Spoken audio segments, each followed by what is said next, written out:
evening. We are still in the energy of the black moon, so come on in here and let's have some fun. I'm gonna wait a little bit for some folks to come into the live stream, and then we're just gonna chop it up a little bit. I hope everyone is all doing well. Everyone within the sound of my voice, whether you're catching me in the live stream or later on in the replay, I hope you are doing fantabulous. I um I do want to thank all those who have gone to the channel and subscribed over at Anunnaki Oracle Priestess. If you have not subscribed over there yet, please do me a solid and go over there and subscribe. I had hoped I'd be going live on that channel tonight, but YouTube says otherwise. We're still in the waiting stage with that, so it is what it is. We'll just have to wait and hopefully. Hey, Criscos, how are you? Welcome, welcome. Hey, Didi Mestry, how are you? For what? I have no reason to say that, but no, I'm good. Hey, Jilly, how are you? Welcome, welcome, welcome. And anybody, for what? Why do I need to say that? There's no need for me to say that, Didi. Hey, Mustafa, how are you? Welcome. And oh, you're from Turkey. Welcome. What am I doing today? I've been trying. Hey, Zach DeBrun. Good evening. Good evening. I have been trying to wait. I was hoping that the other channel would be open for me to live stream yet, but YouTube, even though I've got over 50 subscribers now, I think it's going to make me wait the 24 hours. So, and it's been 24 hours since I hit 50 subscribers, but 46 of those, like I said, were from years ago. So I don't know. Kwame, I love everyone, but not romantically. I love them in the sense of the love I have for humanity. Didi Mestry, not in the way that religion teaches us to. No, I believe in the creator of all.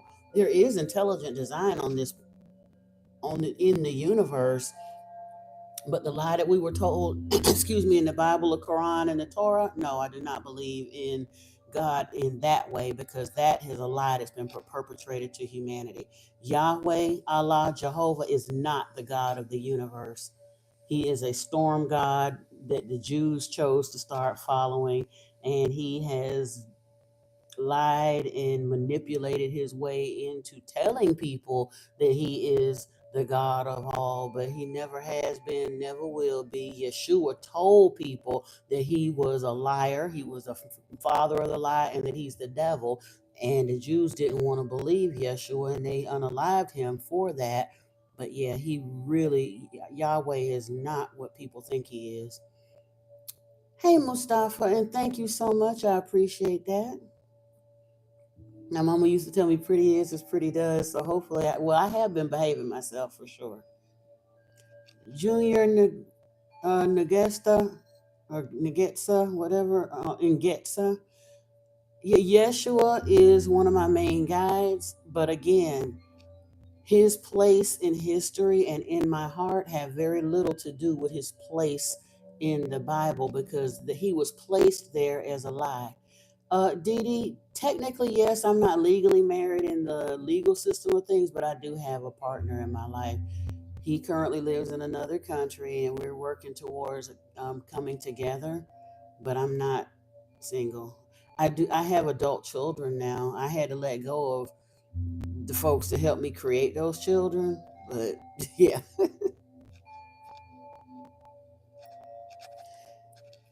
And we're different. Obviously, you probably got 14 women and some more stuff. There ain't no point in acting disappointed. And truthfully, again, I'm 57 years old. I'm not everybody's cup of tea. I think a lot of folks see, when they see me, you 11. Oh, yeah, see that part. So you ain't got no business asking about nobody single, no way. You need to try to figure out how to get out of high school first before you worry about anything.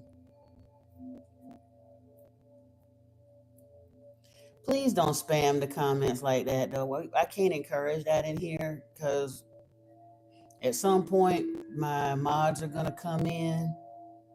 I'm telling you, you're going to get removed if you don't stop that, DD Metstry. All right, I'm going to get rid of you so I don't have to wait for my mods to do it. Bye. Goodbye. Maybe when you come back, you'll know how to act.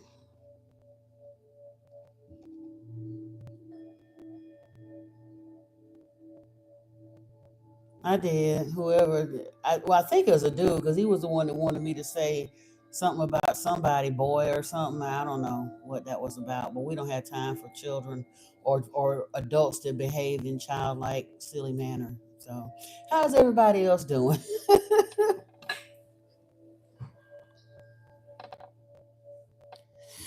I was watching the live stream yesterday. I was kind of listening to it as I was doing some other things and kind of moving and shaking. And one of the things that we talked about when we started talking about like the whole relationship thing with men and women and why things happen. And there was a lady in it that was really arguing really hard, trying to victimize women and make men be the fault for all of this relationship drama and trauma that's happening in the 20th and 21st century.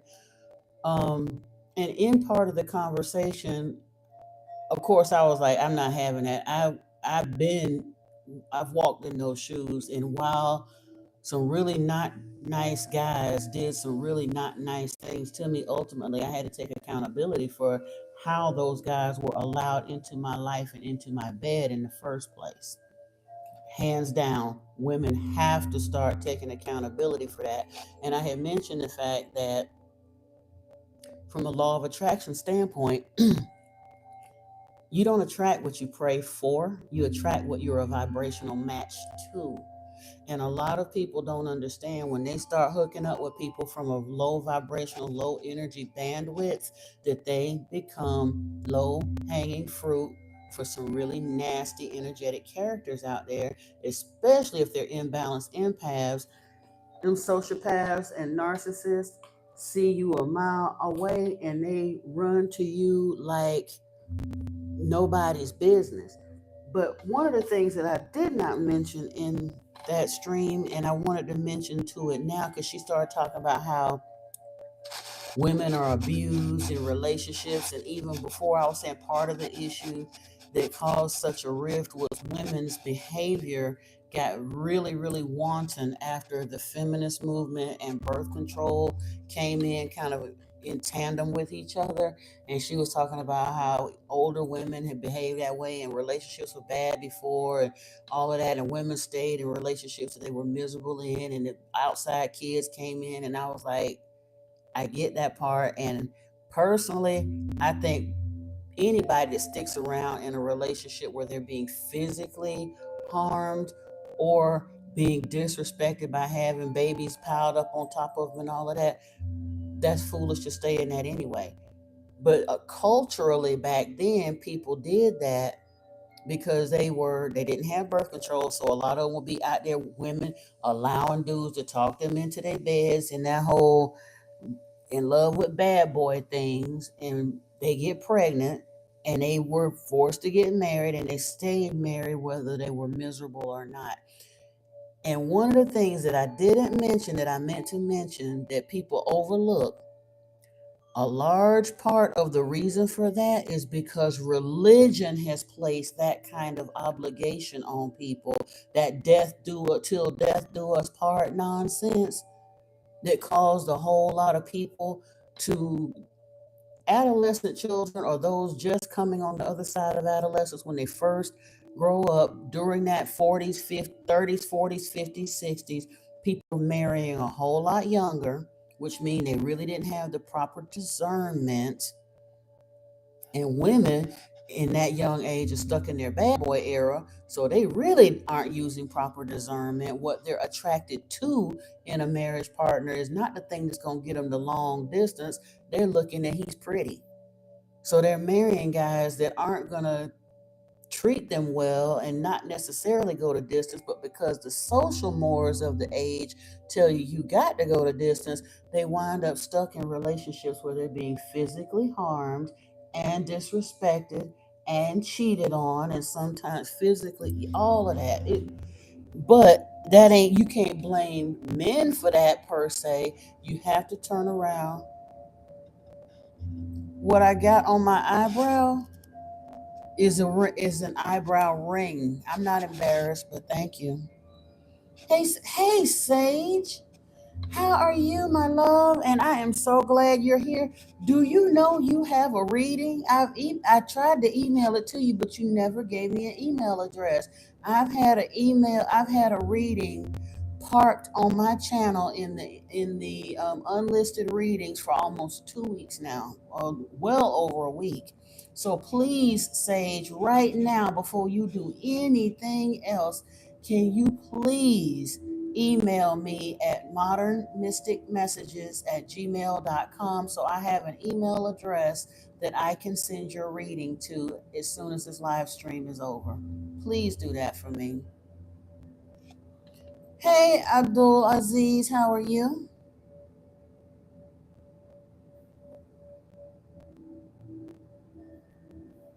Hey, Zachary, how are you?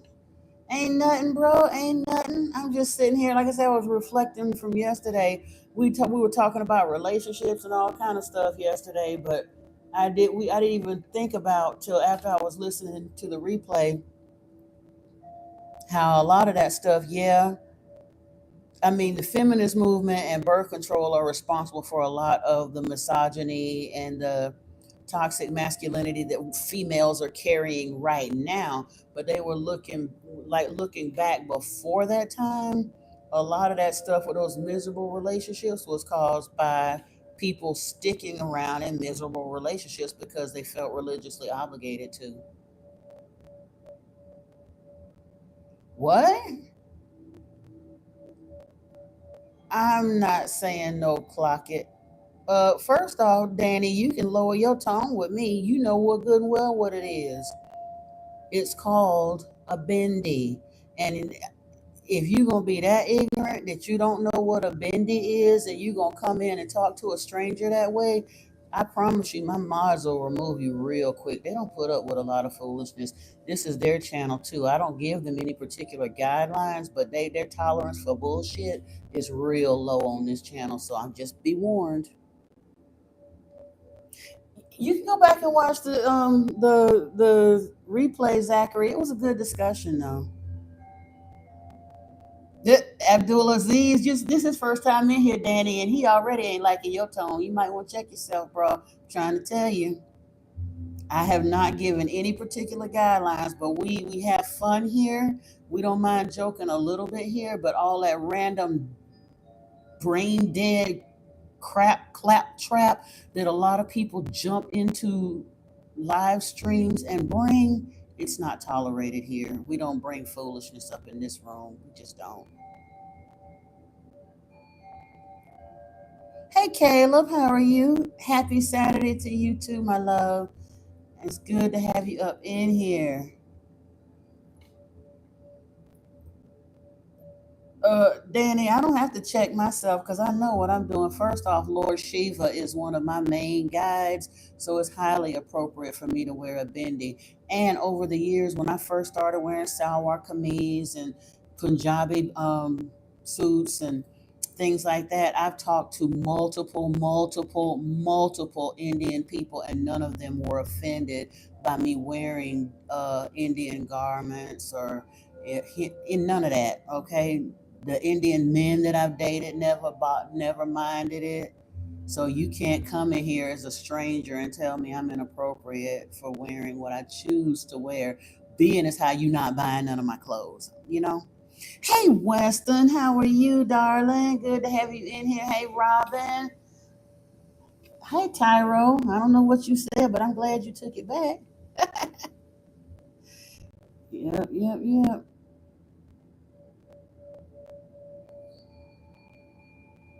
Hey bro 100.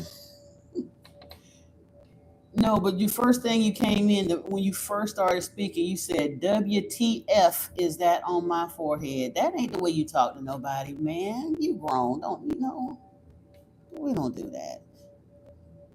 It's forehead on my forehead. I spent my whole life with a 5 head, so I can adorn it however I want to.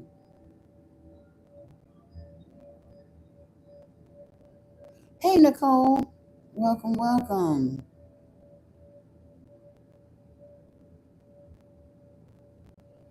Yo, it's a bendy and it is to adorn my third eye. Hey Abdul, what'd you say? Modern Mystic? You only joking, you gotta say it like something. Baby, I'm 57 years old. I am somebody's auntie. I'm two people's grandmama. So you ain't said nothing.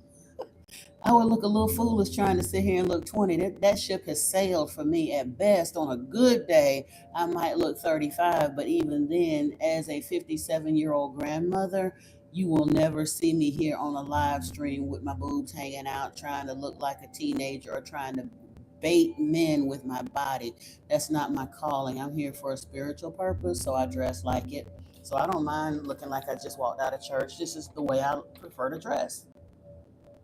You'll never get an amen out of me though, because I don't use that term. I only pronounce it then, just an acknowledgement of what you said. The term amen or amen is a binding spell. It loops all of your prayers back to Amun Ra, Marduk, who is Yahweh's cousin. Them two cats is the worst two of all the Anunnaki beings, and I don't worship either one of them, and I don't align myself with either one of them no more. Thank you, Weston. When I finish this fasting and all that other good stuff, I want to get back to 35. I really do. I would love to get back to 35. I don't color my hair anymore though, so if I take this off, I got to all the women in my family. I've had a streak since I was 25, but that streak has started spreading. I'm more and more gray now, so I probably won't make it back to 35, but we'll see. What do I think about the witch hunt trials in Massachusetts? Um Honestly, the Salem witch trials, the holy war, all of that stuff was a bunch of nonsense. They killed a whole bunch of innocent people for no reason. Meanwhile, the real witches and demons was right up there in the church. That's what I think about it, to be honest. You say if you saw me, I'd be 42, no older than 45. Yeah, I appreciate you. Charles, if you come in here with that, you're on your way out. Yeshua is my main guy, but we're not doing Christian spouting. Just not happening. This is not the channel for that. Go and find you one. There's plenty of them. You scroll about 3 or 4 more channels, you'll find all of the hoop and hollering Christians you want. Take that over there because that ain't here. Okay. Weston is so funny because up until a few years ago, when I would go, my oldest daughter turned 34 this year. And I'm heavier now. My weight is what makes me look a lot older because just side by side, when we saw our faces, most people assumed we were sisters, not mother and daughter. Like, see, and like I said, I was 22 when she was born, so it ain't like I had her as a teenager or whatever. We just genuinely look like sisters.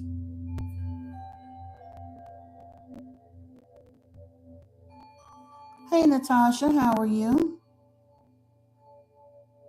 You said from Scotland and the furnished United Kingdom.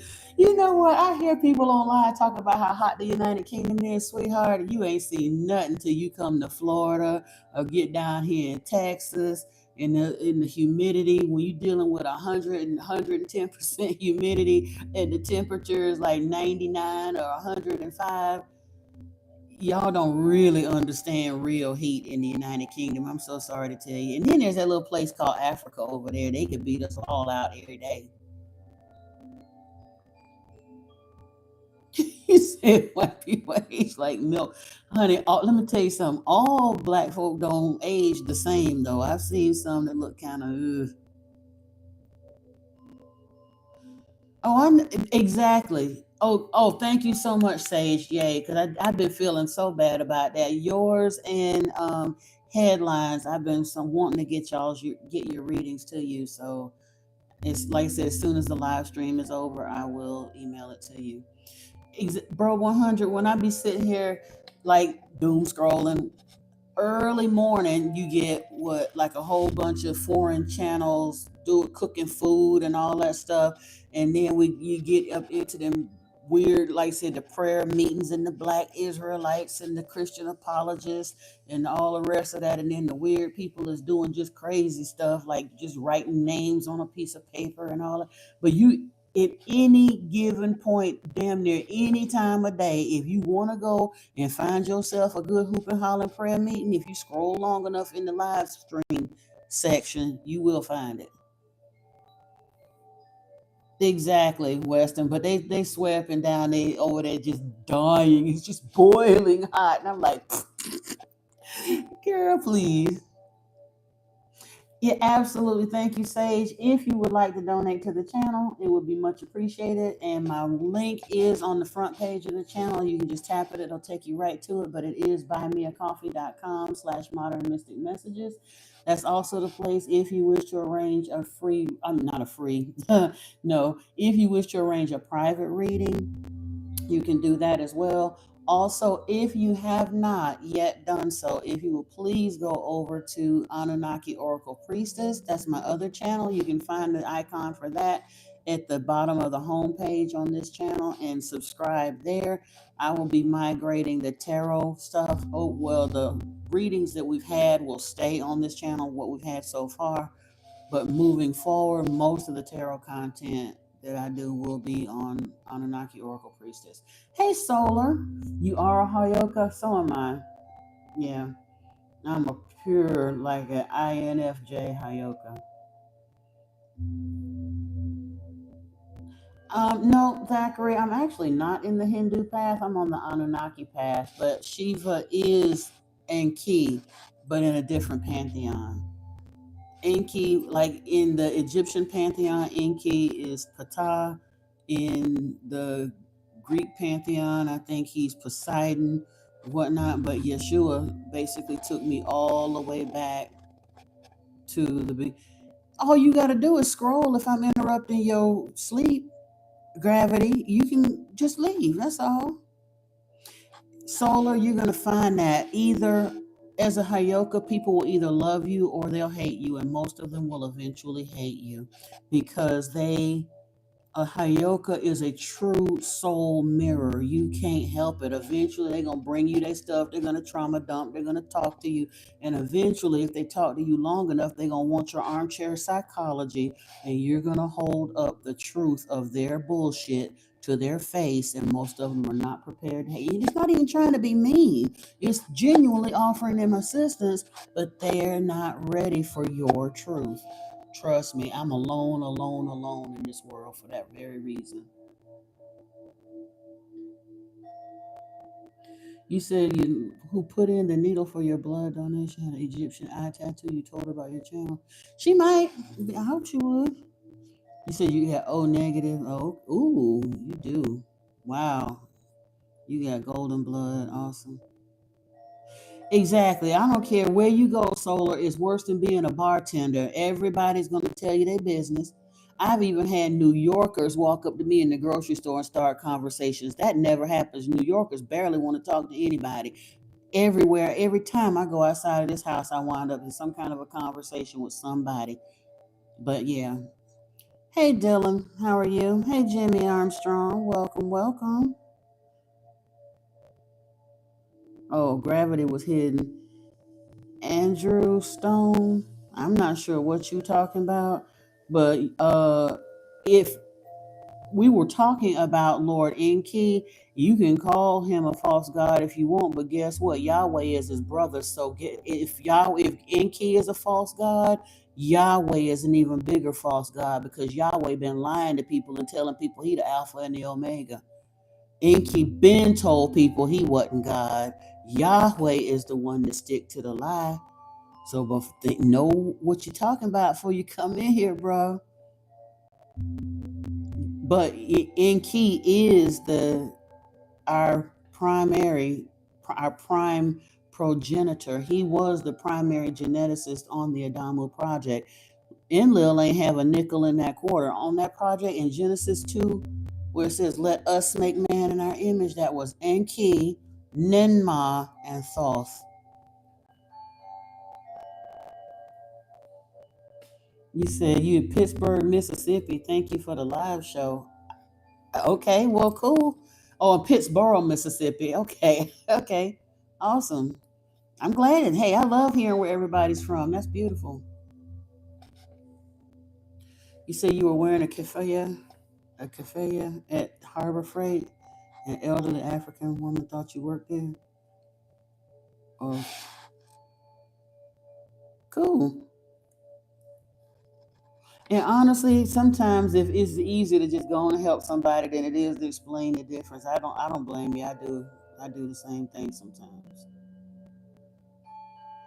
That's cool, Andrew, because if you actually stick around and listen on my platform, I don't about any of them as gods. I'm very much here to dispel that lie, to break the illusion that humanity has been under for the past 2,500 years. I'm very well aware that they're not gods. That's the whole premise of my platform, is to teach those truths. We started with the lost book of Enki and the emerald tablets of Thoth. I go back through the scriptures and reread them with the eye of discernment as a mystic, not as a church trained anybody. And I disseminate Yeshua's true message here, which was to tell the Jews that they got it wrong, that they were not worshiping the Elohim, that they were worshiping is the devil. Gilgamesh ain't gonna go nowhere. I seriously doubt Gilgamesh is coming back anywhere. But okay. There's no need for Gilgamesh to return.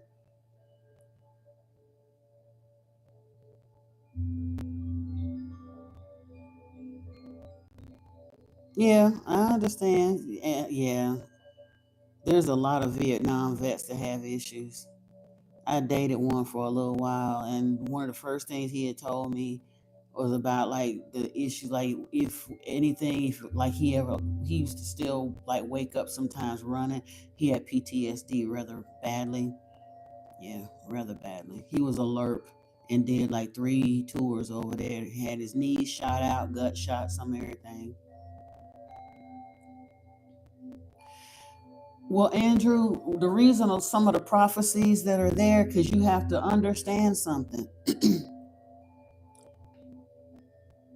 Number one, because we are powerful creators, most of what we focus on will eventually manifest. And the churches have continued to promote that stuff over and over and over. So if we believe it and we praying for it and we preaching it and we hoping for it, eventually we'll march ourselves right to it. That's part of the thing. The second part of it you have to consider is, uh-oh, okay. The other part you want to consider is the fact that in the scriptures, when it says, everywhere it says God, it should say Elohim or El Shaddai. That is not a singular term. There are multiple Elohim being described in the scriptures. You typically don't need to silence Bro 100 Sage. He's usually pretty good. I didn't see what he said, but he's kind of on our team. Hey, Narrowgate, how are you? Sage, let me at least get a chance to see what's going on. Anyway, but now when as far as the scriptures, you're saying why are the prophecies coming true?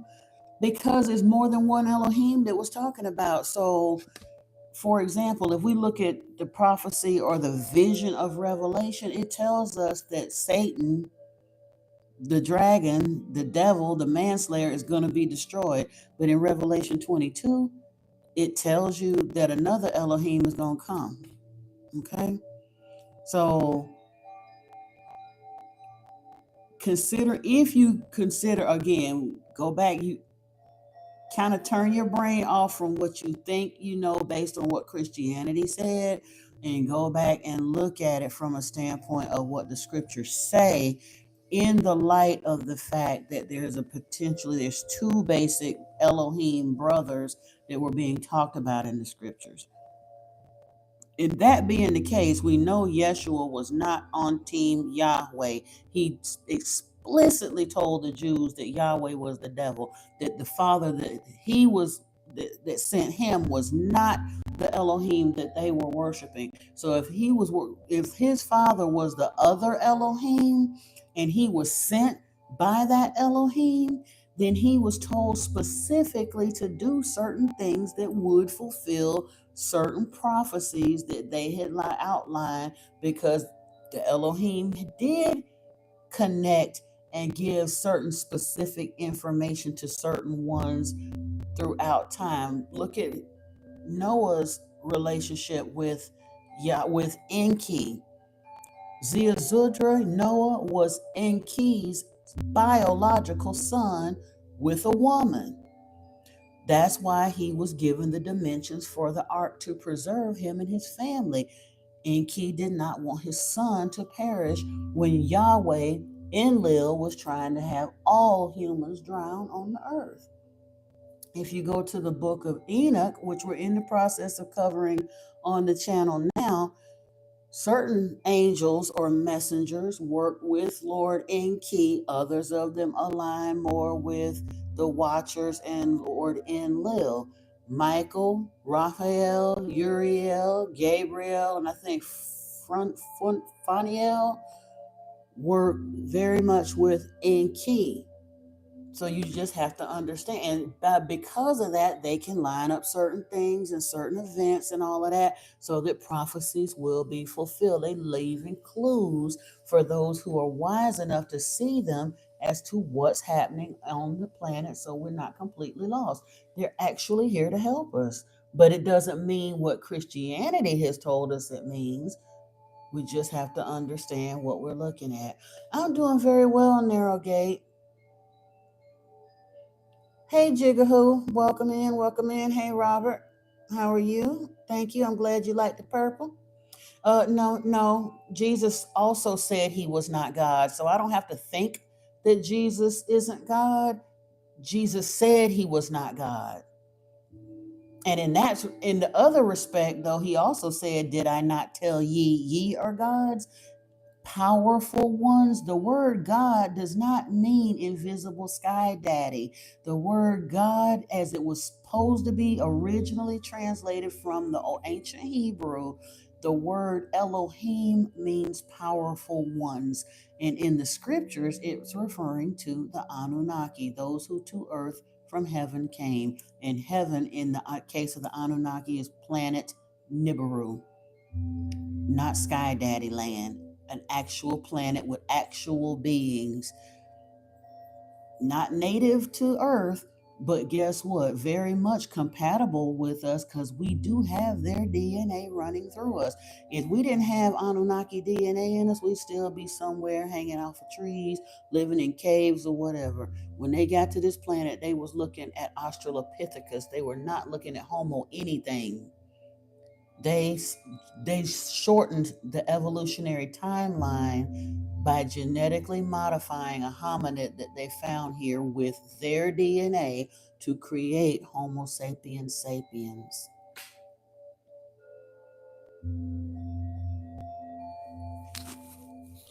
A lot of them were, but again, Solar, you have to realize it was two major camps there. And as you read the scriptures, you can start to see that if you can open your mind to the fact that Elohim is plural, and that they genericized the scriptures by pulling the names out and just putting God everywhere. It should have said Elohim, or specifically named various ones, because Yahweh wanted the story to be told that it was all just him, but it's never just all been him.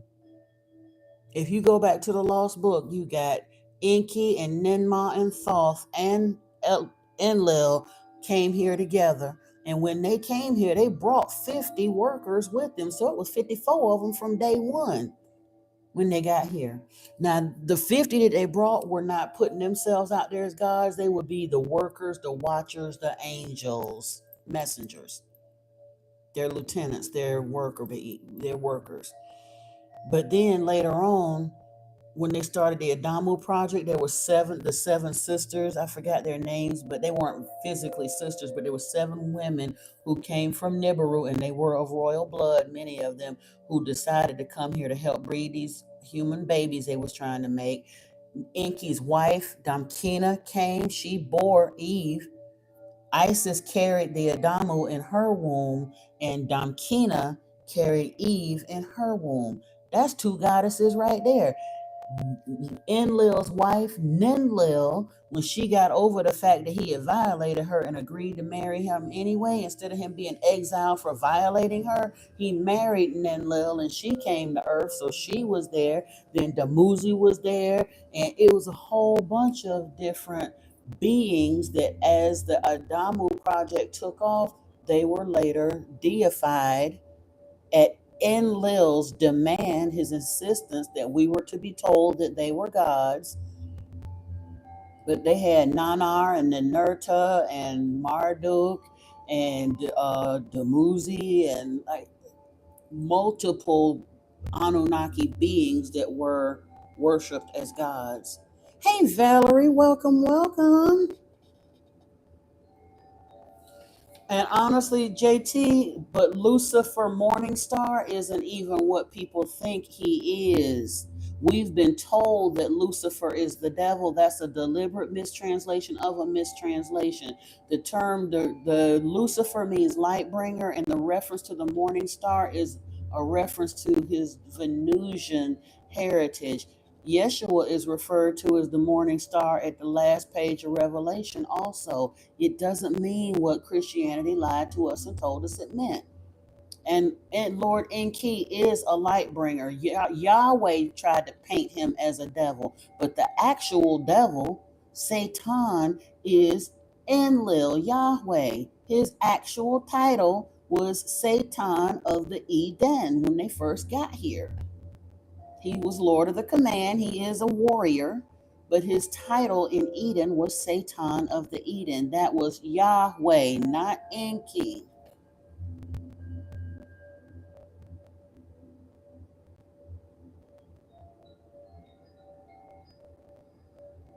Have you studied the original language so you can tell the difference, Narrow Gate? People need to stop. That is utter lunacy. That is utter lunacy because there's very, very few people that can read ancient Hebrew, ancient Sumerian, Akkadian, Anunnaki. Yeah, no. And you can't either. So the only people that can actually have anything to say about it is people that can read original Hebrew.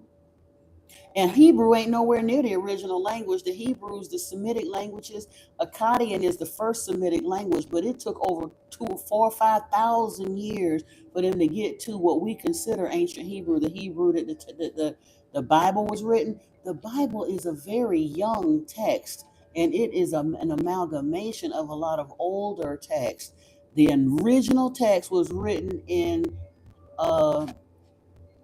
Anunnaki and Sumerian cuneiform, and it wasn't but a handful of people on the planet that could read them. Zechariah Sitchin was one of them, and I got every book he ever wrote right back there on the shelf. So, whoever you were, my thing that scrolled up here.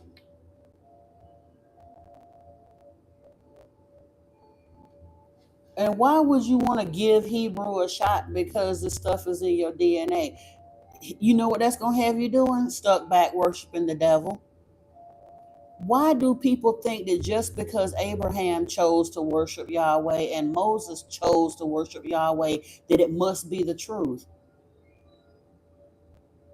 Like he ain't able to make a mistake. I'm sorry, but Abraham and Moses chose very, very poorly. They chose to worship the devil, the worst one of the Anunnaki, hands down. He's violent. He's a liar. He's manipulative. He hates with a passion humanity. He insisted that we have a worship gene put in us to make us worship them. He insisted that we would never be told that the truth, that they're not gods. And when Enki felt bad and told Eve the truth that they're not gods, he threw them out there literally to die. Threw them out of the Garden of Eden to make sure they could never eat from the tree of life and didn't care whether they starved to death or not. He's a monster. And yet, because Abraham chose to worship him, everybody on the planet sucks up and kisses butt to that nasty behind monster and calls him a god. because they grandmama and they grandmama told them that he's God. It's a lie. Hey, Jesus LeBlanc, how are you? I ain't seen you in here in a minute. Good to see you. Good to see you. Hey, Broken Beautiful, how are you? Hey, Brittany. Yay, yay. Yeah, I see. You've been MIA for a while. You got a new little boo. Uh-oh. Got a boo thing? You not listen. If you want to, you don't have to claim being imprinted by nobody. But if you choose to be imprinted by Yahweh, this probably ain't your channel, boo. Because if you keep spouting Yahweh nonsense up in here, you will be tossed out. It's up to you. You can stay and learn, but I wouldn't claim being imprinted by the devil. That's not nothing I would want to claim. But do you? Well, that's okay. Time will tell, Broken. That's all you got to do. Give it time. I'm going to tell you one thing, though. If your PTSD got you feeling like that, then you need to just not even try to go there, because you will fuck it up and it won't be his fault, but you'll think it's his fault. You need to heal. So you don't bring your trauma from the last whatever. Don't tax your next with the sins of your ex. And unless or until you can let that go, you're in no position to even wreak that kind of havoc in nobody's life. I don't care how you're itching. Stay celibate, heal, and then do what you're supposed to do from a healthy place.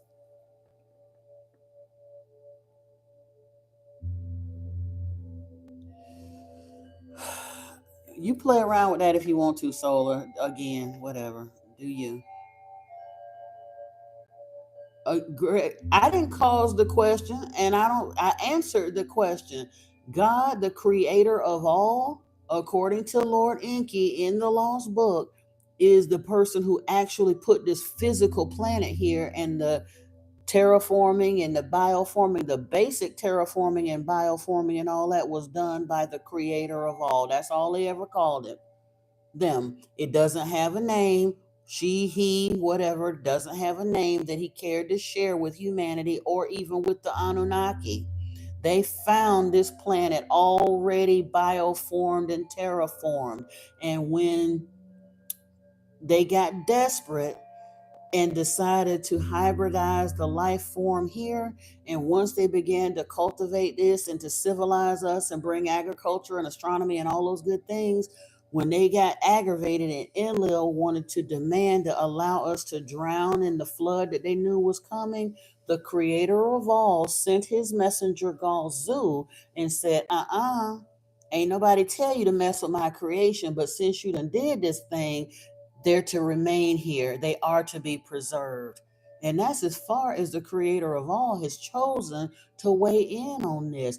It's humans in their ignorant arrogance that stamp their foot and demand to know who God is. That really ain't our business if he don't choose to tell us.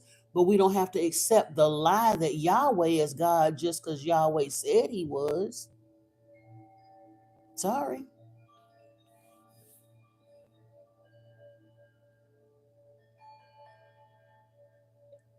I'm not sure what Weston's last comment was. Oh, it wasn't in your bingo cards.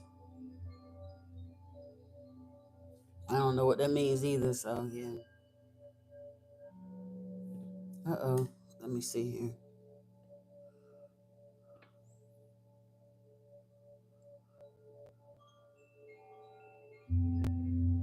Oh yeah, Broken. If you got that kind of stuff going on, you need to heal. Leave that man alone. That ain't fair to him or you. Leave him alone.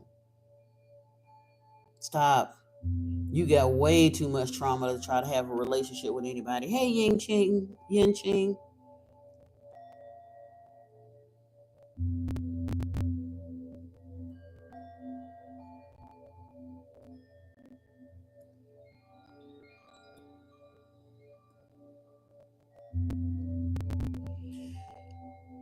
There is, I've listened to the I am discourses and all of that, but you also have to remember, and I'm not saying there's anything wrong with that, but you have to remember that Who was that did the I'm having a brain blip. Many times, and I've listened to it several times, but he was on the other, he was literally just coming out of religion too. So the mighty I am and all that still very much reeks of that whole misogynistic, masculine, sky daddy God feel to it. That's the main reason I don't talk that much about it anymore. I put the I am Discord, Guy Ballard. Yeah. And again, very on point, very modern thing, forward thinking for 1932. But most of the world was still very much embroiled or just beginning to come out of the grips of understanding that the Bible could be more than what it is.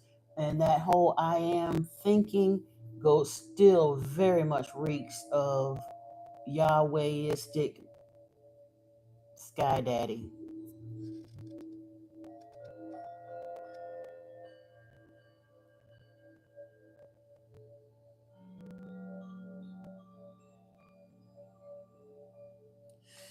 Again, broken. I'm not saying about the cheating. I'm saying if you are still, and again, I'm not saying it's not even justified. If you have that kind of remnant PTSD from something that actually happened, or you afraid it's going to happen, if you're still dealing with that, you're not ready for a relationship. You got to address that, because if you're going to live in constant fear of that, you're going to mess up that relationship, and that's not fair to either of you to blame him, because I get it's a real fear, and it may even be justified based on whatever you've been through. I don't know. But who wants to be living under that kind of a gun, having somebody looking at them sideways like they gonna do something like that again to them? That man may not have nothing like that on his mind or nowhere, and should be highly offended if somebody is looking at them sideways like that every day. Because if you feel like he's capable of that, why would you want to be with him? You're not ready, and that's okay. Get ready first, heal, and then worry about a relationship. Hey, Shawty, what's up?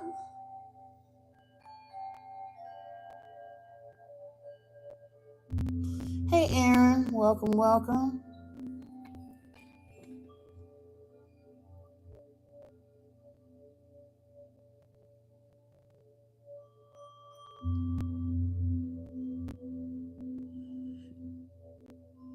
No, this wasn't intended to be no slave planet. People talk about that mess. It wasn't. Okay, the reason they say that, because Yahweh, Jehovah, does see us as nothing more than slaves, like animals. He has no love for humans whatsoever. He, in fact, one of the reasons he had insisted that our telomeres be capped, because he did not like the idea that our consciousness could expand, that we could become wise, that our intelligence levels could rise. Enki knew that we had the potential to be every bit as intelligent as they are, if not surpass them, and he was all for it. Enki is genuinely in the fashion of a true scientist, creator, father, grandfather, whatever. He loves us and encourages our expansion and our development on every turn. Yahweh, on the other hand, hates us and sees us as animals, and he intended to use us as slaves and then kill us and go home. And he has not been allowed to do that, so he's run amok and going to use us and misuse us to the ultimate of his extent of his power, because he's trapped here now. They stayed here too long, and their physical bodies can no longer tolerate the trip back to Nibiru, according to their scientists. So they had to stay here, and he been causing hell and confusion on the planet ever since. But this planet was not, we were not intended to be slaves. That's what Yahweh wanted. But Yahweh wasn't the only Elohim here. There was plenty others. Isis don't want us to be slaves. Thoth don't want us to be slaves, and Enki don't want us to be slaves. But isn't it interesting that the ones that actually want to help us and all of that, everybody, I'm sitting here literally having to prove, defend, and argue with people to try to teach them about the ones that want to help us because they will still rather bow and scrape and serve the one who hates us. That's the biggest irony of all of it. People love the one who hates us so much that they refuse to accept the ones who love us. That's crazy.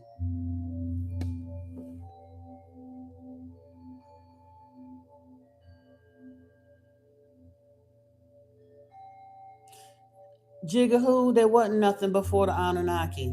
Not here. When they first got here, there was fish here and basic wildlife, and they said there was a hominid. Now, according to anthropologists, it was somewhere in probably around Australopithecus. Humanity hadn't even made it up to Cro-Magnon yet, I don't believe, and hadn't made it to Homo erectus or none of the rest of that. When the Anunnaki came along to mine the gold to save their home world, the mining program was taking too long and they said they needed help. Enki, being the geneticist that he is, had already been doing preliminary looking and experimenting, because that's what him and Thoth and Ninmah do. That's they shit. And he was like, you know what? I saw a hominid when I was out there exploring the Abzu, and they're hairy and all of that, but I really think that we might could blend our DNA with it, and we might be able to come up with an intelligent worker. And they debated that back and forth on Nibiru and all the rest of that, and they got to go ahead to do it. And they literally fashioned, like the scriptures say, they fashioned man in their image and created Homo sapiens sapiens. They shortcut the evolutionary line or timetable by 2 or 3 million years by doing that. It is said that Metatron is Enoch. You're absolutely correct, Greg Dillon. Some books that I suggest, Zechariah Sitchin. I've already read The Lost Book of Enki on the channel Jigahoo, and you can go through and listen to that narration, or Astral Legends TV has another narration of it. Anunnaki Ancient Mystery and Anunnaki Ancient Astronaut Archives and Anunnaki Ancient Mystery have summarized versions of the Lost Book on there. But Zechariah Sitchin is the person who translated the Lost Book of Enki, and he went on to write 14 additional books about the Anunnaki people and what happened here, and what the anthropologists have found and what the Egyptologists have found and all of that stuff. The info to detest Yahweh, a solar. If you read the Lost Book of Enki, you'll find out how Enlil don't really give a damn about humanity, and understand Enlil is Yahweh. If you read the Enuma Elish and the Epic of the Atrahasis, you'll find out that Enlil does not give a damn about humanity. He hates them, and calls all through the Enuma Elish. He kept asking over and over and over and over again for humanity's destruction, because they slept, they made too much noise. They woke him up out his sleep. For any and every little thing, he wanted humanity gone.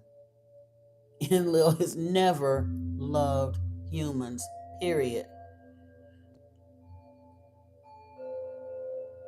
And also, one of the things that helped me connect the dots, Jigahoo, was reading the Emerald Tablets of Thoth. If you read the Lost Book of Enki, the Emerald Tablets of Thoth, and then go through and read the Gospel of John, Revelation, and Genesis, you'll kind of sort of understand what's happening here.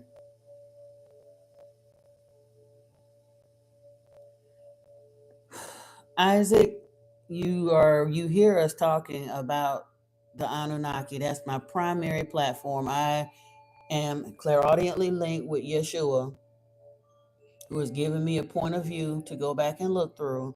I was led back to the very beginning, to the Anunnaki text. I'm also linked with Thoth and Lord Enki, and the real story of how humans got here, and basically setting the record straight about the lies that the Bible, the Torah, the Quran, and religion, the Abrahamic religions overall, have perpetrated on humanity. That's the subject of this channel.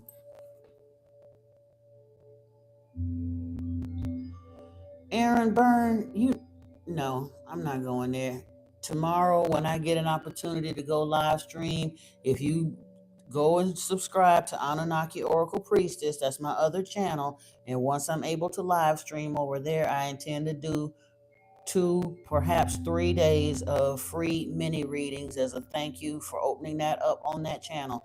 We ain't discussed nothing about no tarot here today, so no, we're not doing that. But I will say, if she wanted to, she would.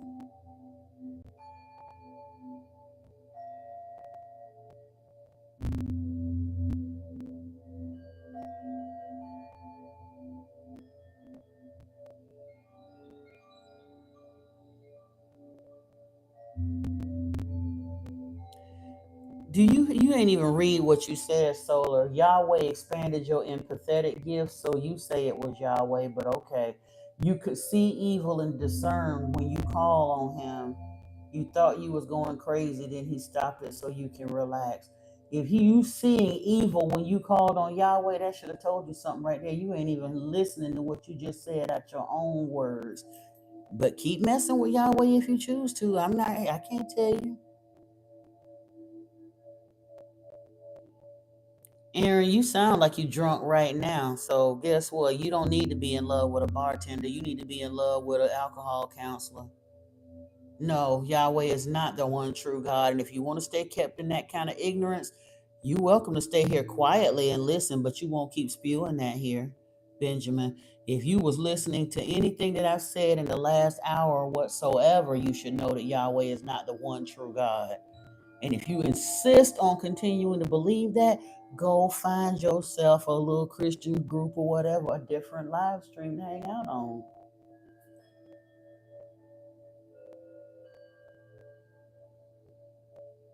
I'm not sure who Benjamin Ritchie is, Dylan, but okay. Sorry, RIP to whoever that is. Greg Griffin, I just told you where you're going to find the knowledge. I'm not going to keep repeating myself to people that refuse to listen. You can, if I could find it, you could find it. But I'm sitting here talking about it, so you don't have to go find it. But you don't want to believe what I'm saying, so you keep asking me where you can find it. Then when I tell you where you can go find it, you come back and ask me where you can find it again. Okay.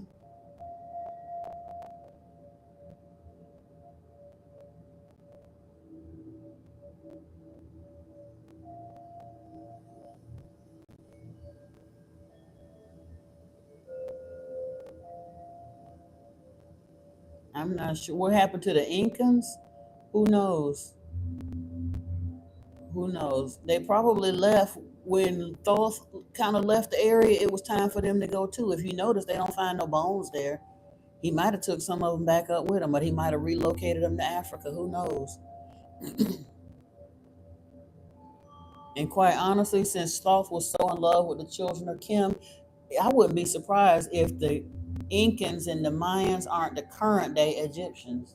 Because the Egyptians did not always look like that. They've been digging up some of the older stuff. Now I'm just theorizing that. I have not heard that anywhere else. But if you look at what the ancient Egyptians looked like, they had full lips like mine, broad noses like mine, all the rest of that. And then at some point in time, they got these really, really keen noses and the silky hair and all the rest of it. It's not that hard of a stretch to think that breeding an African tribe with what we've seen and know of the Incans and Mayans could come up with what looks like current day Arabs. I'm just saying. Because Thoth very much loved Egypt and the children of Kim. And he was there for 36,000 years. Then he left and went into the Mayan and Incan lands for several thousand years. But at some point, you knew he was going to come back, because Bill did he the Great Pyramid in Giza. He said that right in the Emerald Tablets. That's where the gateway to the halls of Amenti are. So whenever he got ready to go into stasis, into his Aquanti, he would be going back to Africa. So when he got ready to leave those lands, if he actually brought those people with him into Africa, they could genuinely be a mashup. The current day Egyptians might be a mashup. What do I think about ancient Hindu or Buddhist theology? Jigahoo, I think Buddhist theology, so to speak, is Enkiite philosophy. And if you were going to follow something, if you need ritual and ceremony and all of those things as you're turning off your worship gene, I think Buddhism is a wonderful place to land. Hinduism, they got a lot of deities, so I don't really, all of them have been distorted to some degree. So personally, I take what I can of Hindu theosophy and leave the rest. But I don't have a problem with either of those. It's the Abrahamic religions that are super toxic. First off, if you don't figure out which God it is, you ain't gonna be going nowhere. Cause Enoch is on team Enki, quiet as it's kept. Yahweh ain't took Enoch up nowhere.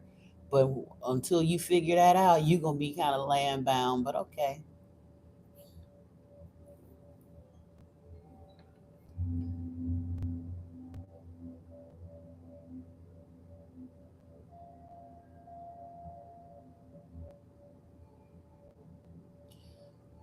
Okay, Solar. If again, people will cling to what they choose to cling to. I'm not here to try to convince anybody that ain't ready to give up whatever it is they choose to give up. There is a contingent of people, according to the scriptures, that will doggedly cling to Yahweh right to the very end, all the way to their destruction. The scriptures say that, I don't. So when I find people that insist on hanging on Team Yahweh, I learn to leave them alone and let them hang there. I'm here to help those who are awakening and ready to help themselves. So if you want to stay on Team Yahweh, do you, boo? I'm not. What do you want? What else do you want me to say? You keep trying to convince me that Yahweh is good. You'll never convince me of that. He's the devil. Jesus said so. I don't get to change that just because you like him. You like him. You keep serving him. And whatever happened to people that serve Yahweh at the end, that's what'll happen. That's your choice. I'm not even mad, and I'm not trying to offend you. I'm not here to convince you. I'm here to teach those who want to learn what I have to say. Yeshua couldn't teach, he couldn't convince all the Jews either. So what make me think I'm better than he is? Some people will hear me and some people won't.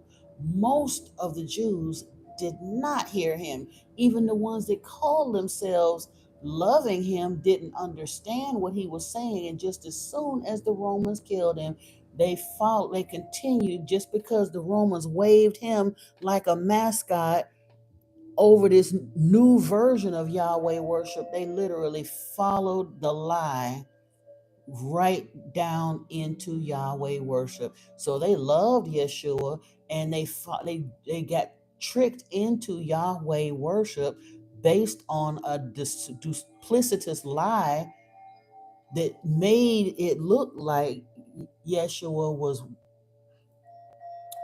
representing Yahweh, but he told them when he was alive out his own mouth that Yahweh was not his father. That he was like, you don't know my father, you worship your father, the devil. And they continue to do so to this day. And that's their right. Hey, Daisy Dude, what's up? Hey, Ryan, teach me business.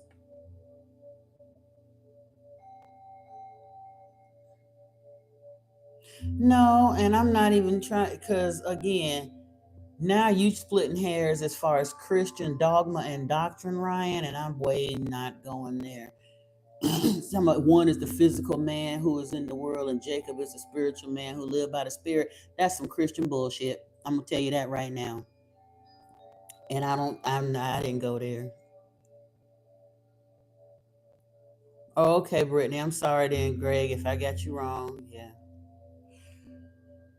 Neville Goddard has a lot to say. I'm trying to get to him. Okay.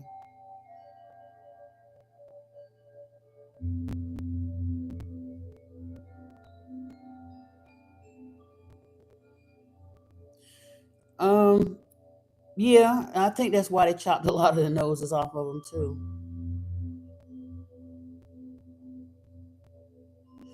Yeah, to make Adam, they spliced DNA with Anunnaki blood, with Enki himself. They tell you that in the Lost Book.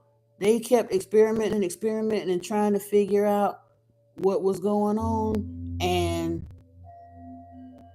they, Lord Enki blended his DNA with the hominid. When they fertilized the zygote in the clay test tubes, that's where they blew into the breath of life, dust, and all of that other stuff.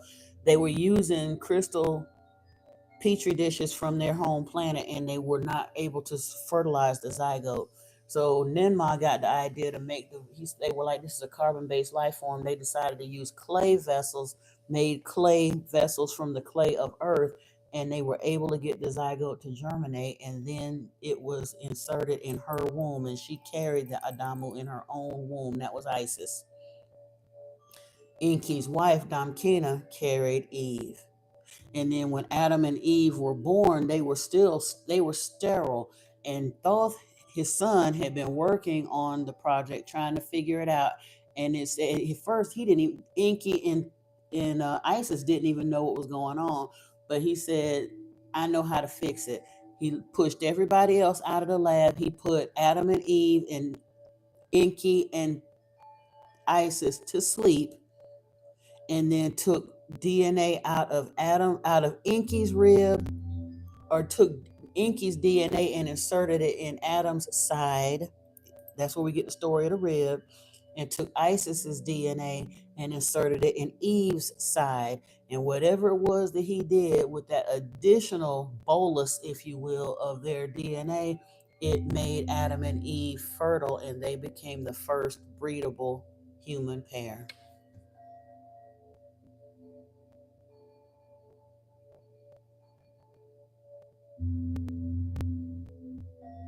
You said this God told he had taken two and there's a third. Nobody knows the real God's name, Greg Griffin. He didn't choose to give it to us. The Anunnaki don't even know. They just call him the creator of all. No, Ryan, teach me business. Paul came in the person of the Antichrist. And Yeshua said that there would come a deceiver right after they killed him, that a deceiver would come along that would lead humanity lost for thousands of years. And Paul popped up on the scene about 100 years after the Roman so-called unalive Yeshua, and lied and made himself a self-declared apostle. But he didn't come in the person of Christ. That's one of the biggest lies ever.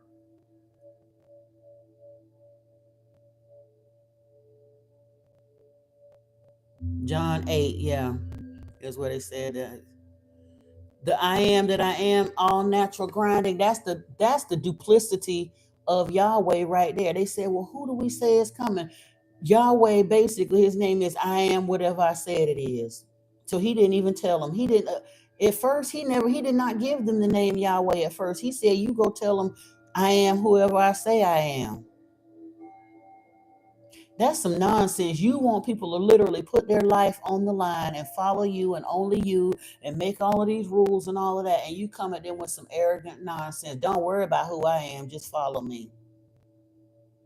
And they dumbasses did it.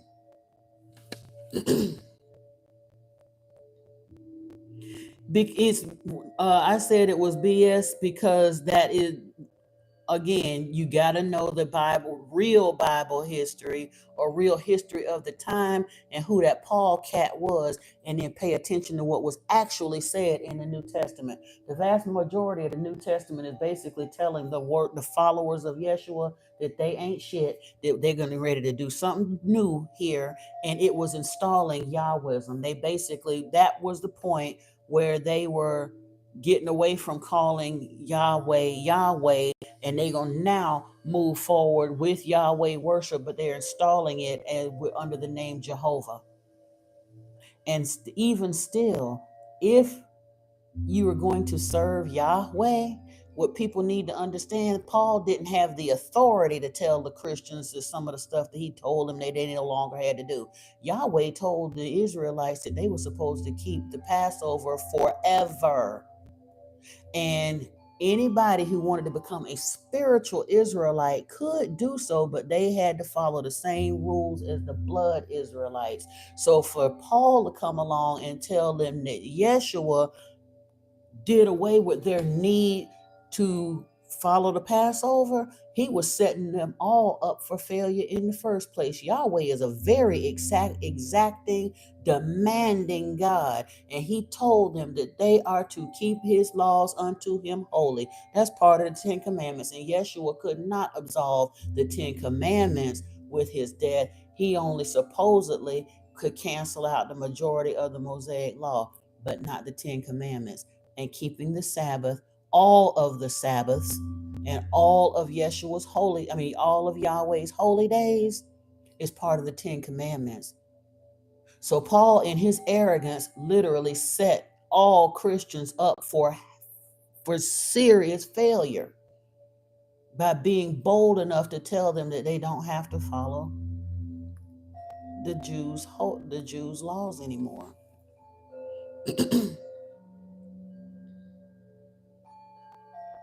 Hey, Antoine, how are you?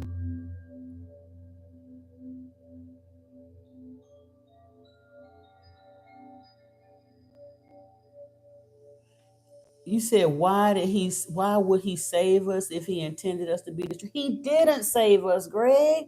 That's what I'm trying to explain to you in John 3:16, where it says God so loved the world that he gave his only son. Go back to the translation, excuse me. It should say the Elohim gave his son so that whosoever loved him, blah, blah, blah. But that wasn't the only, Yahweh ain't the only Elohim. That's the lie that Yahweh tells.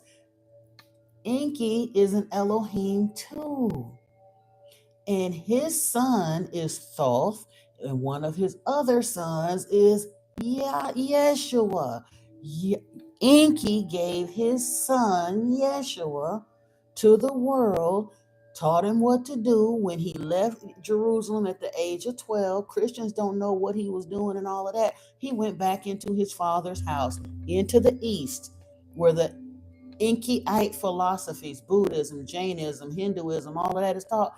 That's exactly where Yeshua went for them 18 years. And he was studying spiritually, leveling up spiritually, came back into Jerusalem at the age of 30, went and got baptized, went and did a 40-day initiatory fast. 40 is Lord Enki's number. He did a 40-day fast, was taunted by Enlil, but when he came out of the wilderness off of that fast, he was performing miracles. He became Christos in the wilderness. That's a spiritual level up. That's not, like you said, Yahweh didn't do that. Yahweh just comes along and takes a lot of credit for the stuff that Enki does because he's stuck on that I'm the only one thing. You got to know what you actually reading.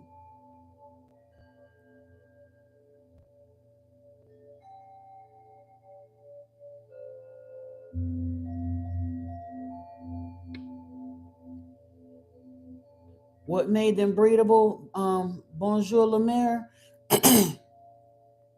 Excuse me. They took the DNA from the hominids that were here on the planet already, and they blended it with the Anunnaki DNA to come up with Adam and Eve. But apparently they didn't have enough Anunnaki blood in them. They were still infertile. Now, it doesn't give us the exact procedure that they did, but again, Enki, Ninmah, and Thoth were geneticists. They were scientists. That was their shit. They got off on it. So much so that even after Adam and Eve were created, they still continued to experiment in what they called the House of Life. It was a laboratory that they had in the Abzu where they did genetic experimentations on animals, plants, all of that. Enki is the one that started domesticating grains and stuff and bringing millet and spelt and barley and all that stuff and teaching humans how to do agricultural farming, all of that stuff.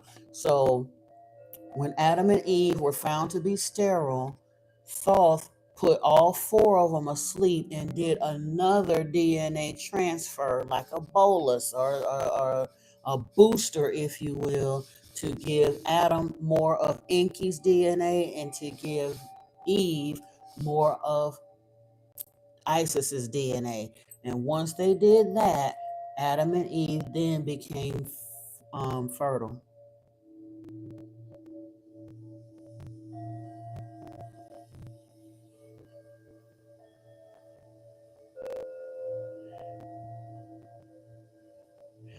Ryan, you said John was in the person of Christ as well, but here's the thing.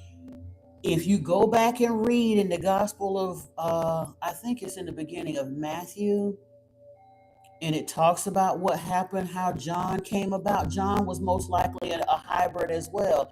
May very well have also been a son of Lord Enki, because the angel Gabriel, who is Team Enki all day, Gabriel came to Elizabeth and Zachariah and told them about John and who he was going to be, the kind of diet he was supposed to have, that he was going to be a special individual who was going to basically prophesy and foreshadow or pave the way for Yeshua. And 6 months after Elizabeth got pregnant,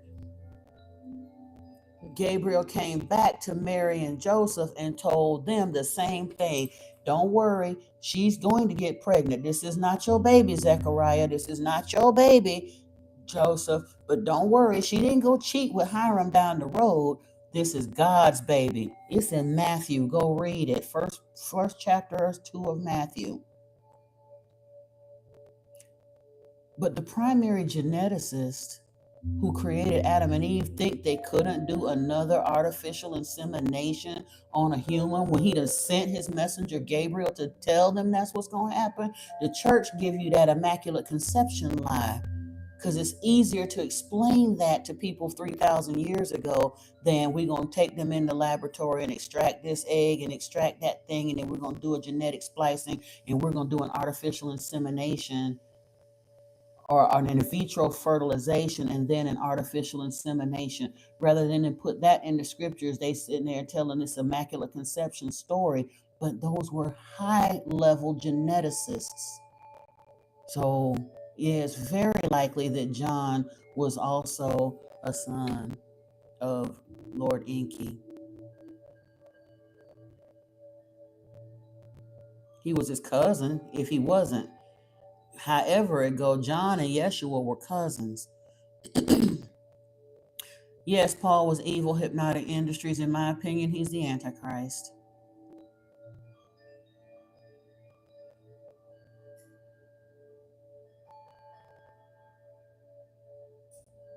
He ain't quite finished it, Ryan. And you know how I know he didn't quite, Yeshua didn't already finish all of this? Because Armageddon hadn't happened yet. There is some truth in that book. Now, he said he would return. The Millerites thought that he returned in 1844. They were looking for him to physically return in 1844. And I've talked about this on the channel too. He didn't physically return, and why would he? All they would do would try to turn around and unalive him again. But in my humble opinion, he did energetically return around 1850. And the reason I know that, the earliest one part of the burst of forward movement on the planet where you could see that something was happening was in 1830 when John Smith formed the Mormons. Now, I didn't say he was right. John Smith was on some kooky-ish. And the people that chose to follow him, they ain't wrapped too tight, in my humble opinion. Yeah, I said it. Because he still promotes slavery and the idea of them having a whole planet full of virgins. It's just some bull crap pucky, okay? But spirit can only operate through the lens of what it has to work with. But from 1830, stuff was starting to move. By the time you get to around 1850, 1860, 1870, you start seeing the Seventh-day Adventists coming along, Jehovah's Witnesses was coming along. Then you got the I'm trying to think. The next one was, I think, Unity was next. Then Christian Science. Then Science of Mind. In the early 1900s, it was like 50 or 60 little religions just started popping up all over the United States. Now, most of them kind of bred themselves out of existence rather quickly, and the rest of them, I'm not saying that they're right either, because they were still trying to cling to the knowledge of what they had. They knew something needed to be different. They were still trying to cling to the biblical Christian story, not realizing they didn't even have the literature was not out there yet for them to even be able to understand that the whole Christian story, that there was a huge a foundational problem with Christianity, period, because all they had to go by was the biblical scriptures that they had been given. The Nag Hammadi library wasn't uncovered, I think, until somewhere around like 1910, 20. I can't remember exactly when the library at Nag Hammadi was found, where all those texts came from.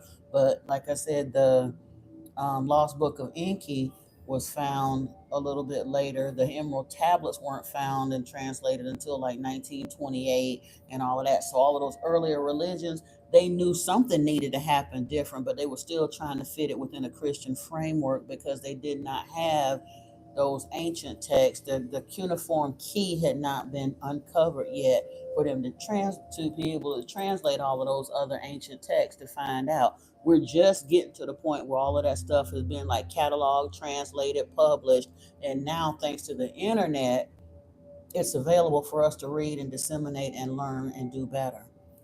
Kind of interesting the way that all lined up, isn't it, too? Right in time for the waves of star seeds to start growing up and maturing. The first wave of star seeds is said it came on the planet around between 1955 and 1958. Before then, most of the people that came before were not even intended to wake up. So if Yeshua would come energetically back on the planet roughly 100 years or so, around 100 years before the star seeds start coming onto the planet, and he's moving and shaking and letting the Christ consciousness grid straight, and Holy Spirit is beginning to come through people, and people are starting to channel information. All of this stuff is moving us towards the age of Aquarius, the age of information, the golden age, which is exactly where he said in the scriptures, according to the scriptures, it said right before the Last Supper, he said, go to the gate. The man with the pitcher of water will show you the way. The man with the water jug is Aquarius. Lord Enki is the quintessential Aquarius. You got to know what you're looking at and connect the dots.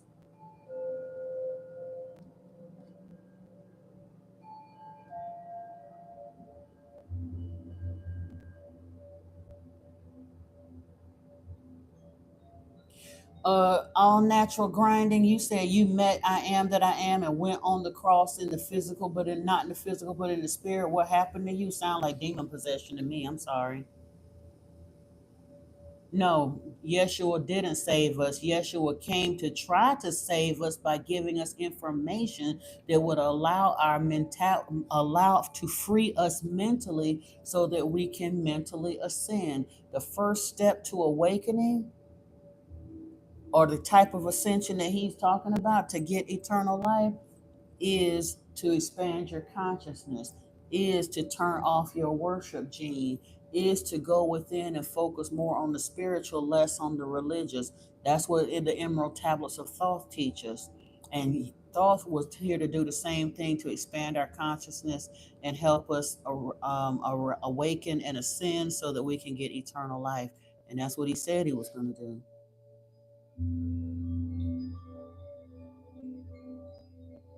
Exactly, Brittany. He talking about Yahweh, the only God. He wouldn't have to tell you that if he did, if he was.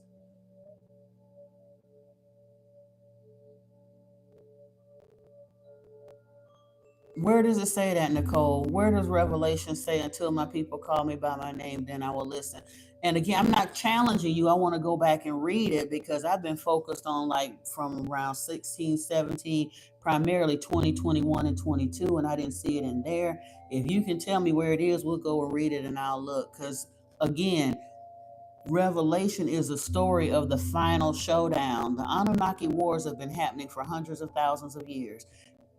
Revelation is the final segue when they finally get they sick to death of Yahweh's ass. They more sick of him than we are.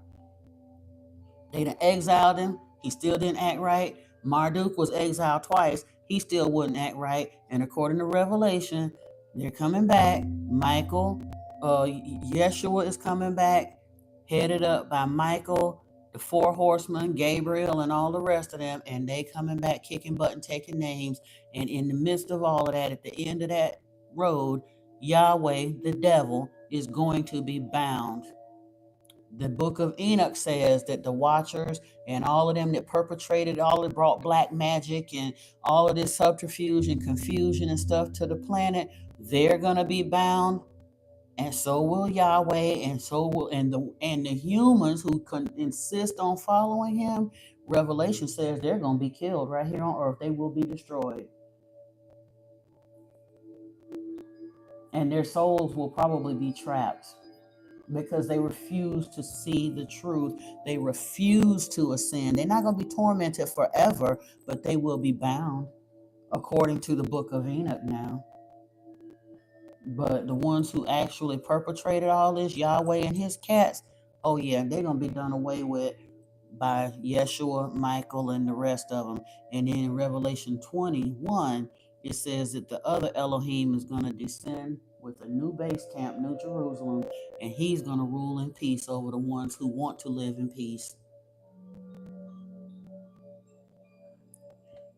Yeshua, Hypnotic Industries, I don't have the time. If you don't understand who Yeshua is, I don't have time to explain it today. I'm not trying to be rude or mean. You may want to go back and listen to some of the stuff on my Modern Mystic Loved Ones playlist. Yeshua is the one y'all call Jesus. I refer to him as Yeshua because Jesus means Hail Zeus. But in my opinion, he is the son of Lord Enki. In my opinion, and that's based on a lot of the readings and stuff that I've done. I also believe he is the second incarnation of Thoth, who is also Lord Enki's son. Yeah, Yeshua died because he was trying to tell us the truth, and the Jews hated him for that. Yeah. And that's the thing they don't understand. Like I said, all of these religions are basically playing out the same thing, because Christianity, when it was written, Constantine literally looked through the playbooks of a whole bunch of other belief systems and put a little bit of this and a little bit of that and a little bit of this and a little bit of that. Christianity got more paganism in it than any other singular pagan religion, and that's what Christians don't understand. It's an amalgamation of a bunch of different beliefs from around the planet, and they decided to make the name pagan mean bad and evil. It just means worshipers of Pa. It's a very misogynistic type belief system that cut the divine feminine out of everything.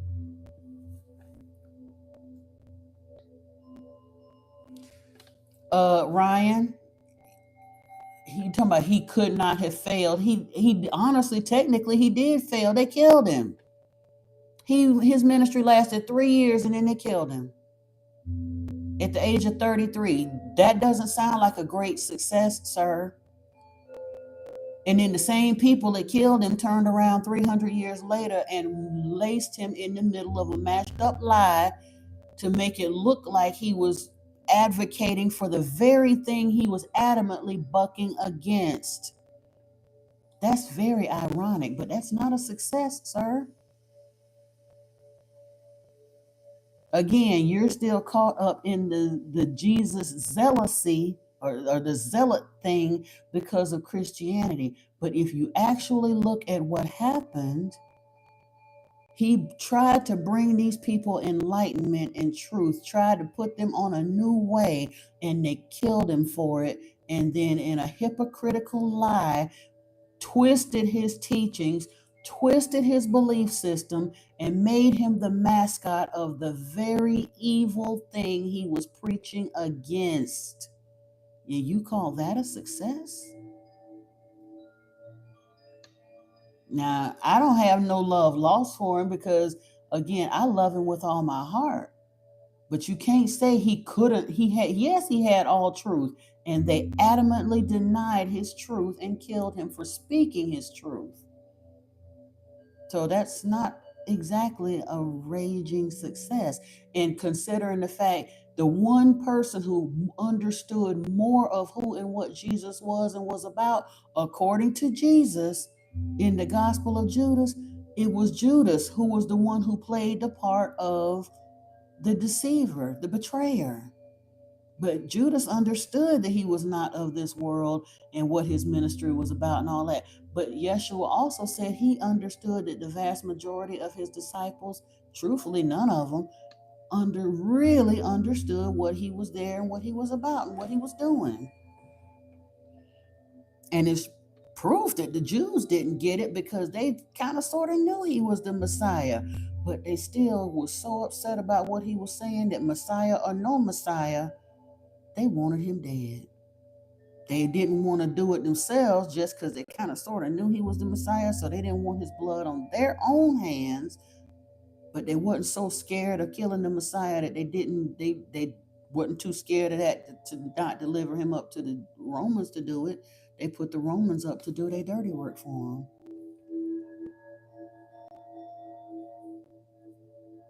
I'm glad it's making sense to you now. And I'm gonna keep talking. And I may actually open up some personal mentoring or something like that at some point. But you stick around on the channel and you're gonna get plenty of it, because this is what Yeshua has put in my heart to do, is literally picking up his mantle right where he left it to continue to say what he was saying until somebody hears. Darn, I ain't get Zay and Great GR, whoever they are on there. Gnosticism. I have read almost the entire Gospel of John on this channel, Ryan. You're not going to come in here and redirect, because I have, and I've done a whole about an hour and a half talk on it. Go back and look at my Resurrection Day message and all of that. But it ain't about whether he was seen, whether John wasn't seen as Christ. John was seen as the one who paved the way for the Christ. And after the first couple of, in the Gospel of John, after the first couple of chapters in John, you don't really hear much from John anymore. It's talking about what Yeshua had to say and what he had going on.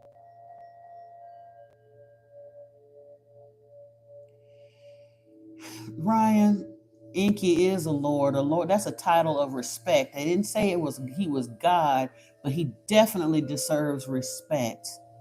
And if you so busy arguing for respect of Yahweh that you're willing to disrespect our actual progenitor, honestly, there's not much else for us to say. If we're going to keep arguing, you may just have to go on about your business, because I can't spend my entire evening trying to sit here and reason with somebody who will not reason.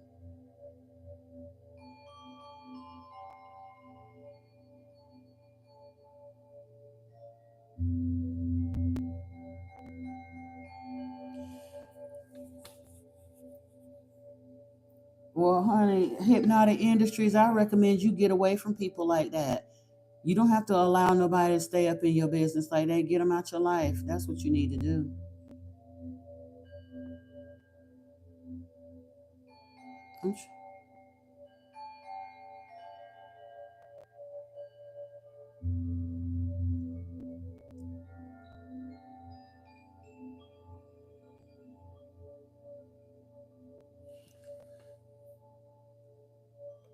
Honey, Solar, if you really think Yeshua, you said Yeshua was talking about Yahweh. He never rejected Yahweh in script. Yes, he did. Lord, you don't even understand what you're talking about. Let's go back here. Hold on. I do want to see how far behind I am. Because I know I'm behind a lot in the script, but hold on, y'all, because we're going to get back over there. Hypnotic Industries. I didn't say he was an Aquarius. Lord Enki is the quintessential prototype Aquarius. He has Venusian roots, but he is also represents Aquarius.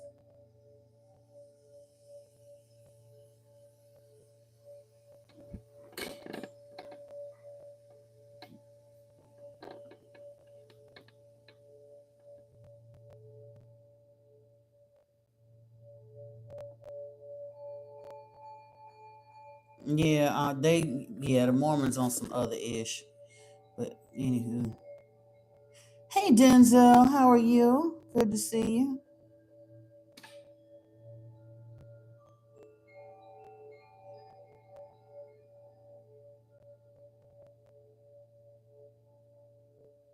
You said they act like in the 80s test tube babies was just in the beginning. That's it. Yeah, they've been doing stuff that they don't tell us everything about. When they said they had cloned sheep in 83, you already know they had started cloning humans, but they wouldn't admit it to us. But that don't mean it. But and that's the thing. If humans can clone and do test tube procedures and all the rest of that, why is it that it's so hard for Christians to understand? That's what we're looking at when we read that in John or in Genesis or anywhere else. Bonjour, Lemire. I would highly recommend you go and read the Emerald Tablets of Thoth, especially tablets 2 and 3.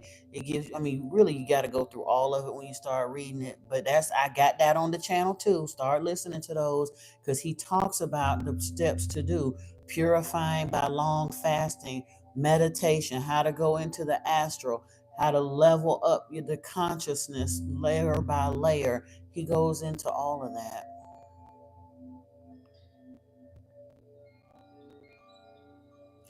And I don't know what church believe in a male and female God, but I'm not trying to go to no church because Yeshua said, Lord Enki said that we could turn off our worship gene, which would make church unnecessary.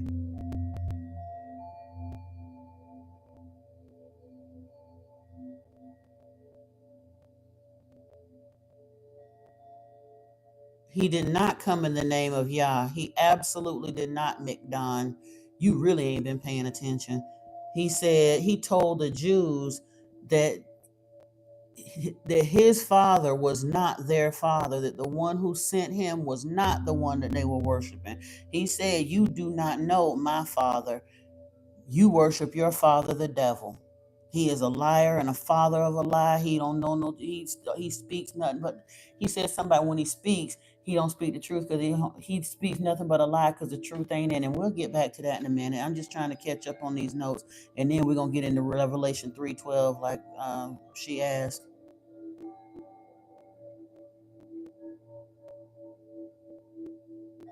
I love you too, Jeremy. Hey, son of all nations. Hey, Unique.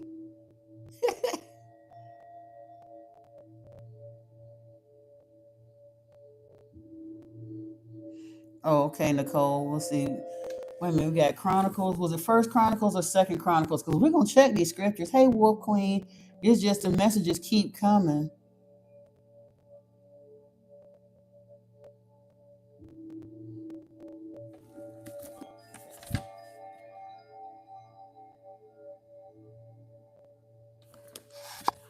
Okay, but it's a way different. You saying that he didn't come in his name. Let me get over here to Revelation 3:12 because like I said,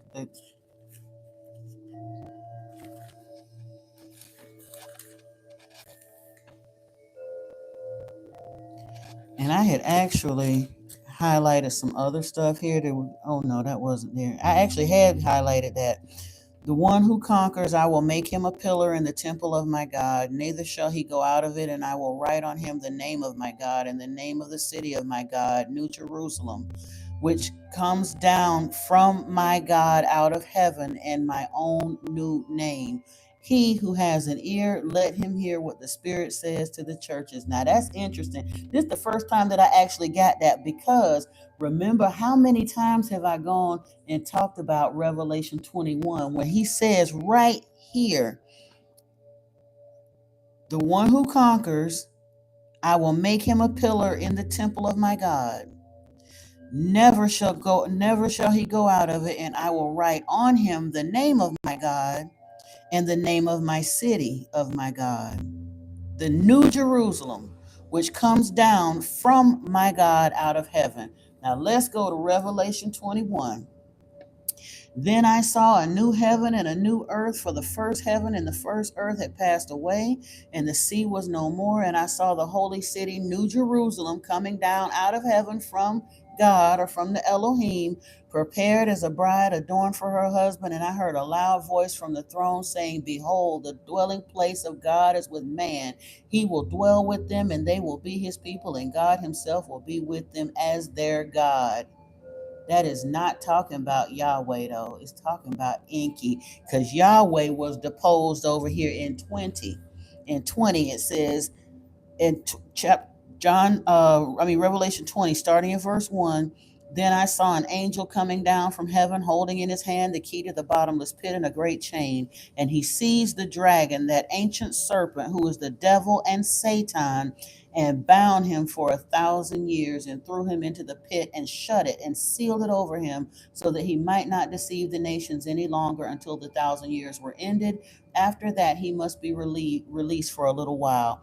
Now, the reason I went there, because Yeshua told us in Revelation 8 that he was that the Elohim that the Jews were worshiping was a devil. Satan was literally Yahweh Enlil's title when he first got here, when he first set foot off of the spaceship onto Earth, and they established the Eden according to the Anunnaki and the Sumerian texts. Enlil's title was Satan of the Eden. And then, like I said, they said he was going to be bound. He'll be let out for a little while. And then it says, when the 1,000 years are ended, Satan will be released from his prison. He'll come out to deceive the nations that are at the four corners of the earth, Gog and Magog, to gather them for battle. Their number is like the sand of the sea.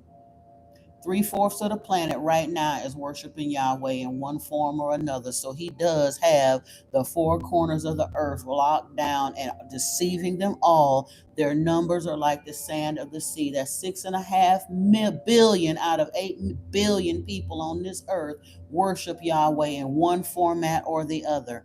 And they marched up over the broad plain of the earth and surrounded the camp of the saints in the beloved city. But fire came down from heaven and consumed them, and the devil who had deceived them was thrown into the lake of fire and sulfur, where the beast and the false prophet were, and they will be tormented day and night forever and ever. And according to the book of Enoch, the watchers are going to be right along there with them. Then I saw a great white throne and him who was seated on it. From his presence the earth and sky fled, and no place was found for them. And I saw the dead, great and small, standing before the throne, and the books were opened, and another book was opened, which is the book of life. And the dead were judged by what was written in the books, according to what they'd done. And the sea gave up the dead who were in it. Death and Hades gave up the dead who were in them.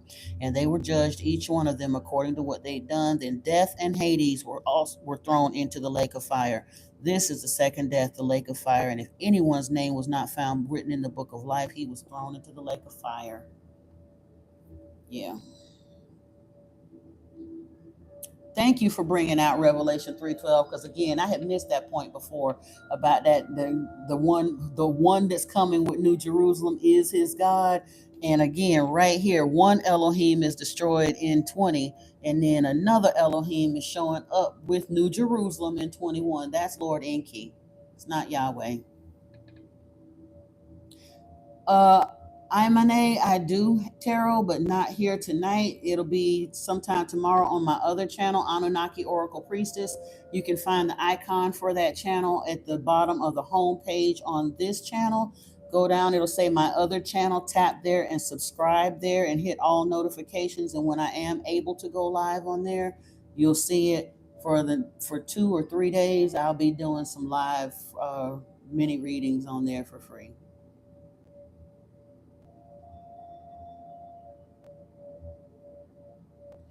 Solar, he wasn't talking to the Pharisees, baby. When he called he did. I mean, he has talked to the Pharisees and mentioned how their prayers go no higher than the ceiling and all of that. But in John chapter 8, when he was telling the Jews that the person that they was worshiping, their father, was the devil, he was not talking to the Pharisees, baby doll. He was talking straight up to the Jews. We'll get over there in a second.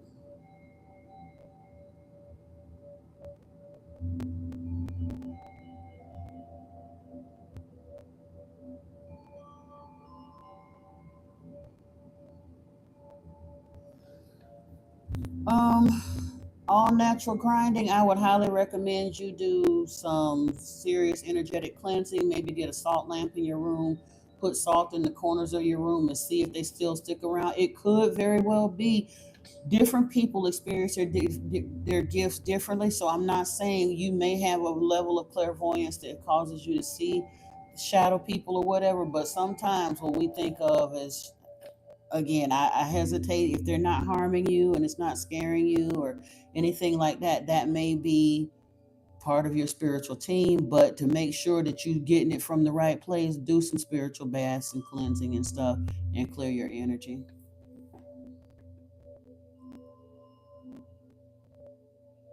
Thank you, Hypnotic. And I was wondering if because again, I'm not here trying to force anybody, but I also want to make sure that I'm being clear, because I know I'm not crazy and I was more afraid of getting it wrong than anybody I know. Okay.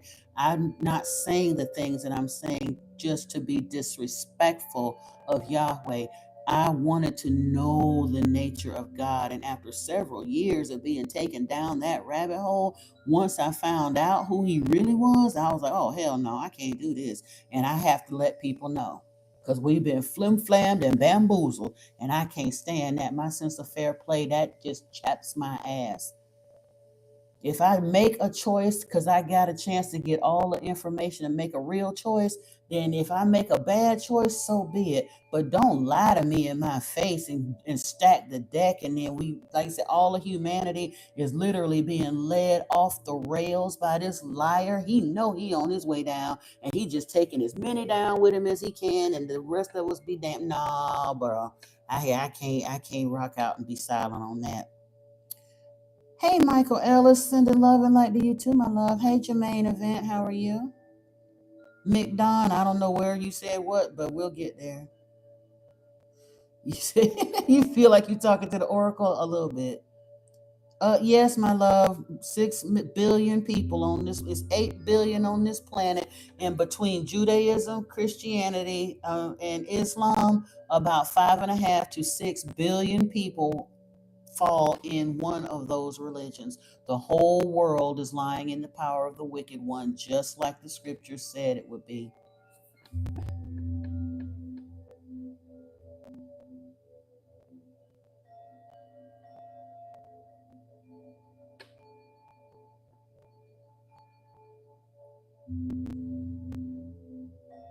You said this also has the order of the books in the Bible and the other holy books, each story wrote in question and according to dispensations,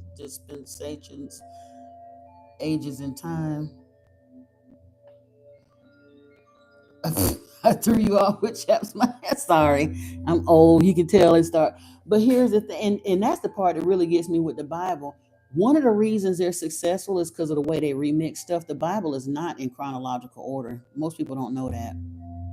For example, Job is right smack dab in the middle of the Bible, and truthfully, it should be somewhere after Genesis or Revelation if it was going to be in chronological order. People don't understand what they're looking at. And we see the Abraham story like it came right after Genesis and Exodus and all. Well, Exodus, no, wait a minute. Yeah, we get Abraham in Deuteronomy. Exodus was the exodus of the Jews out of Egypt. But between Genesis and Exodus, it's literally about 20,000 years worth of history that we don't get. We're told that 6,000 year lie. It's not like that. It's really not like that. And to think, by the time we get down to Yeshua coming into Jerusalem, that was just 2,000 years ago. But the history of this planet is like 300,000 years, and the vast majority of it, they ain't say not now word about how much time had gone by. They tell this story like it all just happened to bunched up together, and we got the complete story right here. No. Solar, Yeshua was talking to the Jews who was worshiping Yahweh. He wasn't talking to the Jews that rejected him. All of them rejected him. All of them. You have no idea. Let's go back to the Gospel of John, since you just itching for it.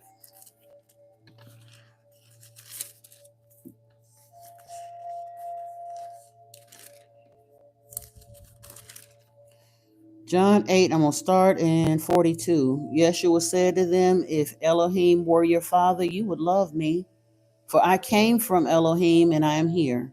I came not of my own accord, but he sent me. Why do you not understand what I say? It is because you cannot bear to hear my word. You are of your father the devil, and your will is to do your father's desires. He was a murderer from the beginning, and he does not stand in the truth because there is no truth in him. When he lies, he speaks out of his own character, for he is a liar and the father of lies. But I tell the truth, and you do not believe me. Now, he wasn't talking to no Pharisees. He wasn't talking. He was around the same people, the same crowds of people that was coming around him every day.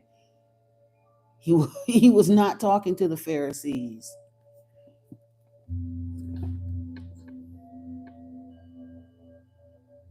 Honestly, bro, 100, it is a lot of lost souls. And you see how hard they still, to this very day, are still trying to cling to the Yahweh lie.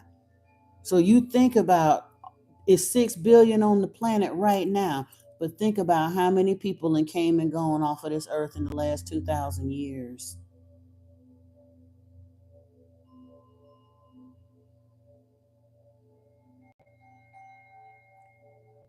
Solar, stay lost, baby. If you really believe that, stay lost. That's all I'm gonna tell you. He was talking to the Jews that rejected him but claimed to come from Abraham. He's telling them that the Elohim that they were worshiping, because again, they claim to come from Abraham. Abraham worshiped Yahweh. He's the very first one who did. That's where the nation of Israel was born, because Abraham's father, Terah, had been a scribe in the temple of Nanar-Sin. Nanar was one of Enki's sons, but when they matched up later with Sin, he became known as a moon god. And the Israelites were very much a henotheistic society at that point. They were worshiping a bunch of different Elohims. When Abraham was lured, I don't know how he came to leave Ur, but when he got out there on the other side of Ur and was roaming around with Sarai, Yahweh came to Abram and told him, if you agree to worship me, I'll give you a son in your old age, and I will make your name into a mighty people. That's where the nation of Israel was born right then, and he still didn't do it right away. Abraham was 75 years old when Yahweh promised to give him a son in his old age, and he didn't actually, Isaac wasn't born until Abraham was 99 years old. And then by the time 500 years had rocked on, by then, like I said, he promised to give Abraham the land of Canaan. Abraham never got the land of Canaan. By the time another 500 years or so had rocked on, by then Yahweh is out of exile. He has no land and no people. And along he comes with another fugitive that left the city. Moses was on the run for killing one of the Pharaoh's guards. He was literally on the run, scared for his life. And Yahweh caught him out there as a fugitive on the run and said, if you willing to go back into Egypt, put your life on the line and basically come up and thump your chest, you go up to the Pharaoh and tell him, I said, let my people go. If you manage to pull off the escape of the Jews, and I'm going to give you some flashbang and some magic tricks and all of that stuff to help you do that. But if you help me get these people up out of Egypt, I'll deliver you to the land of Canaan. That's the second time he done promised them the land, and he still didn't give it to them then either. But the Jews, Abraham and the Jews were worshiping Yahweh, and he told them that the Elohim that they was worshiping is not the Elohim that sent him. And if you can't understand that, I don't even need to spend no more time trying to help you see this. Hey, Maddie Poole. It's Brittany, don't feel bad. It's a lot of people sit up in church all day. I mean, sit up in church week in and week out for decades and don't know nothing about the Bible neither. And the churches do that on purpose. The preachers will sequester out. They'll get a little 3 or 4 verses here and there and to build a sermon around, but they don't really get into deep Bible study. And ain't that many people gonna sit and take time to read it, because most of them older language translations are very hard to understand.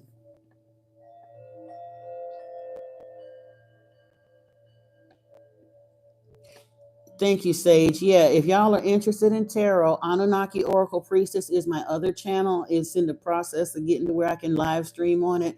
But if you go over there and subscribe and set for notifications, the moment I'm able to go live, I'm going to be doing about 3 days of free mini readings, just kind of in celebration of opening that channel up. But there will be more regular tarot offerings on that channel moving forward.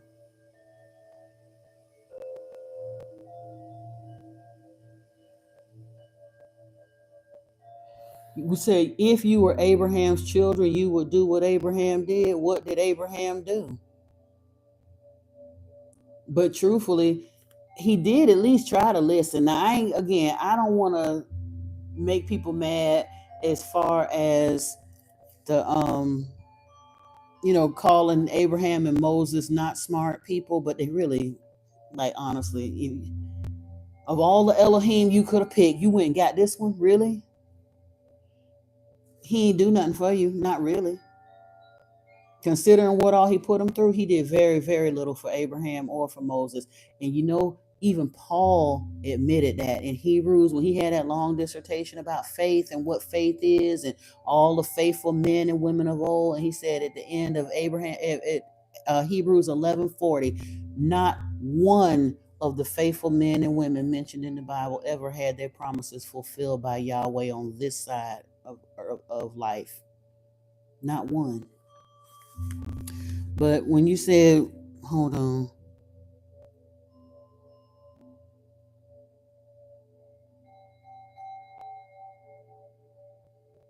Oh, he said, truly, truly, I say to you, everyone who practices sin is a slave to sin.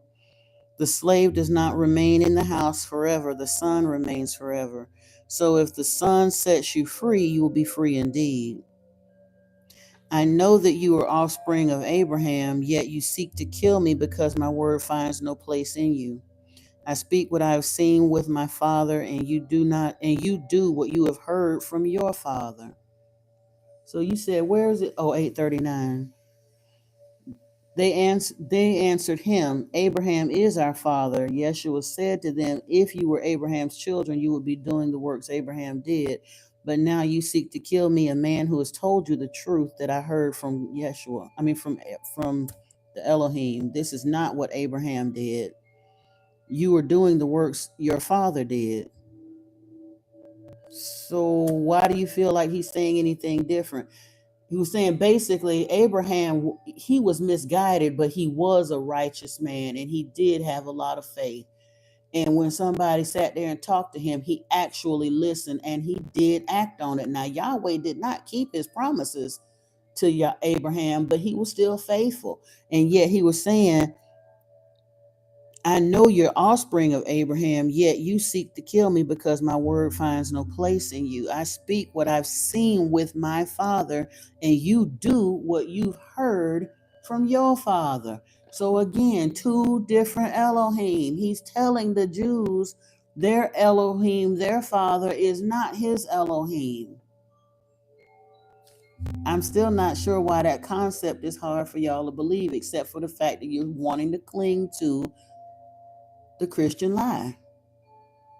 And if that's the case, that's why I said I wasn't trying to be funny or dismissive. If you want to cling to the Christian lie, go right ahead. It ain't even that I don't have patience for. It's counterintuitive and counterproductive for me to continue to try to convince somebody who does not wish to know. There are plenty of people in this live stream that have real questions and want to continue to move the conversation forward. If I have to continue to sit here and argue chapter and verse of the scriptures with you, and I'm reading it right here and you still don't get it, what else is there for me to say?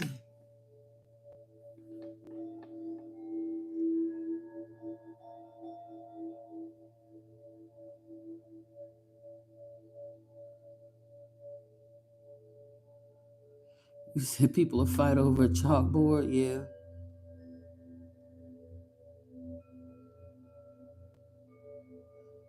Okay, but no, Abraham followed Yahweh, and he's acknowledging that they did follow Yahweh, but Abraham was also willing to listen and he was obedient.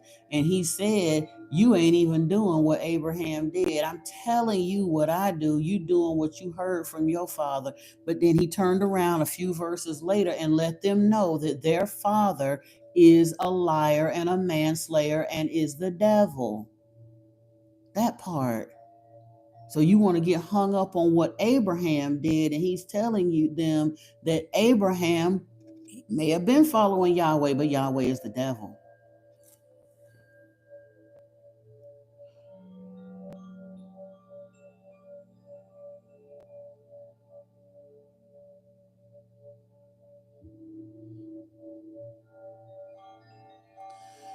It ain't about whether I'm melanated or not. It's not about whether I'm your elder or not.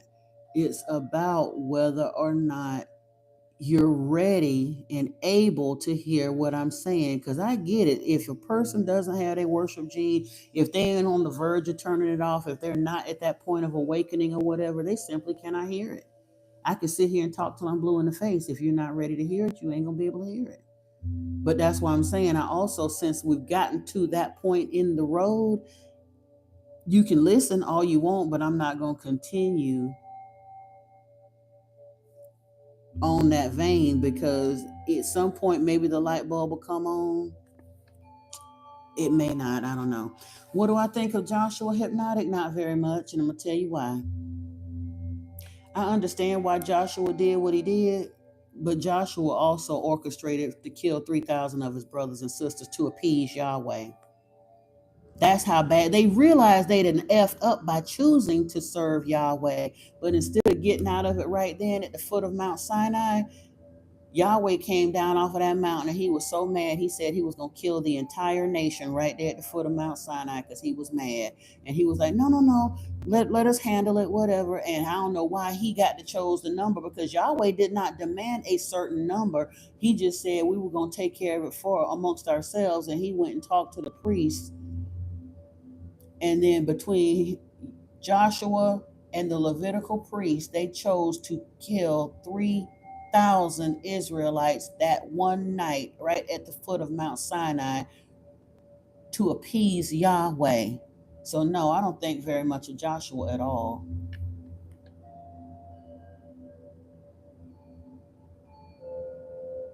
Exactly, son of all nations, not a God, but the son of God. If you, I mean, again, not capital G. When I say son of God, just like he said, God is Elohim, one of the powerful ones. Lord Enki is an Elohim, a Lord, if you will, but not Sky Daddy, no.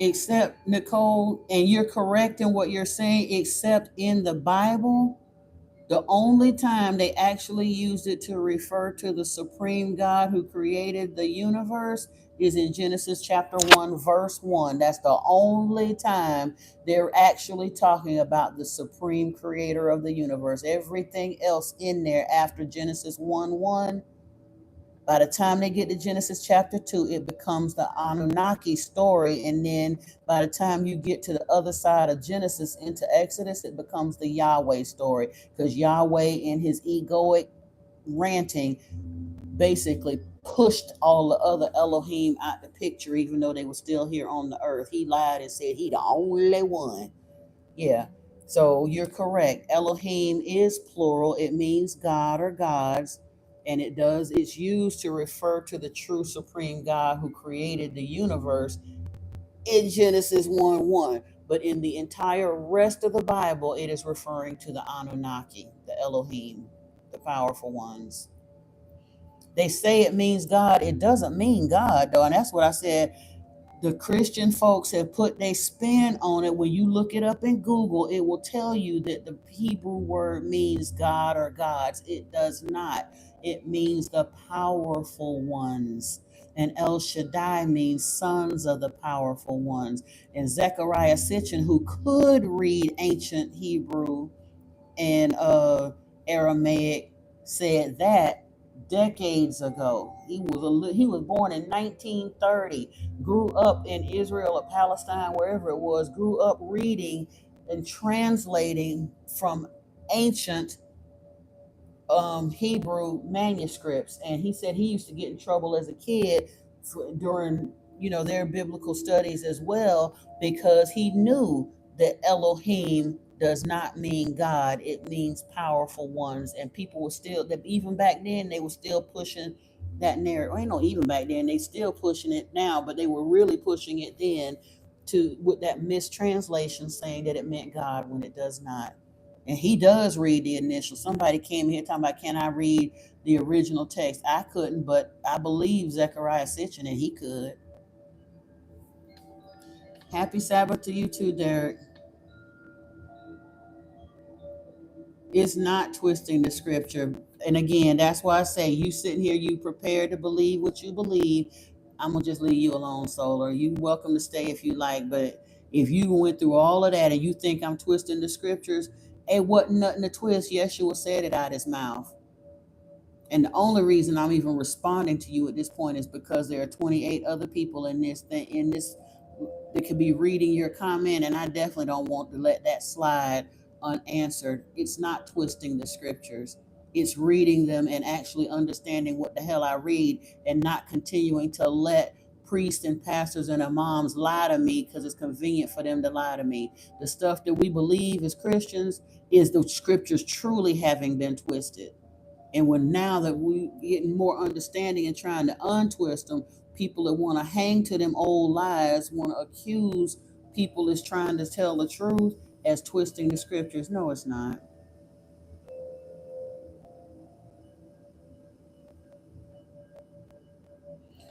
Before Abraham was, I am. That's when Yahweh was trying to describe who he is and all that other stuff. The I am that I am and all that other good stuff. Honestly, Yahweh does quite a bit of blowharding in the scriptures, especially like you go through Psalms and all that. Where was you when I was taming Leviathan? And who could you do that? Where was you when I hung the heavens?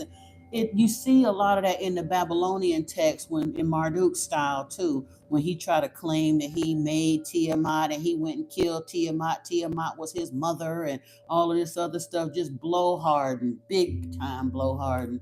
And no,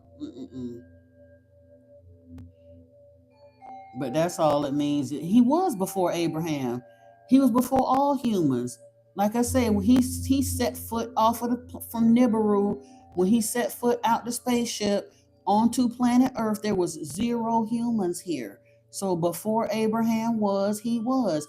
And truthfully, Yeshua, if he indeed is the second incarnation of Thoth, Yeshua could have said the same thing. I think that's one of the reasons why in John chapter 1 1, it says, In the beginning was the Word, and the Word was with Elohim, and the Word was Elohim, and without him not was anything made that was made.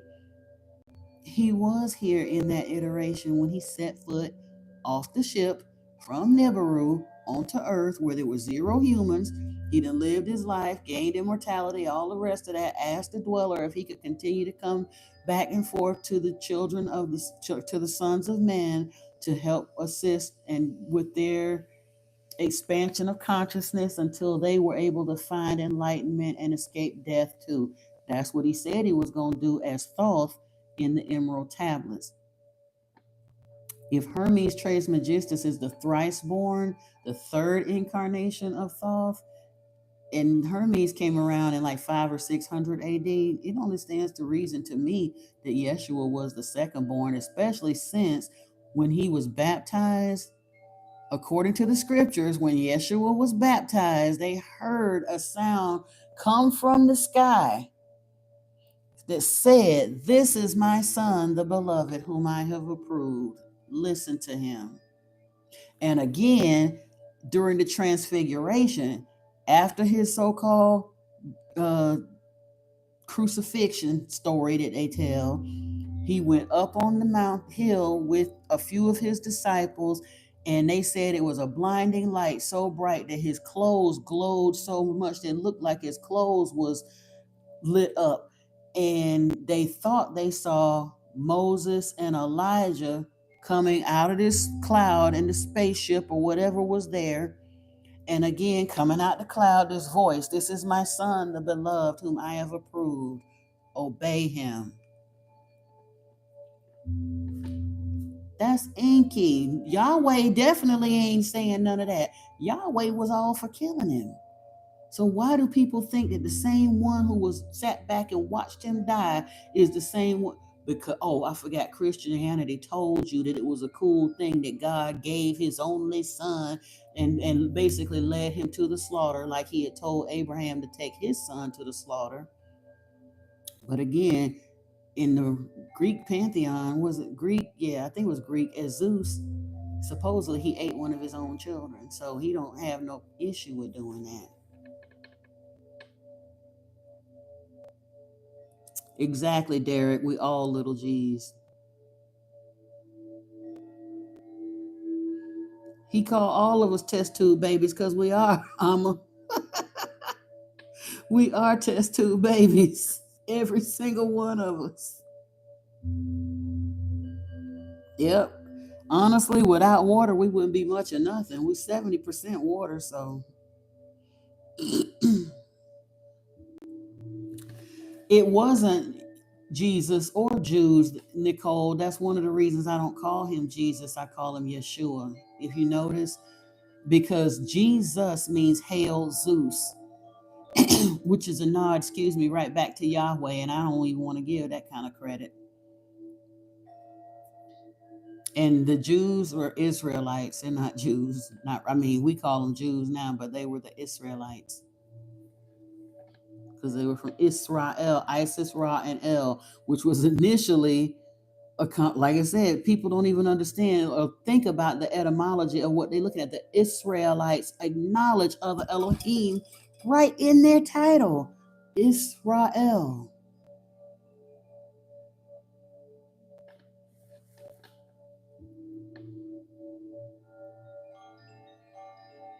You say you got to make an appointment with me? Awesome.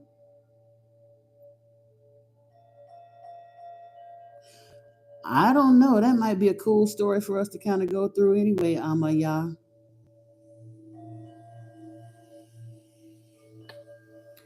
Honestly, Derek, we've been on a game of spiritual telephone for thousands of years. We've been absolutely hoodwinked, bamboozled.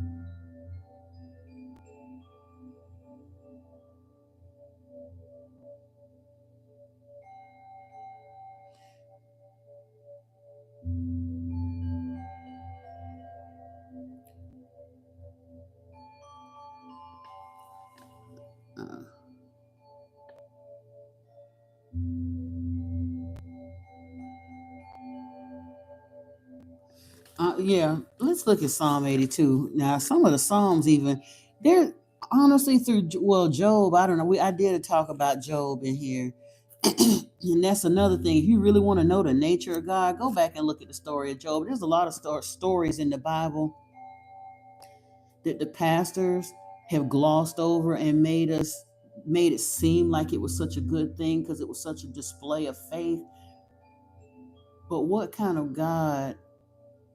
A loving God certainly wouldn't take people through those kinds of heart-wrenching, gut-changing tests of faith just to prove a point.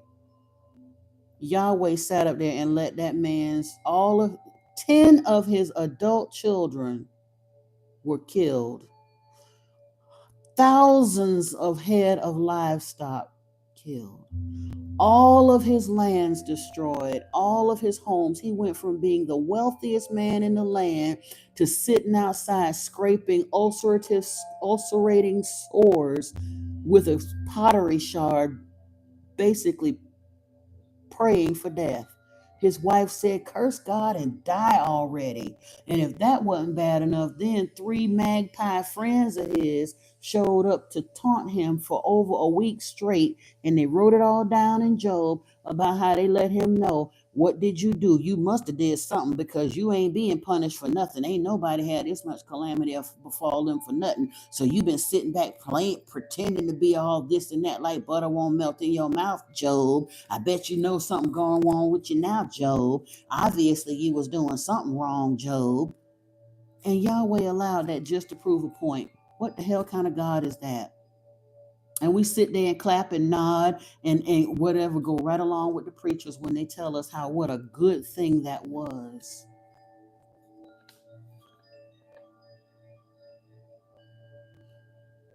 Yahweh was very much egotistical, like say a man child. And it's so weird because if he had just took his behind back to Nibiru when he was supposed to, we wouldn't have had these kind of problems. He didn't have to stay here initially, but he wanted power and control, so he stayed here.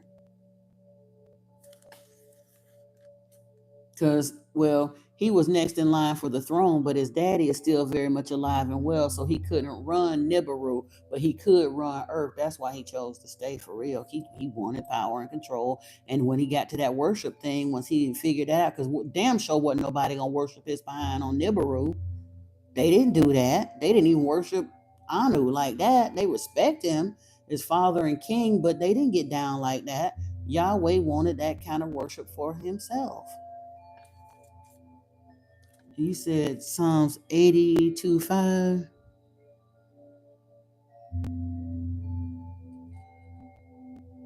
Let's start at the top. God, or I'm going to just say the Elohim, has taken his place in the divine council in the midst of the gods. He holds judgment. Oh, I thought he was the only one. So how he going to take his place in the council in the midst of the gods? He done messed up already.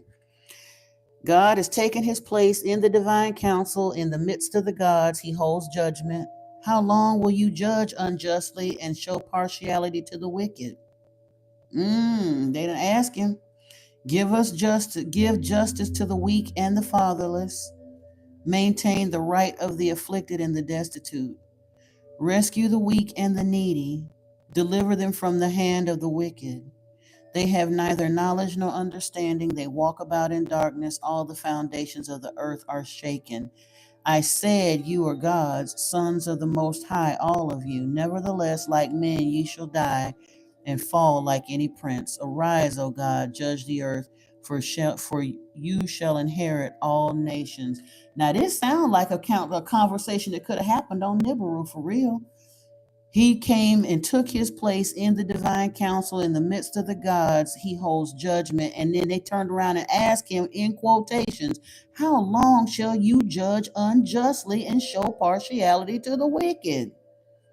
And then they turn around and tell him, give justice to the weak and the fatherless. Maintain the right of the afflicted and the destitute. Rescue the weak and the needy. Yahweh, really? You ain't got to act up like this. Do this. Deliver them from the hand of the wicked. They have neither knowledge nor understanding. They walk about in darkness, and all the foundation of the earth are shaken. Stop letting the preachers and stuff read this stuff to you and try to convince you that it's something that it's not. We just sat here and read it, but all you do have to understand that there's more than one Elohim, and look at the context of what you're looking at.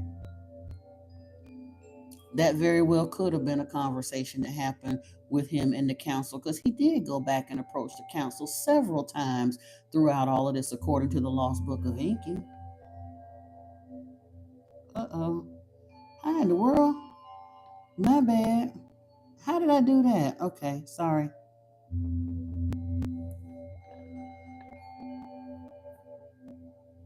All natural grinding, the big God was in Genesis chapter 1. Big G God don't appear nowhere else in this Bible after Genesis chapter 1. We'll go there if you'd like. Brittany, you're right. No God will kill his own son. And truthfully,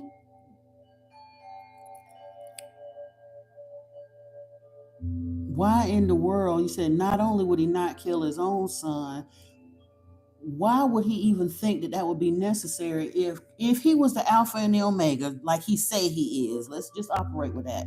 If he was the Alpha and the Omega, like he say he is, if he know everything, he should have known that humanity was going to screw up. You made a product with a design flaw. And to correct your design flaw, you got to give your son as a blood sacrifice to buy back a design flaw, to sacrifice to you, to appease you for your creation's design flaw? What kind of nonsense is that? But we bought that because the preachers told us that's what it is. That we're nothing, we're dirty and sinful, and he had to buy back our right not to be destroyed by God. But God is the one who supposedly made us, and then when we messed up right out the gate, it's our fault, not his. It's our fault. And in order to buy back our fault, he allowed his son to become a blood sacrifice. Why not just scrap the project and do it over? If you'd have made a design flaw and you feel like you really can't go with it. The entire concept of a propitiatory blood sacrifice never made sense to me. No, baby, Christina, Jesus was not Enki. It does look like, though, according to the lost book of Enki, the Emerald Tablets of Thoth, John chapter 1:1, John 3:16, and several other places throughout the scriptures, it's highly probable that Yeshua was the son of Enki, though, artificially inseminated into Mary. And then later on, after age 12, when he got old enough, he was taken into the east, back into Enki-ite type territories, and taught Enki's ways and philosophy and all those sorts of things, and then brought back into Israel at the age of 30 to begin his ministry, his teaching, his mission to try to redirect the Jews away from this evil brother Yahweh and their bloodthirsty ways. It's just that they were so dogmatically insisting on serving their bloodthirsty Yahweh that instead of listening to him, they chose to kill him and continue worshiping Yahweh, and then throw his name in the mix so that they can make themselves feel better, or continue to perpetrate that lie to get people who genuinely love Yeshua and the story of Yeshua to convince them to worship Yahweh in the name of Yeshua. But yeah, no God would kill his own son.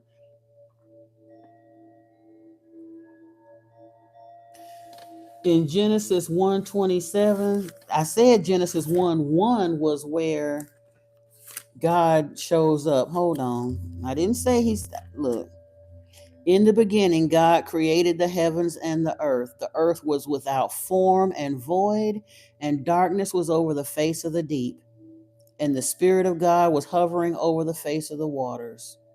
And God said, "Let there be light," and there was light. And God saw that the light was good, and God separated the light from the darkness. God called the light day, and the darkness he called night.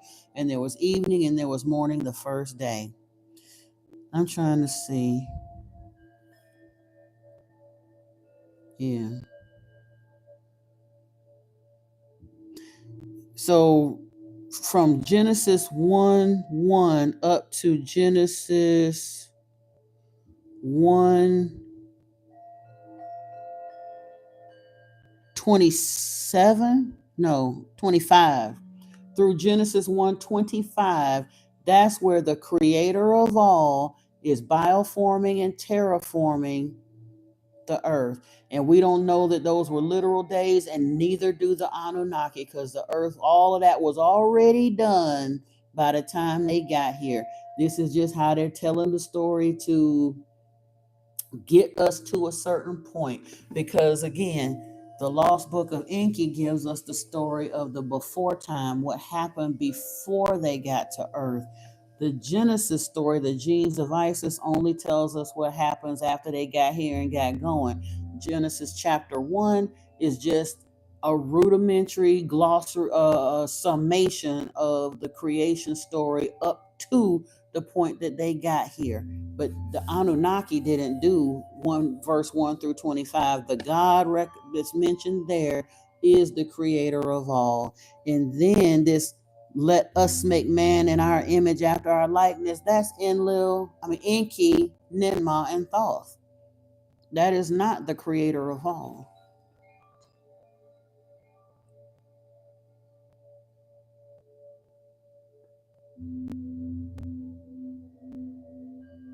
Hey, Sis Art, I ain't seen you in here in a minute.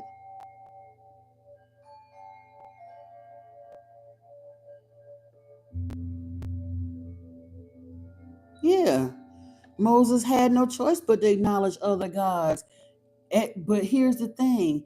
In Exodus 20, he said, "Thou shalt have no other gods before me." But then he turned around and claimed there are no other gods to have. Yahweh was either talking like he was schizophrenic or out of his mind. One, either he's got multiple personalities or he's just completely out of his mind.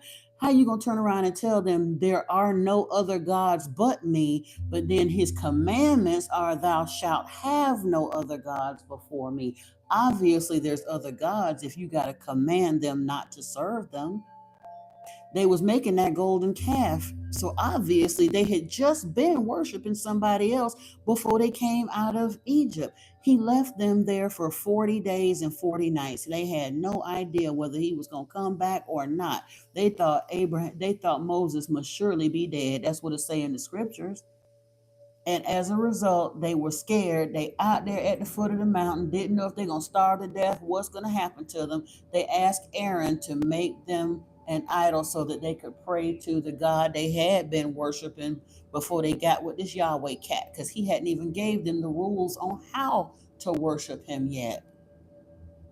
They didn't know. So they went back to what they knew, and they asked for the gold. They made that golden calf. Hey, Elias, how are you?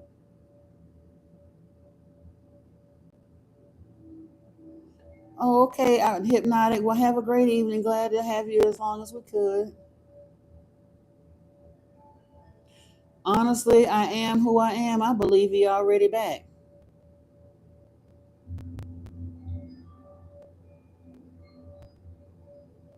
You say who was talking to his brother Satan? Enki's brother is Satan. Enki and Enlil, Yahweh, Satan, are physical brothers from the same father with different mothers. That's why I said I don't know why people are so bowing and scraping respectful of Yahweh and so very disrespectful of Lord Enki. Enki is actually the older of the two brothers. He just couldn't inherit the throne on Nibiru because his mother was not of the royal lineage to inherit. I think she was a concubine or something. But they got the same father, but they are actually physical blood brothers. But Yahweh's title is Satan of the Eden. But again, with their morality, they did some bad, wicked stuff. Marduk wound up destroying the whole Sumerian Empire because he was mad at, was it Ninurta, or I think it was Ninurta he was trying to stop. And he unleashed the weapons of destruction, or weapons of terror is what they called them, I'm sorry, and destroyed Sumer. Hey, Gaby, how are you? Or Gabby? You said Psalm 82 is a rebuke. Yeah. But what I'm saying, but you're saying they were parading like gods, but he brought them right down to size. But you got to understand, if there are multiple Elohim, look at what it says. It says that he took his place in the divine council. The divine council will be back on Nibiru with the seven who judge. They mentioned them by name in the lost book. Anu was up there. They had the seven who judged, the council of nine, and all. When they had decisions to be made, they were either doing it by telemonitor, but in some cases, they actually physically went back to stand before the council so that they could vote on these things or rule on these things and all plead their case. But he said that God took his place. So Yahweh went and took his place in the divine council. In the midst of the gods, he holds judgment. And then they're asking him, it doesn't tell you which ones, but obviously if he comes in amongst them and then there's somebody to come, he's not talking to them, they're talking to him. How long will you judge unjustly and show partiality to the wicked? Give justice to the weak, Yahweh, and the fatherless. Maintain the right of the afflicted and the destitute. And again, I don't have no way of proving how to read that because the words are there and people can call them however they want. And like again, I've been forced to read the Bible so long outside of my will that I read it as the same dry crap that everybody else did. It's only been recently when I started understanding that there's more than one Elohim and really understanding the biblical story as it was playing out that I'm able to separate the different personalities and voices of the various Elohim that I see in these scriptures. But yeah, I believe it was a rebuke, but I do believe that it was a rebuke of Yahweh.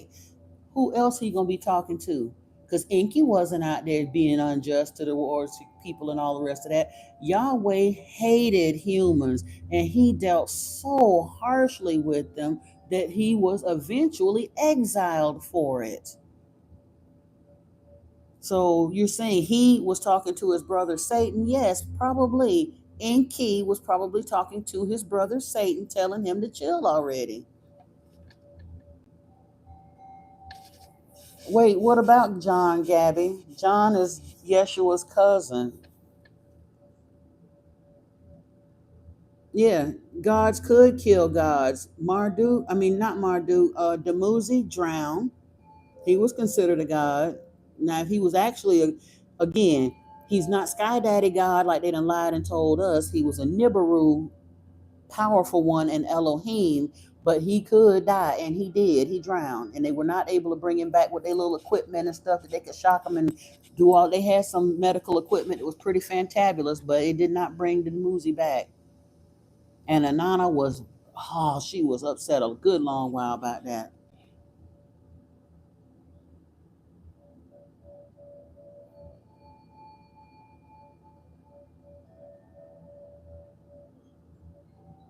He says more so a God's personality flaw because love can't be forced. Well, whatever. Again, if he was supposedly all powerful Sky Daddy like they claim he is, how could he have a personality flaw?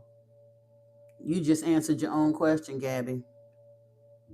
And you say you need to repent. Yeah, you do. But that's on you.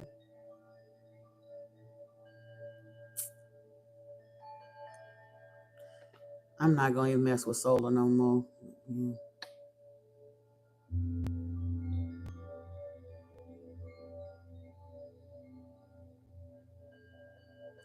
The reason no man is seeing God at any time, I am who I am, is because that's what Yahweh insisted on. He said that we were never to see their faces. But there is one instance in the Bible where he did.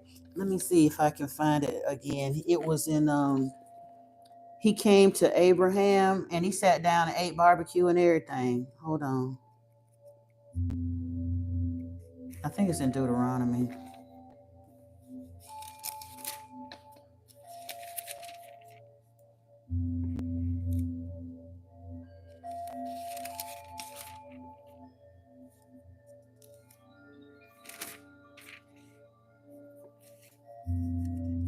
Let me look at it. I'm gonna look at my tablet. I'm gonna find this because it's so interesting. Because I always thought when they said no man can see God and yet live.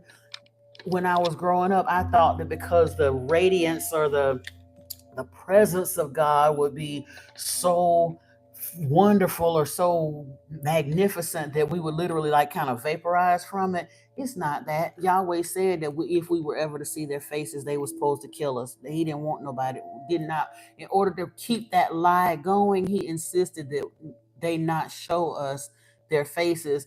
The angels could appear to us, but the big dog Elohims would never show their faces.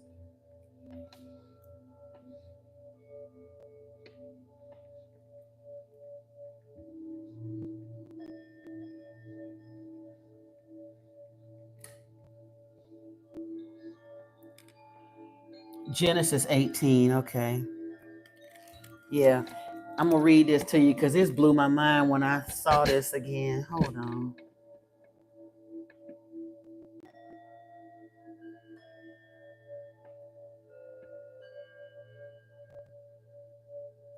Bad can of worms. I don't have to explain myself to you, and I'm not that far off the road. You just are stuck in your very juvenile spiritual understanding. You wake up. How about that?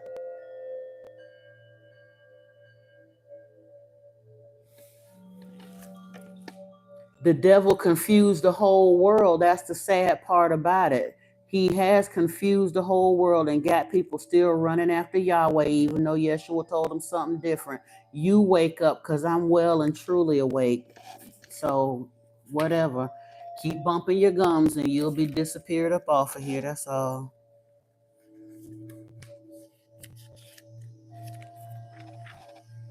Crazy part is what you don't understand, can of worms, is most of the stuff that I'm talking about here. I have talked to seminary trained priests and preachers, and they will tell you if they genuinely are in their scriptures, in their study of theology and theosophy, they know what I'm saying is true. But they're also told not to teach it from the pulpit so that they don't confuse the people, aka lest people find out the truth and stop giving them their tithes and coming and parking their butts in their seats. That part.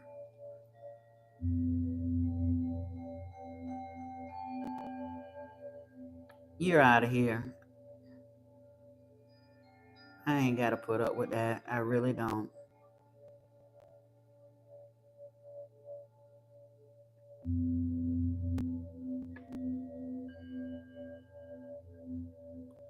It's not even about whether they're all false Elohims. We weren't supposed to be worshiping them anyway. The reason we worship is because Yahweh wanted us to worship. They don't worship like this the way we do here on earth. They don't worship like that. They have a spiritual system on Nibiru, but it's bound and scraping fear of hell and damnation and all of the fear tactics that Yahweh has put into place. They don't have that on Nibiru. That was given to us by Yahweh because he wanted us in fear. He wanted us as in servitude, but it doesn't make it right. Old boy was talking about the devil this and the devil that. Like I said, Yahweh Enlil, his title, his literal title, when he came here from Nibiru, was Satan of the Eden. Now, why is it that Christianity thinks that that title meant something different? They want to make it mean something different, but when you trace back and find out that the actual name Satan belongs to Enlil, who is Yahweh, they tried to make the devil and Enlil be two separate people. It's not. It's the same being. That's the biggest irony of the entire religion. The world does not realize that Yahweh, Jehovah, is Satan, the devil. They do tell you in the scriptures, though, that his biggest trick was making people not believe that he exists. His greatest tool is his anonymity. But I didn't make that up. You can go and look at the Anunnaki, Sumerian texts and all that, and they'll tell you his title is Satan of the Eden.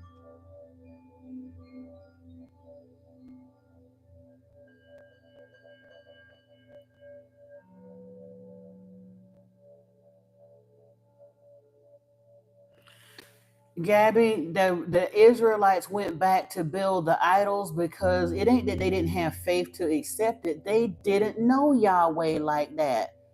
He sent Moses into Egypt to get them. And as soon as they got out of Egypt, he left them at the foot of Mount Sinai to take Moses up into the mountain for 40 days and 40 nights to give him the law, the Mosaic law. Yahweh was the one who made the rule that we were never to see their faces. So he took Moses up into the mountain so he could talk to him behind that damn burning bush. Yahweh wrote the 10 commandments on the tablets in his own hand, but the other rest of the Mosaic law, Moses had to act as a scribe. Yahweh dictated and Moses wrote for 40 days and 40 nights on Mount Sinai. But they didn't tell the nation what they was going to do. He didn't come back down and check in, nothing. They got out of Egypt. He dropped them off at the foot of the mountain. He took Moses up into the mountain, and they was just sitting there for over a month with no indication as to whether or not Moses or Yahweh was going to come back for them. And they got scared and went back to worshiping the God they had been worshiping when they was in Egypt. They had agreed to serve this new God, but they didn't know nothing about him. They didn't have a rule book. They didn't know nothing. They literally had just got there. That's like saying you're going to walk into a synagogue for the first time ever and then be expected to know everything that a seasoned person knows and be able to lead service and know all. You ain't even read the first page of nothing. You just showed up for the first service ever. And then somebody wants you to lead the congregation. It could never happen. That's exactly what happened with the nation of Israel.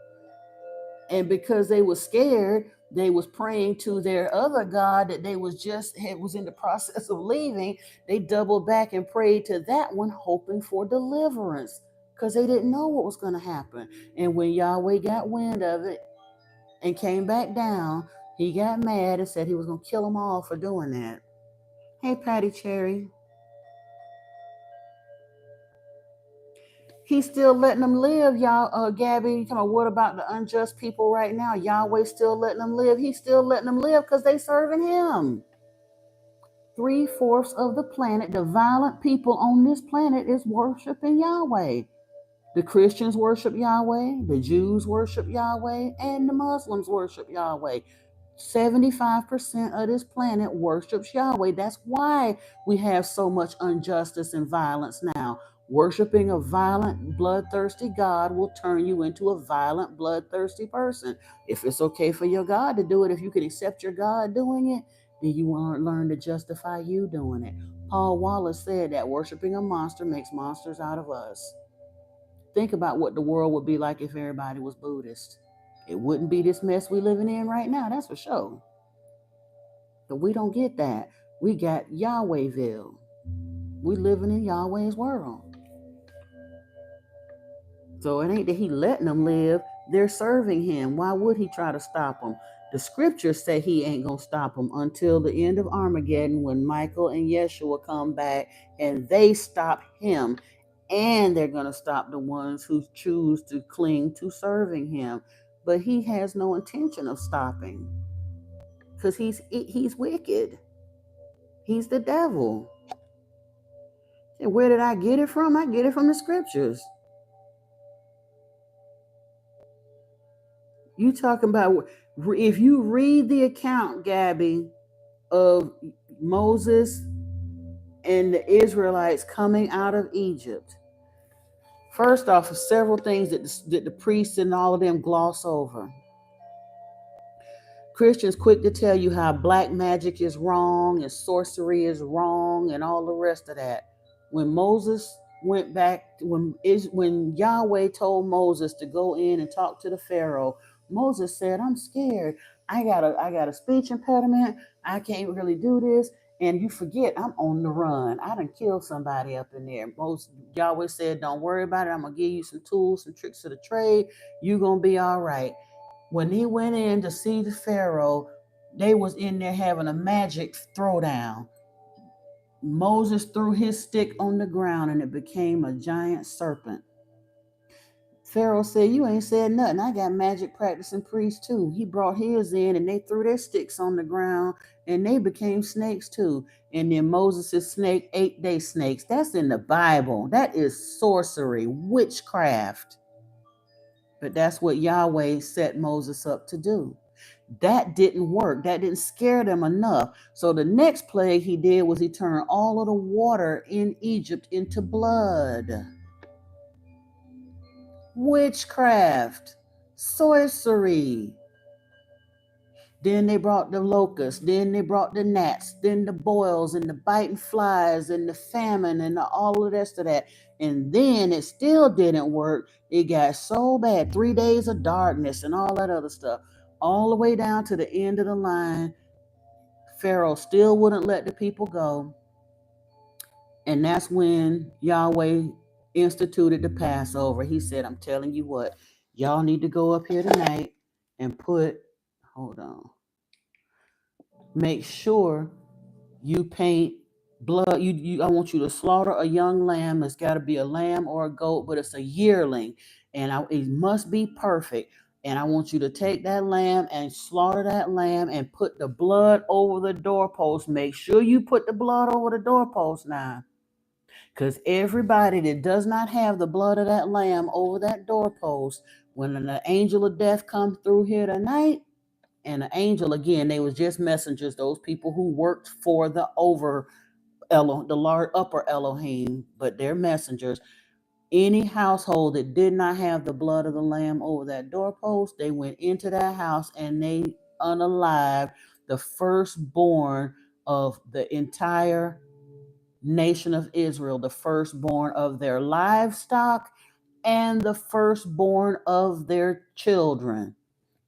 He massacred those people to get the nation of Israel free. But the part that we don't ever continue consider, and we don't hear it because the preachers don't teach you that they were not worshiping Yahweh at that point. They had agreed, they had some knowledge of Yahweh thanks to the whole thing with Abraham, but Yahweh had been doing whatever he was doing, exiled, whatever the case may be. About 500 years had rocked on between him promising Abraham the nation, the land of Canaan, and when you get here and find the nation of Israel still ain't had the land of Canaan, but now they're in prison as in slavery in Egypt. And he comes back, better late than never, let him tell it. He needs a people. So now he's going to go in and demand the release of his people and supposedly going to deliver them to the land of Canaan. Now, I'm sorry, I'm 500 years late, but I'm going to get it to you now, finally. And then he turned around. Not only did he massacre all of their firstborn children and all of their firstborn livestock, when the Pharaoh finally said, okay, the hell with this, just go. Because he killed the Pharaoh's son too.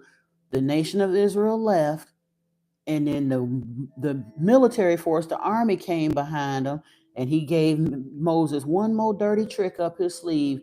Moses put his stick into the water, and the waters parted so that the nation could walk through on dry land, supposed to be.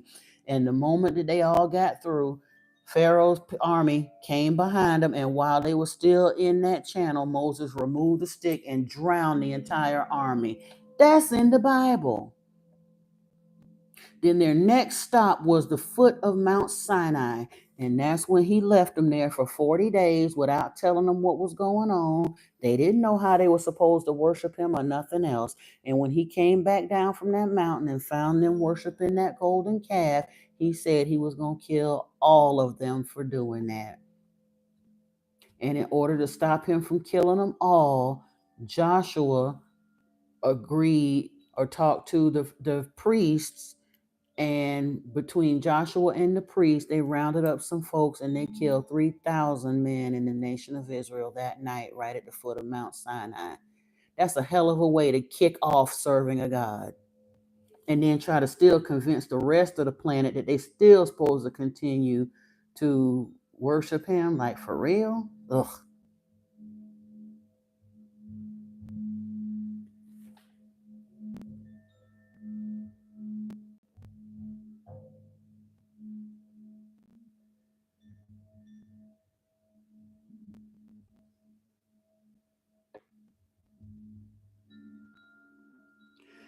I'm not even getting it as who's stronger than who all, because again, you still trying to split hairs in the middle of the Yahweh story, and that's immaterial, really.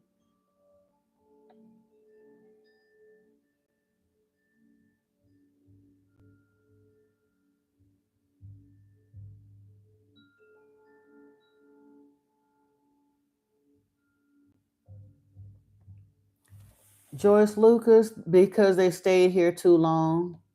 They were able to breathe here without special breathing equipment. They can drink our water, they can eat our food, they can all the rest of that, but it's not an ideal environment for them, apparently. I'm sure the gravity is a little different and whatnot. And all it said in the book was there was a point in time where Anu, their daddy, had come to Earth to visit, and they was said that it was with great sadness that they all kind of looked around, because at that point he looked at them, and Anu and his wife actually looked younger than their children. They noticed that Earth was aging them badly. They had been here too long, and they conferred with the scientists and all the rest of that, and it was determined that they could not physically go back to Nibiru at this point. They could have at some point, but like I said, they just stayed too long. Most of the Anunnaki did go back. Most of the Watchers went back, all of the ones that weren't imprisoned and stuff. But most of the workers and stuff, they had been going back and forth and switching out ever so often. Some of them would come in, they would like work for so long, and then they would go back and they'd send in a new crew, and then they would go back. But the original crew that came, Enlil and Enki and all that, they stayed the whole time, and their scientists determined that it would probably lead to a very early death for them if they went back.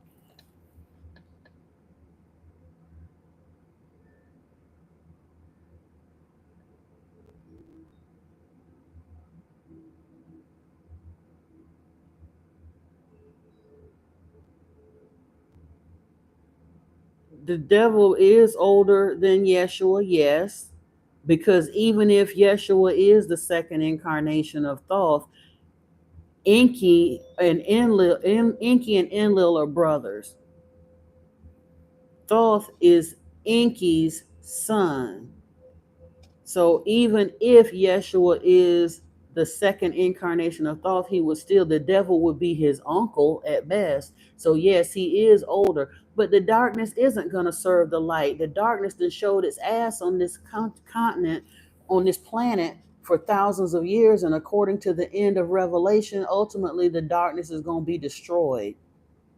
It's not going to serve the light. It's going to be bound forever. That's what the books say. I didn't say that. I know I'm behind, but I'm trying to. Legends only anyway. I ain't gonna say. I ain't going there. I didn't say Yeshua ate barbecue. Legends. I said Enlil loved barbecue. What you think all of that blood sacrifice, animal sacrifices was for in the temple? It don't take killing that many animals to appease no God. He ate barbecue. After the flood, he smelt the burnt offerings and he came running.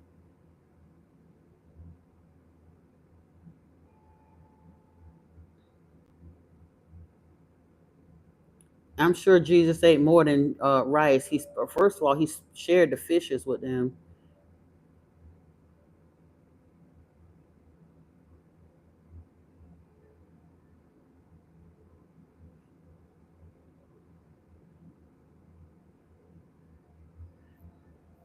Abraham, I am who I am. I'm getting ready to stop arguing with you too, because Abraham did not meet Yeshua in person. It was 1,000 years at least difference between them.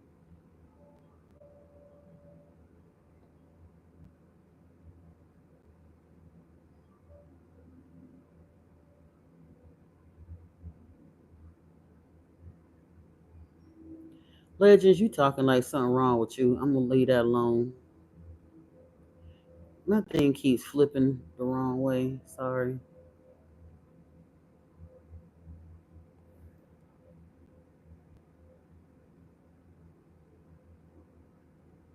I'm talking about the Yeshua and the Bible and Enki, all of that. I'm sorry. I'm just trying to. Hey, John Jacob Jingleheimer Schmidt. Yay, I'm good here. No, Gabby, I don't worship Satan. Most of the world does, though.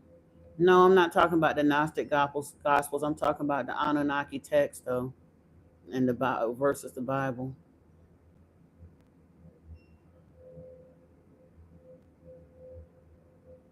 Thank you, Poncho Visionary. Appreciate you. Hey, Drink Drive Guy.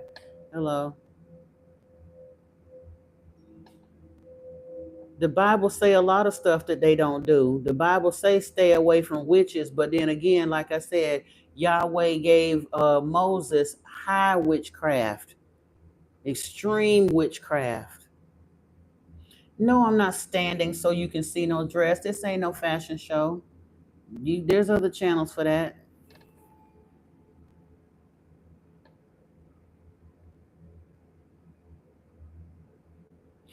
Why do you need to worry about who is the God of all the multiverses? You need to worry about what's happening here.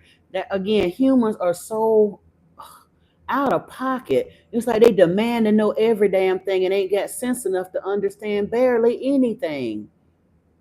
What business is it of yours who the God of all the multiverses is? You can't handle what's happening right here in your own house. That's not your concern, Amaya.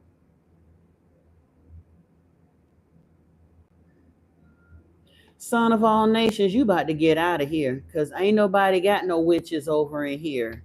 So you just keep spouting the same nonsense for no reason. Good night, Nicole. Appreciate you. You're welcome.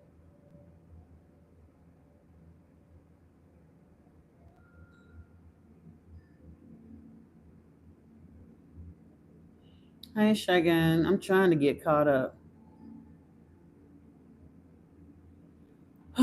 Derek, you on some ignorance too, sound like, but that's all right. I ain't even paying no attention to you. No, baby. Gabby needs to repent. The lake of fire, it don't say nothing in Revelation 20 about humans going into the lake of fire.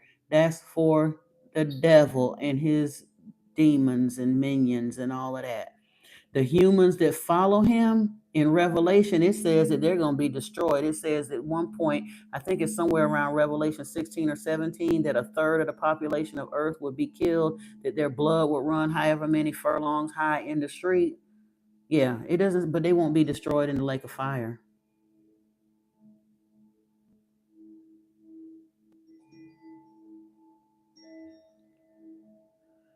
Solar. Why would a god, a Elohim, an alien, basically, I'm gonna just put it that way. Why would an alien that's trying to convince you it's a god admit that he eat the sacrifice? He's not gonna tell you he eats the sacrifice. Don't be silly. You don't have to be silly. He's perpetrating a fraud. He's lying and telling people he's a god. Of course, he's not gonna tell you he eats the sacrifice, but he's gonna continue to demand that you bring him in.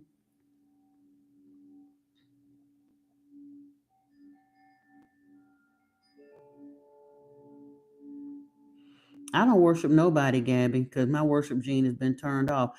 Poncho, you own some 1990s Yahweh Yahoo chat room nonsense. Who the hell are you to tell somebody to stand?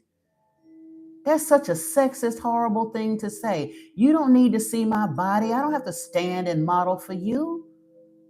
You on some OnlyFans nonsense now. Forget about that. Yeah, you keep on with that, you will be removed up out of here. Take your sick self somewhere.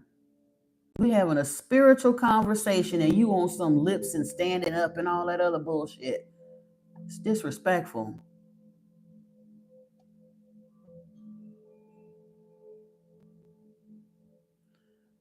Okay, joining the beast and the false prophet. So, but it didn't talk, that's, it still ain't describing a general scenario for humans, Gabby. The false prophet know what he doing. And if he gets tortured and tormented, that ain't your business. You sit there and feel sorry for the false prophet if you want to.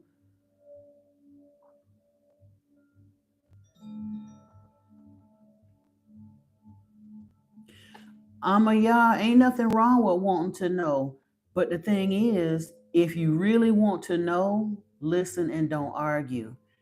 If you have a question, ask a question. If it's something you really don't understand, go look it up for yourself, because nothing that I'm saying is impossible to find. I didn't make none of this stuff up. Most of it's been in print for almost 100 years now. But I read it, I understood it, and now I'm talking about it. And again, when I sit here and try to do that, people turn around and gonna tell me how I'm evil and I'm misinterpreting the scriptures and I'm twisting this and I don't know that. They want to continue to believe the lie that's been perpetrated for 2,500 years. And I get that part. They stuck in their ways. And when that happens, if they keep arguing the fact, I have to get them off of the platform, because I don't have all day and the rest of my life to argue with people that refuse to hear and understand the truth. If they're ready to hear it, cool. If they don't want to hear it, they can go bye-bye. That's all.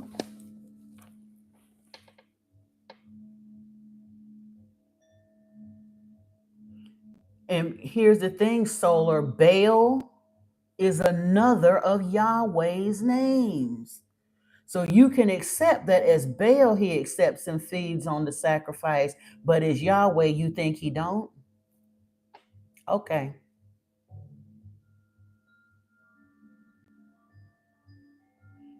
Hey, Robin.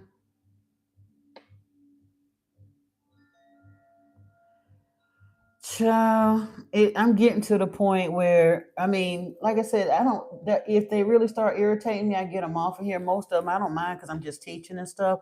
But when I come off of here, I keep, like, I have incense going, candles, sage, Palo Santo, all that stuff. But I keep a little setup by my bathtub where I have salt and Epsom salt and baking soda. So if all else fails, I'm going to do a spiritual bath like on Sundays anyway. But when the energy is high, if I'm doing a lot of live streaming during the week, sometimes that becomes a daily thing. When I finish like the shower and all of that, just do that and clear my energy and meditate. But for the most part, I just ignore a lot of that. And I ask when I go to sleep, when I shut down for the evening and go to sleep, I always ask for Michael and Raphael to watch over me, to protect my energies. Every now and then I'll fall asleep and forget to do that. And sometimes I do have some crazy dreams when I do. But for the most part, I'd be all right.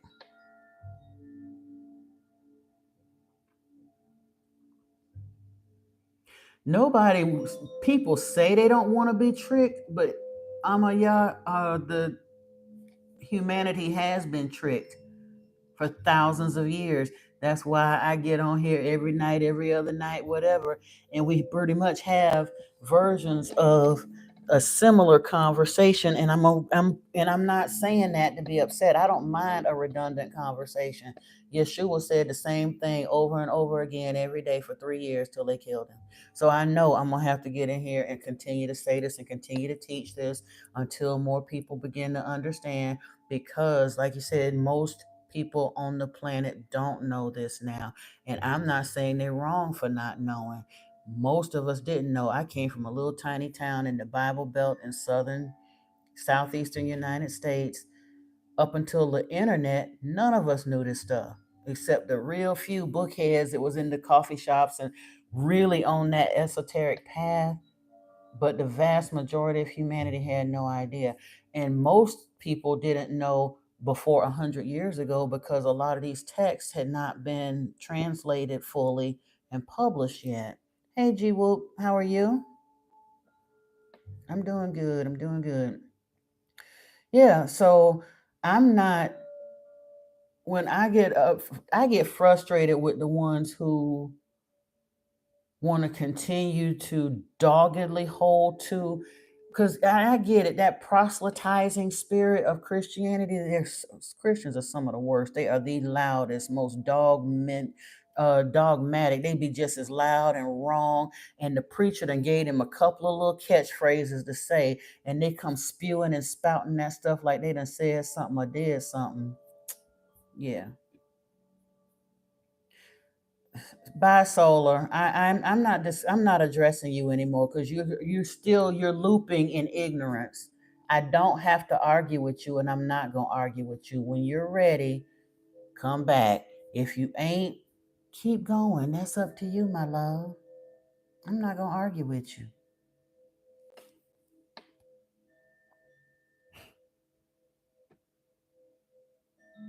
You keep thinking Yahweh is the truth. You're gonna get a hell of a surprise one of these days. That's all right. It'll be up to you though. Ain't no, the good news is there's no burning hell. So however wrong you choose to be, you'll just get recycled back here and get to learn it again in another dimension or something. Who knows? You'll be all right though.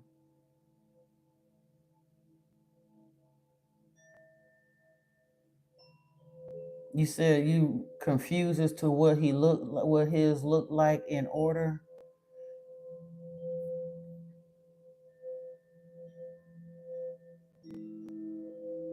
Mm-hmm. Oh, Derek, yes, the kingdom is within us, but there's also a physical kingdom to come according to Yeshua at the end of Revelation too. There will be peaceful reign on earth. We don't just have to wait till we die and get to the other side. That's the lie Yahweh keeps telling people. Oh, you're gonna suffer here on earth. Your reward is in the heavens, it's on the other side. No, no, no, that's not what the end of the book say. That cat that told that lie is going to be dealt with. And according to Revelation 20, and it was backed up over here. Who was it? What was that? What scripture was that they sent us to? Something 312 that was talking about how he would come in, the other Elohim that's his father and all of that. Yeah. Revelation 21 says that he'll come with a new base camp, New Jerusalem, and he'll rule in peace on earth with humanity. And he's going to basically do everything for them that Yahweh never did.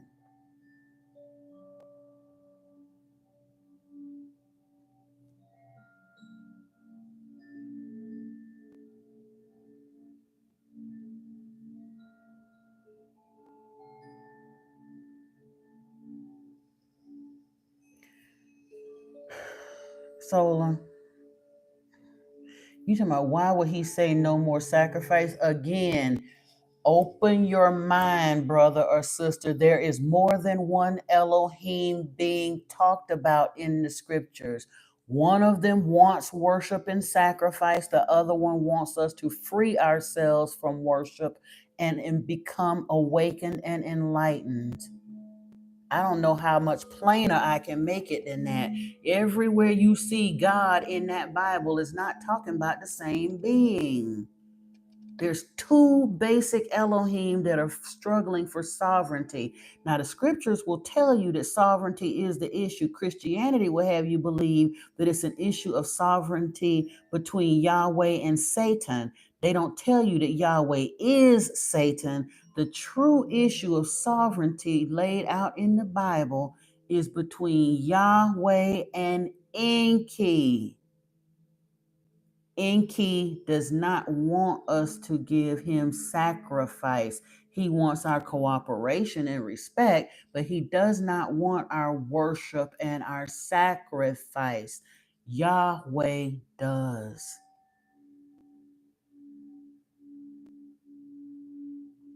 No, I don't ask demons to protect me. I ask Archangel Michael and Archangel Raphael and Yeshua to protect me. Lord Enki to protect me, Gaby. When you call on Yahweh and Barakiel, you asking for demons to protect you. So why can't I ask for angels to protect me? And if you don't know who Raphael is, you don't know nothing because Raphael, anyway, child boo. If you don't know who Raphael, Gabriel, and Michael are, then you ain't never read a Bible, you don't know nothing about religion, and you're in no position to question me. That's all I'm gonna say.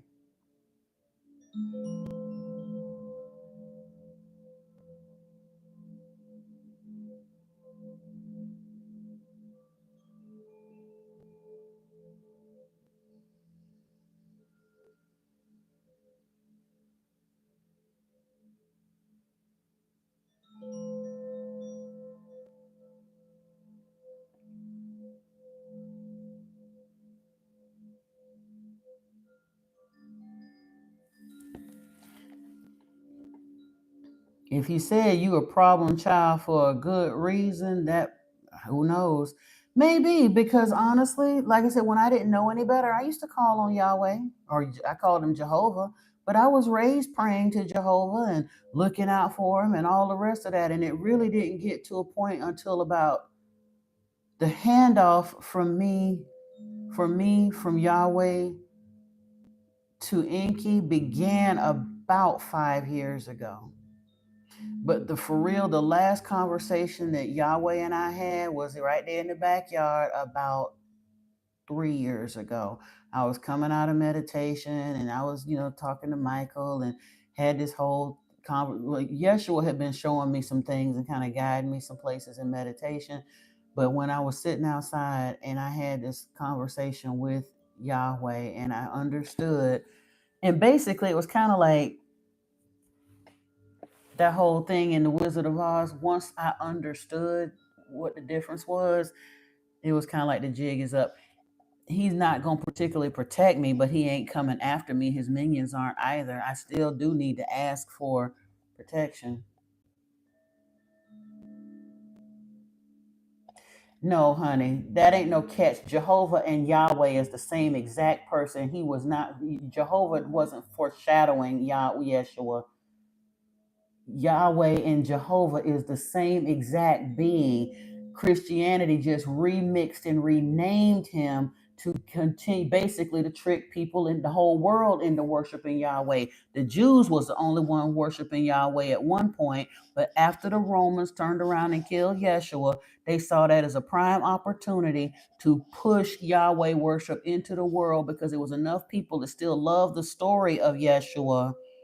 So they remixed it that Yeshua was supposedly Yahweh's son, and they remixed that lie. All of the New Testament and all of the rest of that stuff came along over 100 years after they killed Yeshua.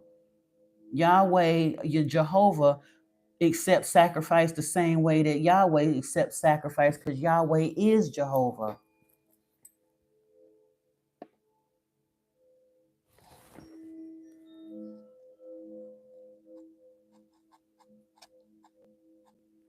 I can make him Enki and Enlil because that's who they are before they got to the Old Testament.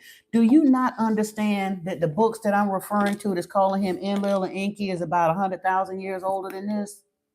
Like, seriously, this is not an old book like you think it is. In this particular form, nobody had this in this particular form more than 500 years ago. And in its very, very oldest versions, like I said, the front part of the book, the Pentateuch, Genesis through Deuteronomy, goes back about 3,000 years. This part, the New Testament, only goes back about 1,800 years. The Anunnaki texts go back about 200,000 years.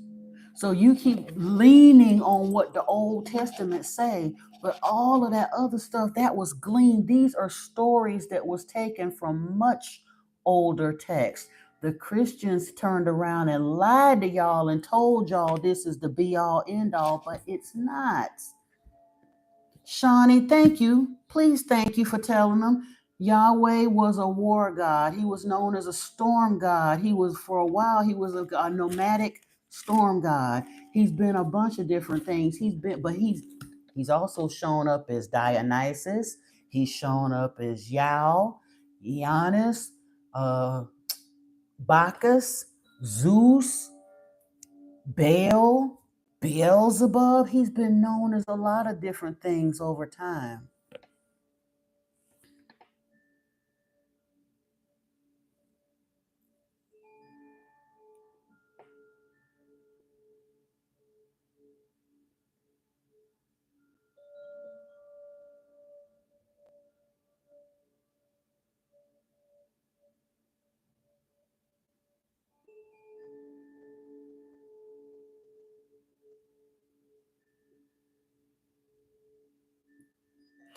Okay, well, Amma, if you believe you're one of the daughters of the Elohim, again, you need to understand which one, because Yahweh is an Elohim too. He's a wicked one, but he's still an Elohim.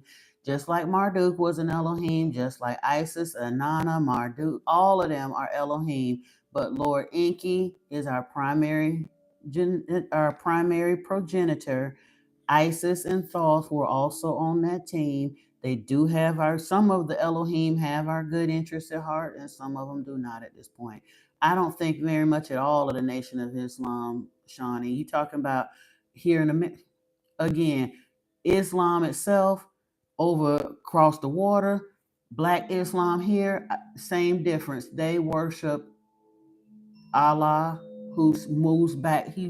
That traces back to El, who traces back to Yahweh. I don't think very highly of them at all. And I really don't think nothing of them because of the way they treat women. You ain't gonna tell me you got God in you and you do the shit to women that you do. No. Sorry, not sorry.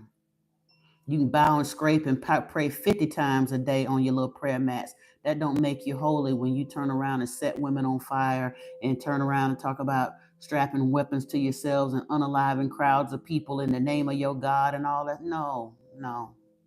Now, the individual people that could come up out of that, I don't have anything against the individual people, and I would never do anything personally to anybody because of their religious beliefs. But the religion itself, I don't think nothing of it. It's a nasty religion, just like Christianity and Judaism.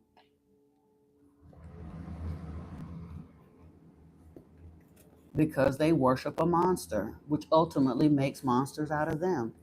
They've kept the world in some kind of confusion for 2,500 years.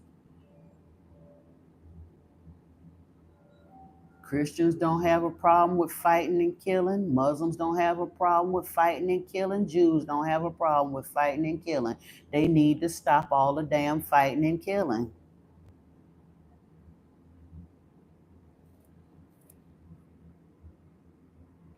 Okay? And again, I didn't say that. According to texts that are even older than the Bible, Gabby, Yahweh's title when he came here from Nibiru is Satan of the Eden. You can disagree all you want. That don't mean it ain't true just because you don't agree with that. You don't have to agree with it for it to be the truth. If you're not able to accept that, then don't accept it. That's on you.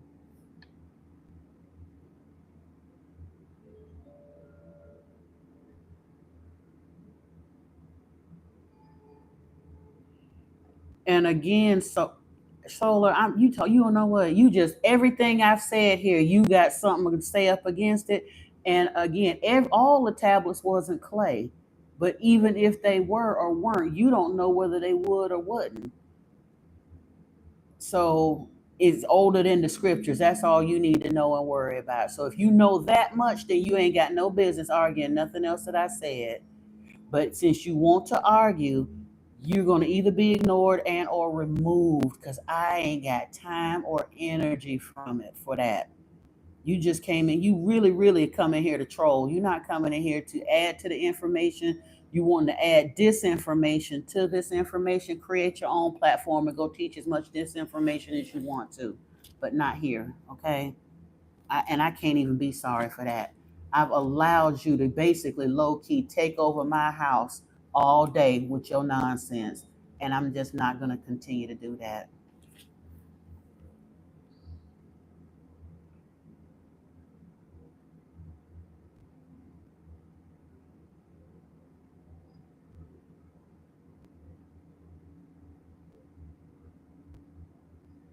Exactly, bro. 100. You are trolling and you are arguing because why would I find it weird that a Mason says that about the Bible? Sitchin was more than just a Mason, and there's plenty of folks out there that supposedly preachers that are Masons. But guess what? Masons held a lot of ancient knowledge. You stuck on some really rudimentary, elementary nonsense. So I get it from a lot of different places. I've gotten it from reading a lot of different books, documentaries, listening to podcasts, listening to other teachers, meditation. It ain't just one particular place that I got it. And I didn't say it was true just because I said it. And you don't have, you know what, Chris? You, Solar, all of you. I don't owe, where's my proof? Where's your proof supporting anything else? Christians can't prove not one damn thing they say out their mouths, not nothing. Muslims can't prove nothing they say out their mouth. Muhammad couldn't even prove it. Muhammad couldn't read or write, so he can't even tell you if what he said was accurately put in the Quran. So what are you talking about? And unless you could go back and read ancient Hebrew and Aramaic and Sumerian and Akkadian yourself off the original tablets, which you wouldn't even be able to get access to, where's your supporting proof that I'm not speaking the truth? You're not coming in here with that foolishness.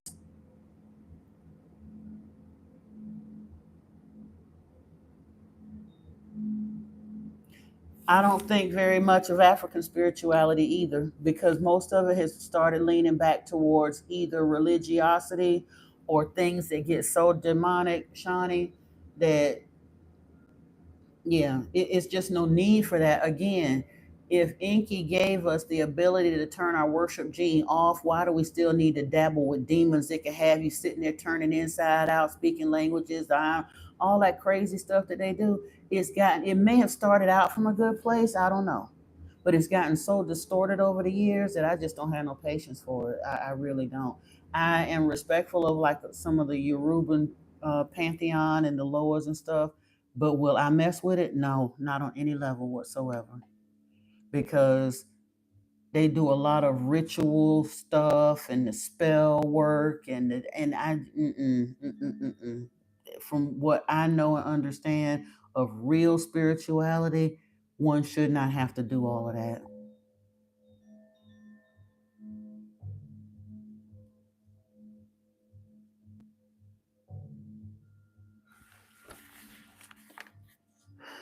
You said from Abraham, and again, I am who I am. That idea of them tracing the bloodline, that's another thing. We're told that the reason for all of that who begat who and who begat who in the scriptures is supposedly because they were tracing the bloodline from Abraham all the way to Jesus. I don't believe that that's actually correct. I believe that a lot of that who begat who and all of that in the scriptures is because the Anunnaki were very careful record keepers and they were keeping portions of their records in the Adamu breeding project. They wanted to know who lived how long and who had which children. And again, if I've mentioned it before, if you go to Genesis chapter 5, almost every name mentioned in Genesis 5 also shows up in the Lost Book of Enki as an Anunnaki hybrid. 5 should have been called the exploits of Enki because he did mate with humans. And sometimes he did it intentionally because he noticed that the human bloodline and the Adamic line was devolving too rapidly. So he made it with several humans to shore up that bloodline.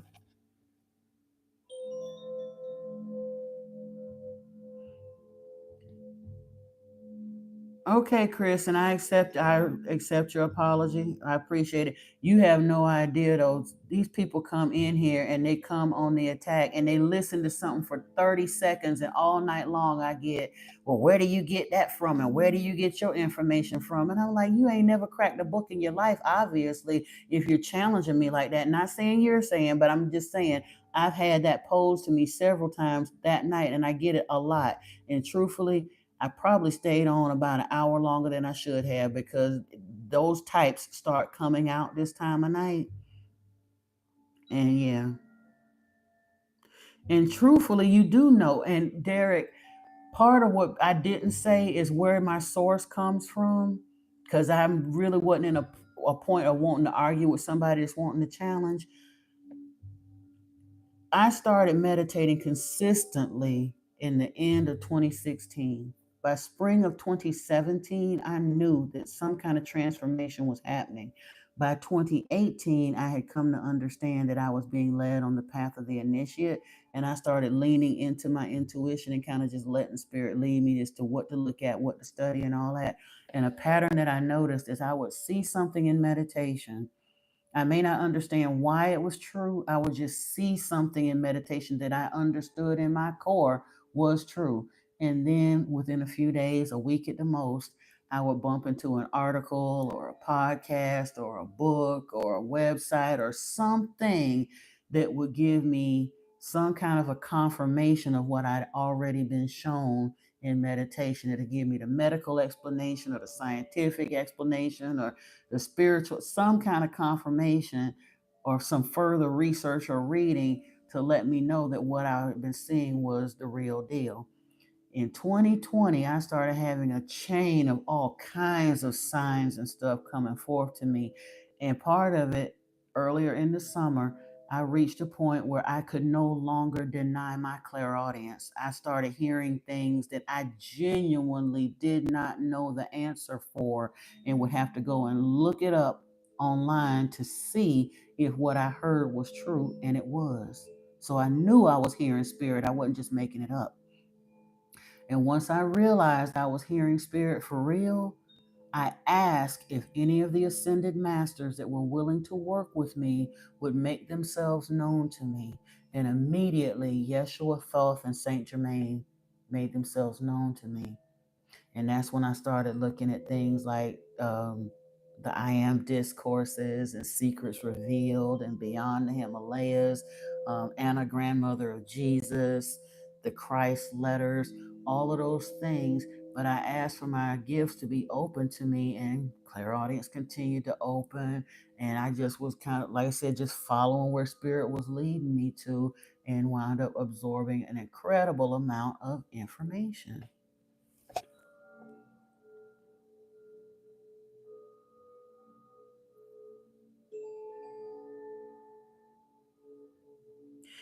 Yeah, the Elohim were absolutely extraterrestrial. They weren't of extraterrestrial descent. They were completely extraterrestrial from the planet Nibiru. And they came initially from two factions of people who had lost their original homes in the galactic wars, and they settled on Nibiru and unified their colonies and began to call themselves the Atlanteans. And they came to Earth when their atmosphere, they started developing holes in their atmosphere, and their scientists said that if they could find enough gold and pulverize it and put it in their atmosphere, it would save their home planet, because they were having earthquakes and famines and volcanic eruptions, all kind of stuff. And they knew that Earth was here, and they knew there was gold on Earth. They had heard the legends of Tiamat exploding, and they said when Tiamat exploded that it literally penetrated gold into this other little planet, but they could never get to it because there was an heavy asteroid ring around Earth. But Alalu took a ship. He was exiled from some other stuff. He took a ship and went there and blasted his way through the asteroid belt and got to Earth. And sure enough, they found there was gold here, and they started coming to Earth, shuttling gold back and forth off of here to save their home planet. It wasn't happening fast enough. So, in order to create workers to work here on this planet, they found a hominid that was here, not a primate, a hominid, and they blended their DNA with the hominid that was here and created us, Homo sapiens sapiens. Thank you, Lee. Appreciate you. What advice would I give to young people who are just starting to get spiritual in life? Have fun with it and stay away from religion as much as you can. Spirituality don't have to be me religiosity, and very often it's not. Most of the religions on this planet, especially the Abrahamic ones, have been so corrupted that they would do themselves a great favor to stick to the mystic script, the mystic text and ancient texts. Just read them at face value and stay out of the churches and synagogues and the masjids and stuff. The commandments carved into the stone of clay, probably no, not with his finger. In the lost book of Enki, fact of the matter, I can read it to you, and it's probably kind of the similar thing. Bear with me a second here.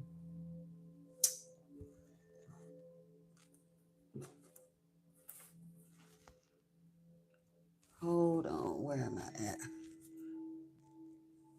Go ahead.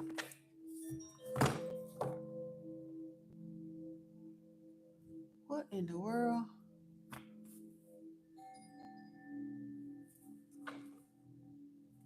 Hang on, y'all. I'm trying to find this, and I know it's over here because I just. Oh, that's the Bible. Wait a minute. Oh, it's on my desk right here. I'm so sorry.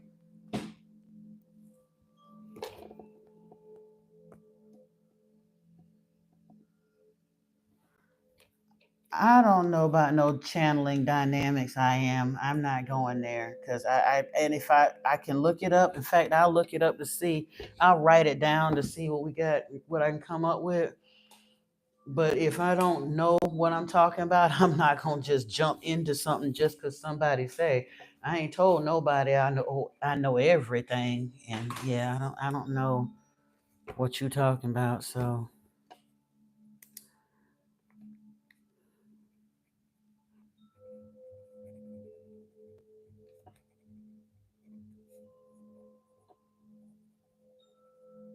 said channeling dynamics. I wrote it down. I'll look it up. Hopefully, our next live stream, if you be on, then we'll find out. You said, due to the giant moon picture in the background, you totally trust whatever I'm about to say about spirit. Okay.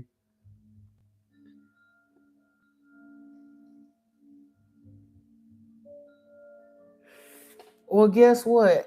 You talking about what about me? Can I prove it? You do want to believe because it kind of makes sense. You just don't know for sure because you ain't studying all that. If you're not willing to study it, then you can believe it or not. I don't have to prove nothing to you because if you're not, if I don't mean to be offensive, but let's keep it real. If you're too lazy to find out for yourself, then what good would it? If you choose to believe me or don't believe me, is up to you. Why do I have to jump through hoops to try to prove something to you that you're too lazy to find out for yourself? If it sounds right and feels right, then that's cool. But do you hear yourself? Incredibly arrogant of you. You don't want to go and do the research and study for yourself, but you want me to stand here like a puppet on a string and prove something to you because you just don't know. I'm not here to prove and convince you or nothing.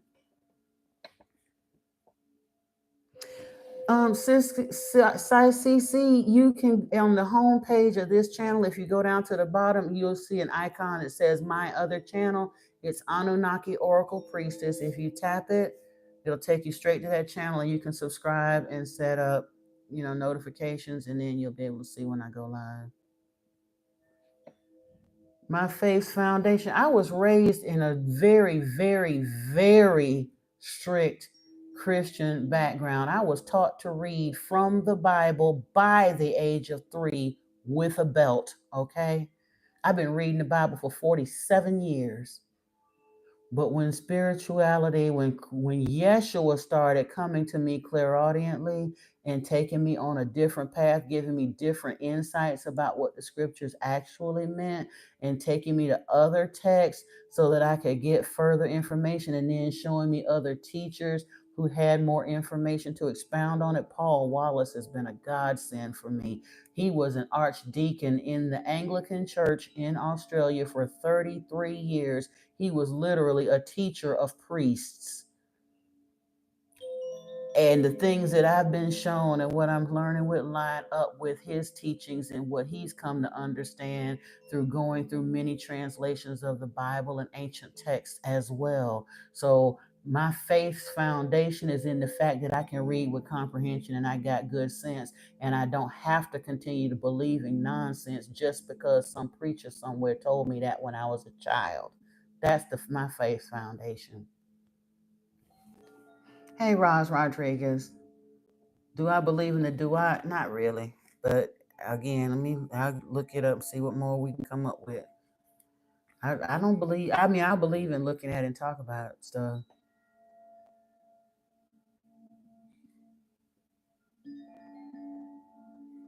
I believe that the Enlightenment is true. I believe that Enlil is real. I just believe and understand that he is Satan the devil. Enki is the Elohim we should have been following. We've been misled into following the wrong Elohim. And Yeshua said we was following the wrong Elohim. But when I said that earlier today, people wanted to argue with me and tell me I'm misinterpreting the scriptures, even though it wasn't nothing to interpret. All it took was reading. But when I read it, they got offended and said that I didn't understand what it meant. I can understand English just fine. And he said that they was worshiping the wrong Elohim, that his father that sent him was not the same as the father that they was worshiping.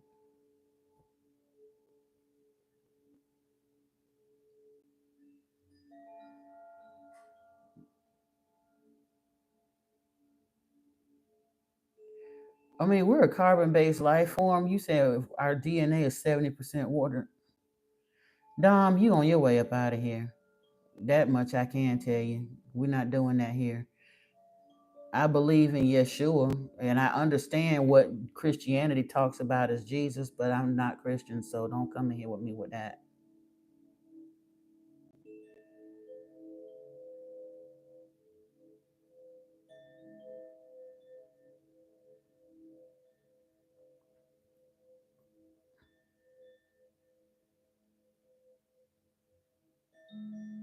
Good night, Derek. I'll see you later, dear.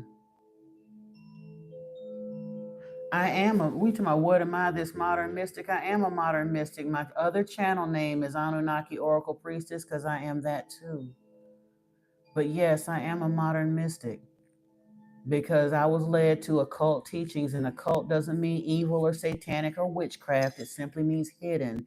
The mystical teachings, there used to be a time you have to go into caves and secret societies and all of that to learn mystic teachings. I am a mystic because this newfangled stuff that they're rolling out now has led people lost for 2,500 years. Sometimes the newest, latest, greatest ain't always the greatest. Sometimes you have to take a step back and go to what came before. And as a mystic, yes, I'm a modern person in my thinking, but as a mystic, I went back to the things that came before.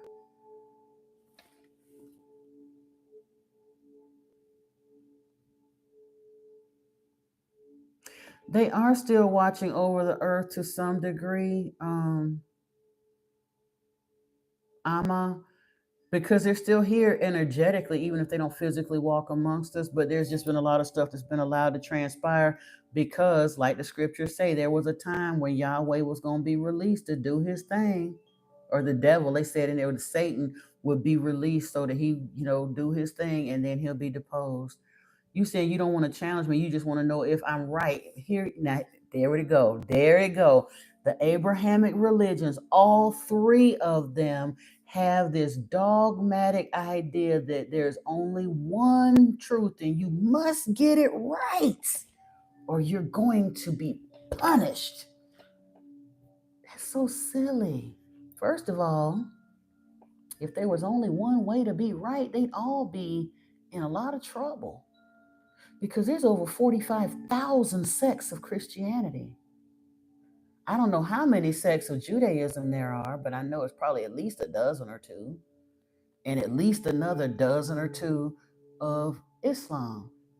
If they can't even agree upon the truth amongst themselves, how can they dogmatically say that what they're doing is right? And yet they demand that everybody else do exactly what they're doing, even though they can't even agree upon the truth amongst themselves. But they put that notion of there only being one truth in there till people like you who are looking for the truth will see the truth right in your face and be afraid to listen because you're afraid that you won't get it right. I had that same fear. But I also understood that if I didn't take nothing else out of the Bible, that scripture that said that God is love had to be true. So everything else that did not seem, feel, or look like love probably wasn't true. And that's when I set out on a mission to understand the real nature of the God that I was serving, the nature of this Yahweh Jehovah cat. And that's what led me to stepping away from worshiping. And once I actually understood what I was looking at in the true nature of Yahweh as examined in the scriptures, because I didn't even go outside of the scriptures to understand the nature of Yahweh. What helped me was after I understood the nature of Yahweh from reading the scriptural accounts, then when I came to understand who Yahweh really was in alignment with the Anunnaki accounts, then I was like, oh, hell, they make perfect sense now. Because if you just read the Bible and look at the nature of Yahweh from the Bible, Yahweh sounds like he's either brain damaged, schizophrenic, or he's very imbalanced. One minute he's loving, the next minute he's jealous. One minute he's patient, the next minute he's completely impatient. He's very exacting, he's judgmental, he's all of these horrible, horrible things. Bloodthirsty, misogynistic, dishonest, disloyal, all of that right in the scriptures. The preachers try to tell us he's something different, but if you read the scriptures, you see a very hateful, nasty, just horrible being that we're told is supposed to be our big, all-knowing, all-powerful sky daddy, and we must worship him and fear and all of that, or we're gonna die.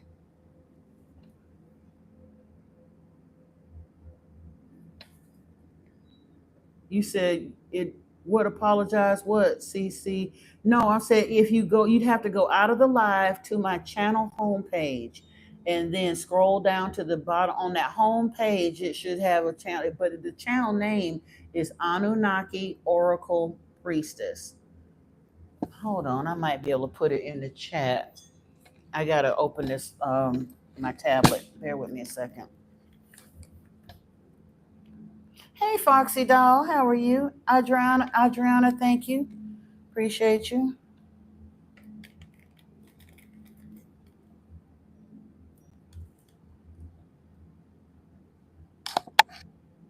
Um,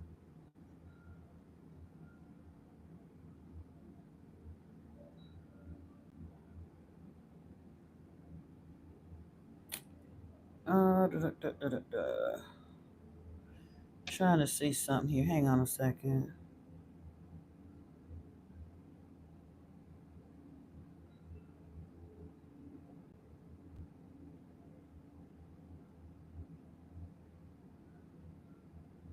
Okay, and now I gotta switch channels. Bear with me a second. Oh, I know.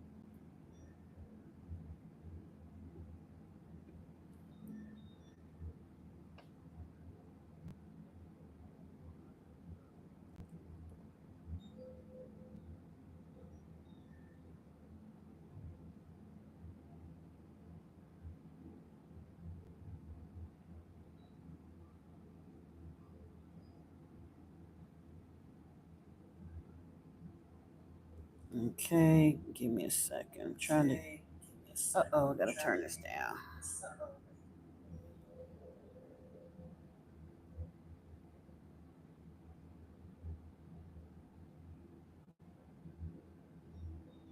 Why can't I? I'm trying to figure out how to get into.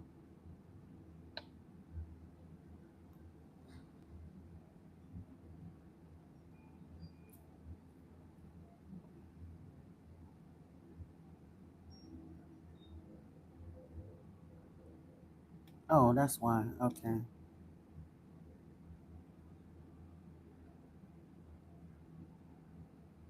There we go. I'm so sorry it's taking me so long. I should have had this set up before. There you go. Hi, Aditya. How are you? Exactly, Shawnee. He ordered all kind of horrible nonsense. The Bible say you can do a whole lot of stuff, Sean, that you ain't supposed to, and that's just foolishness. Hey, Unique, I didn't even know you were still in here, Mama. Thank you.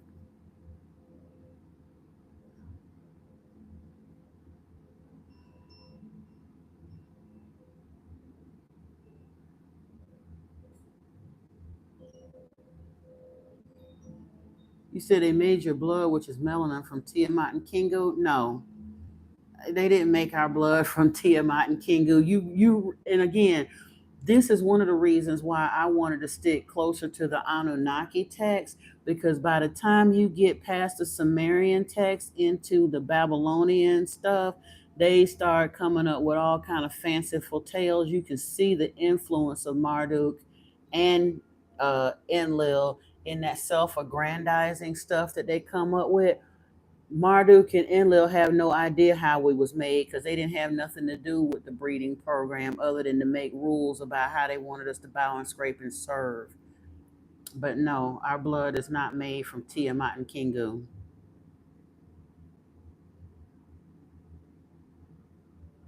But I did just put I thought I put, wait a minute, I could have sworn I put my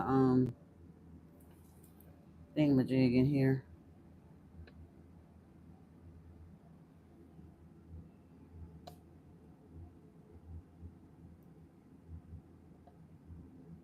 Why didn't it show up? That's so weird. I entered into the chat where my information was. Here is Anunnaki Oracle Priestess, and it did not show up in this chat, or I can't see it. Let me try again.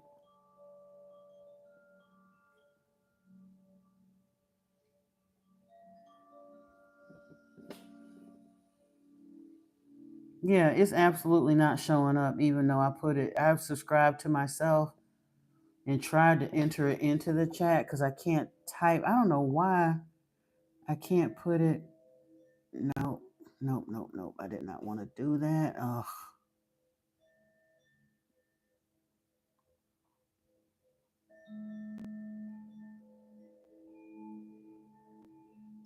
I don't know why it won't let me type directly in here, but anyway.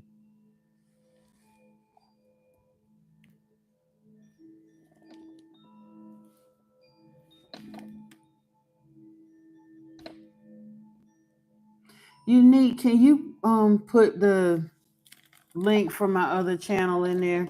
I've tried, it won't let me do it here. I've done it twice and it's not showing up.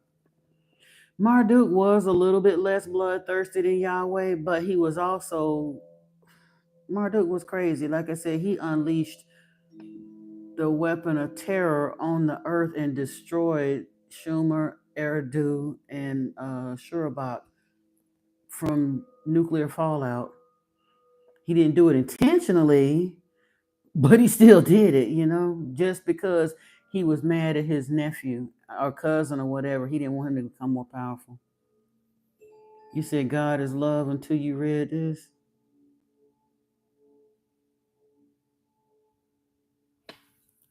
No, truthfully, organized Christianity isn't different than the biblical Christianity, because we're told that God is love, but again, you keep forgetting there is more than one Elohim being spoken of in the scriptures.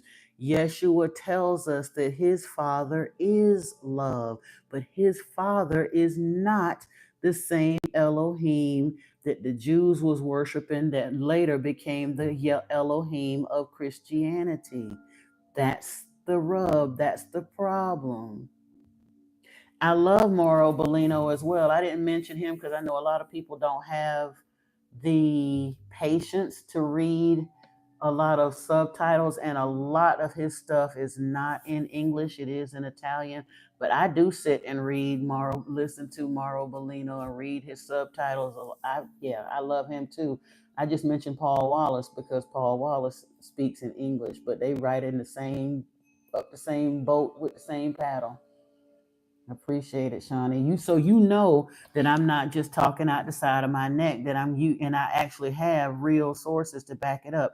Both of those brothers have made their life's work to do scriptural translation and interpretations and all of those things, and they had to come out of that foolishness too, because they started understanding the very same things that I'm talking about right now. Paul Wollaston wrote 6 or 7 books on this subject, and we'll be getting into them on this channel too. He actually commented on one of my videos a while back. The comment is still up there too, because I had talked about something and I tagged him in it, and I wasn't sure whether he would even see my comment because it was something off of Fifth Kind. But he did. He saw it, and I knew he had watched from the comments that he had made. I knew he actually watched my video, and he said that I was doing a good job here and all of that. And he had mentioned some stuff about the bendy he had mentioned in one of his books. And once we get through Sitchin's work, or I might even do them parallel, it depends. But we will be getting into Paul Wallace's work too. No, Chris, I'm not sure who Osiris was. I can't remember which one. Osiris. In the Egyptian pantheon, Enki is Ptah. I'm not sure who Osiris was. Probably, I'm guessing, I don't know.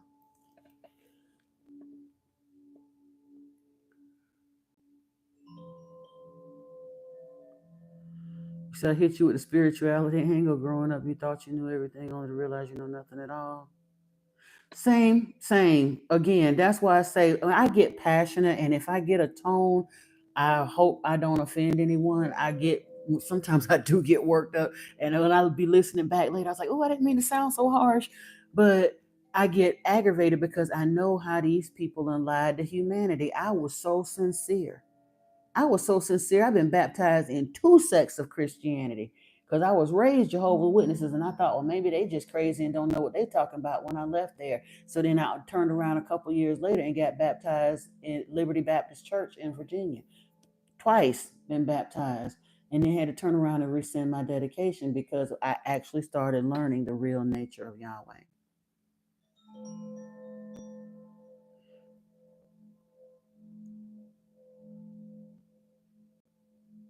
Yeah, you really can't remove organized Christianity from biblical Christianity because it was exactly organized Christianity is biblical Christianity, and none of it have nothing to do with Yahshua other than the lie that they told us to create that lie. The first council of Nicaea literally wrote Christianity, and that was done in 295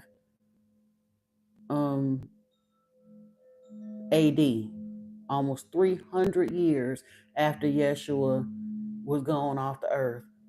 That's when Christianity came into existence. And the only thing that Yeshua has to do with Christianity is they took his teachings, and the fact that the Romans, the same people that wrote Christianity, took that story and used him as a vehicle or a mascot to bridge the gap between the older Jewish Yahweh worship to segue the world into this newfangled Yahweh worship that was renamed as Jehovah worship. But Yahweh and Jehovah is the same exact being. They both hated Yeshua.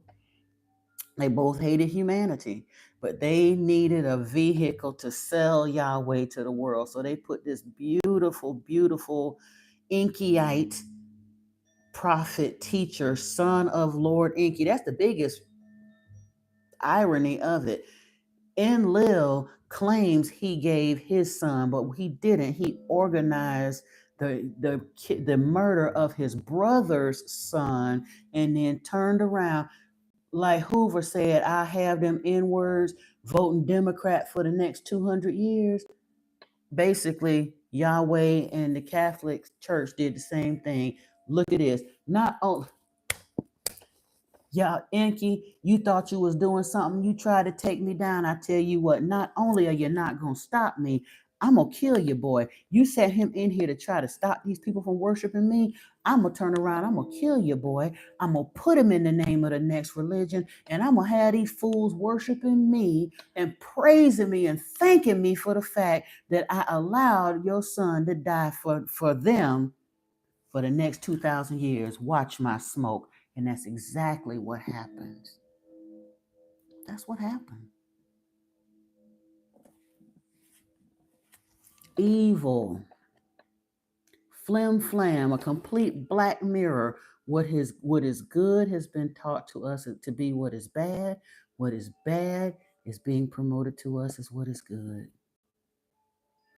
Because they turn around and talk about Lucifer, the morning star, as if they're referring to Satan. No, Lucifer is the light bringer. That is Lord Enki. And the morning star refers to his Venusian roots. Yeshua is referred to as the morning star in the end of Revelation as well. But a deliberate mistranslation of a mistranslation allowed the church, they've held on to that lie for 200 years until it became doctrine, and they used that to help promote the notion that the Satan is Enki, and it's not. Satan of the Eden is Lord Enlil, Yahweh, Jehovah. Satan is Jehovah. The Father, the Son, and the Holy Spirit, yeah, that's part of it, Robin. That is very much a part of the hoax and the bamboozling, because truthfully, the idea of the Trinity is a pagan concept that doesn't have anything to do in reality with Christianity. And in the scriptures, you can only really ever find two legs of the Trinity in any one given place.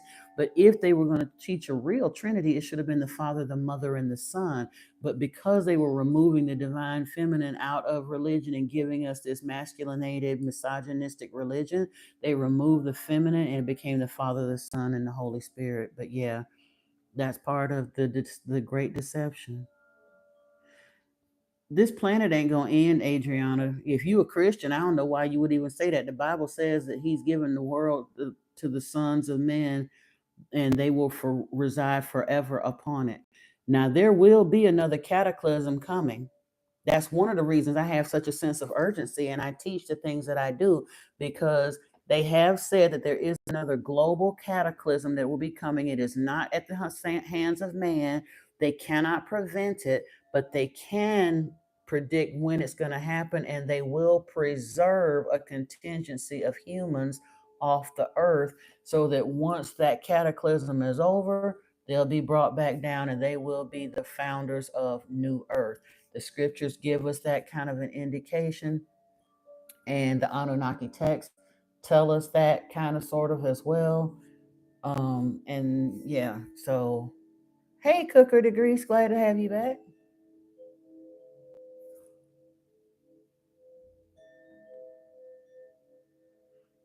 Yeah, again, like I said, it's a lot of folks, honey, that come from all kinds of different religions. I'm not advocating for any religion, Ryan, Evan. I'm advocating for people to turn their worship gene off, wake the hell up, and step out of religion. That's what I'm advocating for.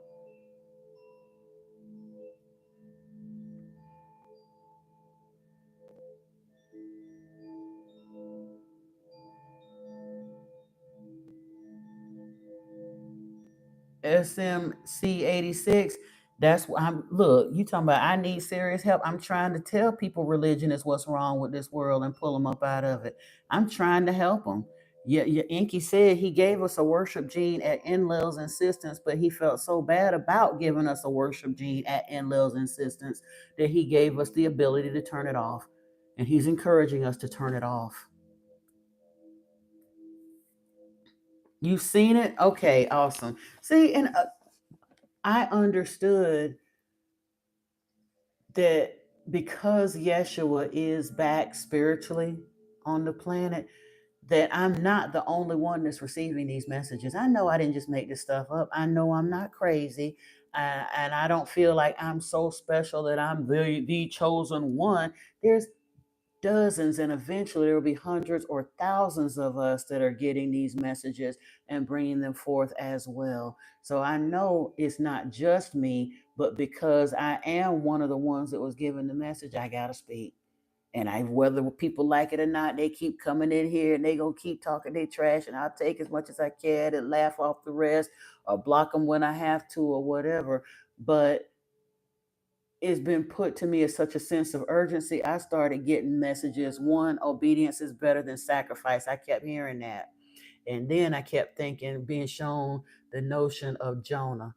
if you don't do what you're supposed to, you're going to have a Jonah moment. You know what I'm saying? And I'm like, yeah, I probably don't want that. Let me get my behind on this line and make this chat. Because I didn't want to do no darn YouTube channel. I've been shy person, hermit mode, all the rest of that. I had no idea. Didn't want to get on camera. Been self-conscious about my weight, the age, all the rest of that. And everything I'm self-conscious about, every now and then some fool will come in here. It don't bother me anymore. Because I'm like, I've been fat my whole life pretty much. So tell me something you don't know when somebody come in here and talk about my weight. I done had this gap my whole life. Tell me something I don't know when you come in here and talk about my teeth. I know I got a big forehead. Tell me something I didn't know. I've learned to get over that, but I didn't have any intention of putting myself out there on Front Street like that, to put myself in front of people as a spokesperson for anything, especially having been raised as a Jehovah's Witness. I hated every minute of that my entire life. Oh my God, I hated that, going and knocking on people's doors. I would be praying that wouldn't nobody be home and had to go anyway. So I had no intention whatsoever to do any of this. But Yeshua said I have to. So it is what it is. Now I'm happy too, because like I said, I feel a sense of urgency. People need to know. It took me 50 years to figure this stuff out and put the dots together enough to speak on it. And I'm still learning and growing. So if it took me that long, and I ain't fun, like I said, I was taught to read from the Bible by the age of 3. I know I'm a little bit smarter than the average bear. And I really, really concentrated on religion the way a lot of people aren't encouraged to do. If it took me this long to connect the dots with that religious background, of course I have to speak, because people that were not given that kind of religious background, they might not ever be able to connect the dots without somebody like me to kind of point out some things. And again, I'm not saying that I've got the definitive be all answers, and because I spoke it out my mouth, you got to just take it for, but it's something to wet your whistle to give you a direction to go check these things out if you want to. Somebody mentioned here Mauro Bellino and Paul Wallace, and Billy Carson was mentioned earlier.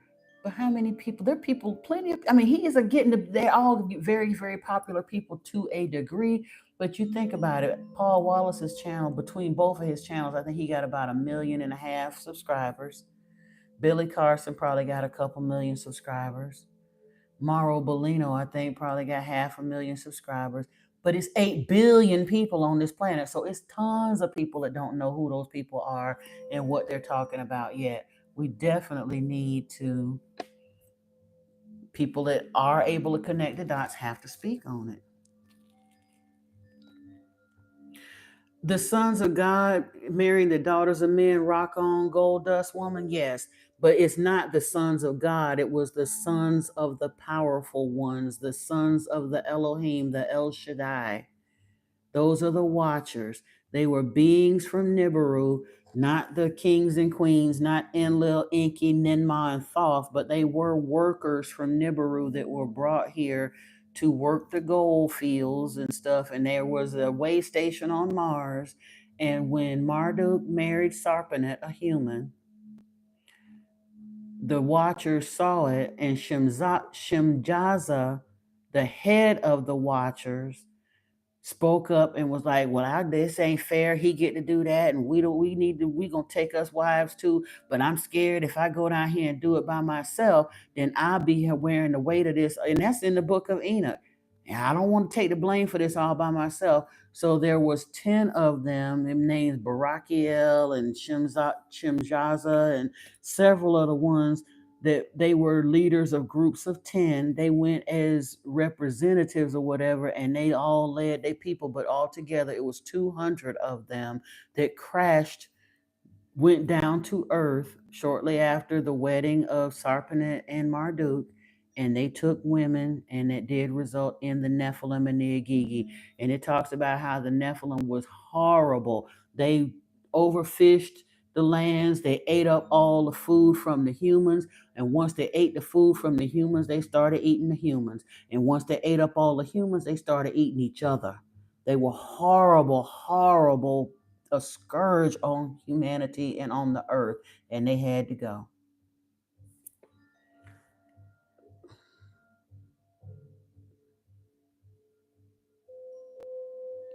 That should be a model for QVC. I don't think they want me, but okay, I appreciate you though. Thank you.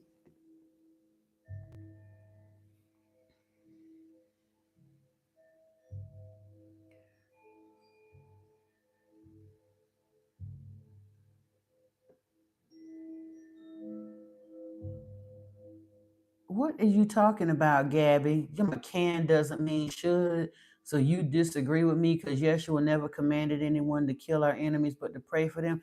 And I never said, I ain't said nothing about nobody unaliving nobody, Gabby. I said that Yeshua said that God is love.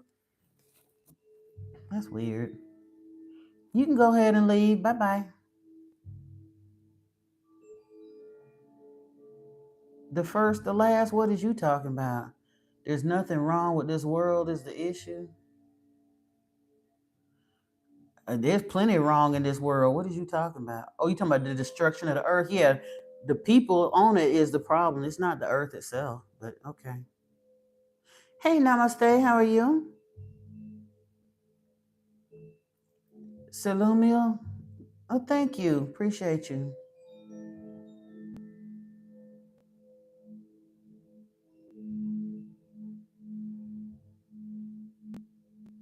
Chris Holmes, what you well damning for? Because I'm still on here. I'm getting ready to get off because it's almost 1 o'clock in the morning. And truthfully, I'm hoping that I'll be able to go on live. He's not the alpha and omega, but okay. Again, you coming in late, talking something you don't know, but it's all good. I ain't even got the. If you show up later on another live stream, you might learn something. But anywho, y'all, it is. It's almost 1 o'clock. Definitely be on the lookout if you have not gone over to Anunnaki Anunnaki Oracle Priestess. Please subscribe there. I will be, once I'm able to go live on that channel for at least 3 live streams, I will be on for a minimum of 2 hours, probably closer to 4 the way it's been going. And I will do some free mini tarot readings. If you're interested in that, make sure that you subscribe there so that you can get the notification when I go live. You said, what do my family think of the knowledge I dropped? My family would absolutely not think anything. My kids are okay with the knowledge I dropped, but my actual family disowned me when I was in my early 20s because they're still very much stuck in that Jehovah's Witness cult thing. And I left them, yeah. So because I chose not to go back to that, I have had zero, almost no contact with my family in like 30 years. Every now and then when somebody died, they'll send me a notice so that I can go stand at the back of the Kingdom Hall if I want to attend the funeral, but they don't call to see if I'm alive or dead. They don't call to see how my children are doing. I got living family and they absolutely have no contact with me whatsoever because I don't subscribe to their beliefs as Jehovah's Witnesses. So I know for a fact that they wouldn't think anything of the knowledge that I drop. I sent my sister a playlist of some of the talks that I did. She didn't even acknowledge whether she had seen it. She let me know. We were on the phone on a rare conversation, first one we had in probably 5 or 6 years. And just on the little minor chit chat, she was talking about how she loved a comedian, Josh. I can't think of his name now. She loved Ralphie May and this and that, just whatever. And the moment I mentioned I had a YouTube channel, she let it be known that she probably wasn't going to watch it. I sent her the playlist anyway, and she never commented one single word. So they're not interested in learning the truth. They want to worship Jehovah, so they can continue to do that as long as they want to. It is what it is. I tried. You know what I'm saying? I gave them the info. What they do with it is their business. You're welcome, my love. And Niana, you will be getting your reading tomorrow. I had one other one ahead of you, and I went ahead and did it. It went a little longer than I meant to, and then I jumped on here tonight. I am Saloon Mill. See, and again, I knew you was on some foolishness. You have no idea what you're talking about. He is coming back to judge, but Yeshua is one of my main guys. So I'm good, boo. You need to worry about how he gonna judge you. I'm straight, but I appreciate you. But yeah, tomorrow I will hopefully the channel will open up for the live stream. And if it does, I'm going to try to be on live streaming for tarot by 11 a.m. since it's Sunday. If I can get on earlier, I will. It depends, because I don't know when YouTube is going to lift that restriction. The 24-hour mark passed at 8 o'clock and I still couldn't get on. So hopefully by tomorrow morning, I'll be able to do the live stream, and then we'll take it from there.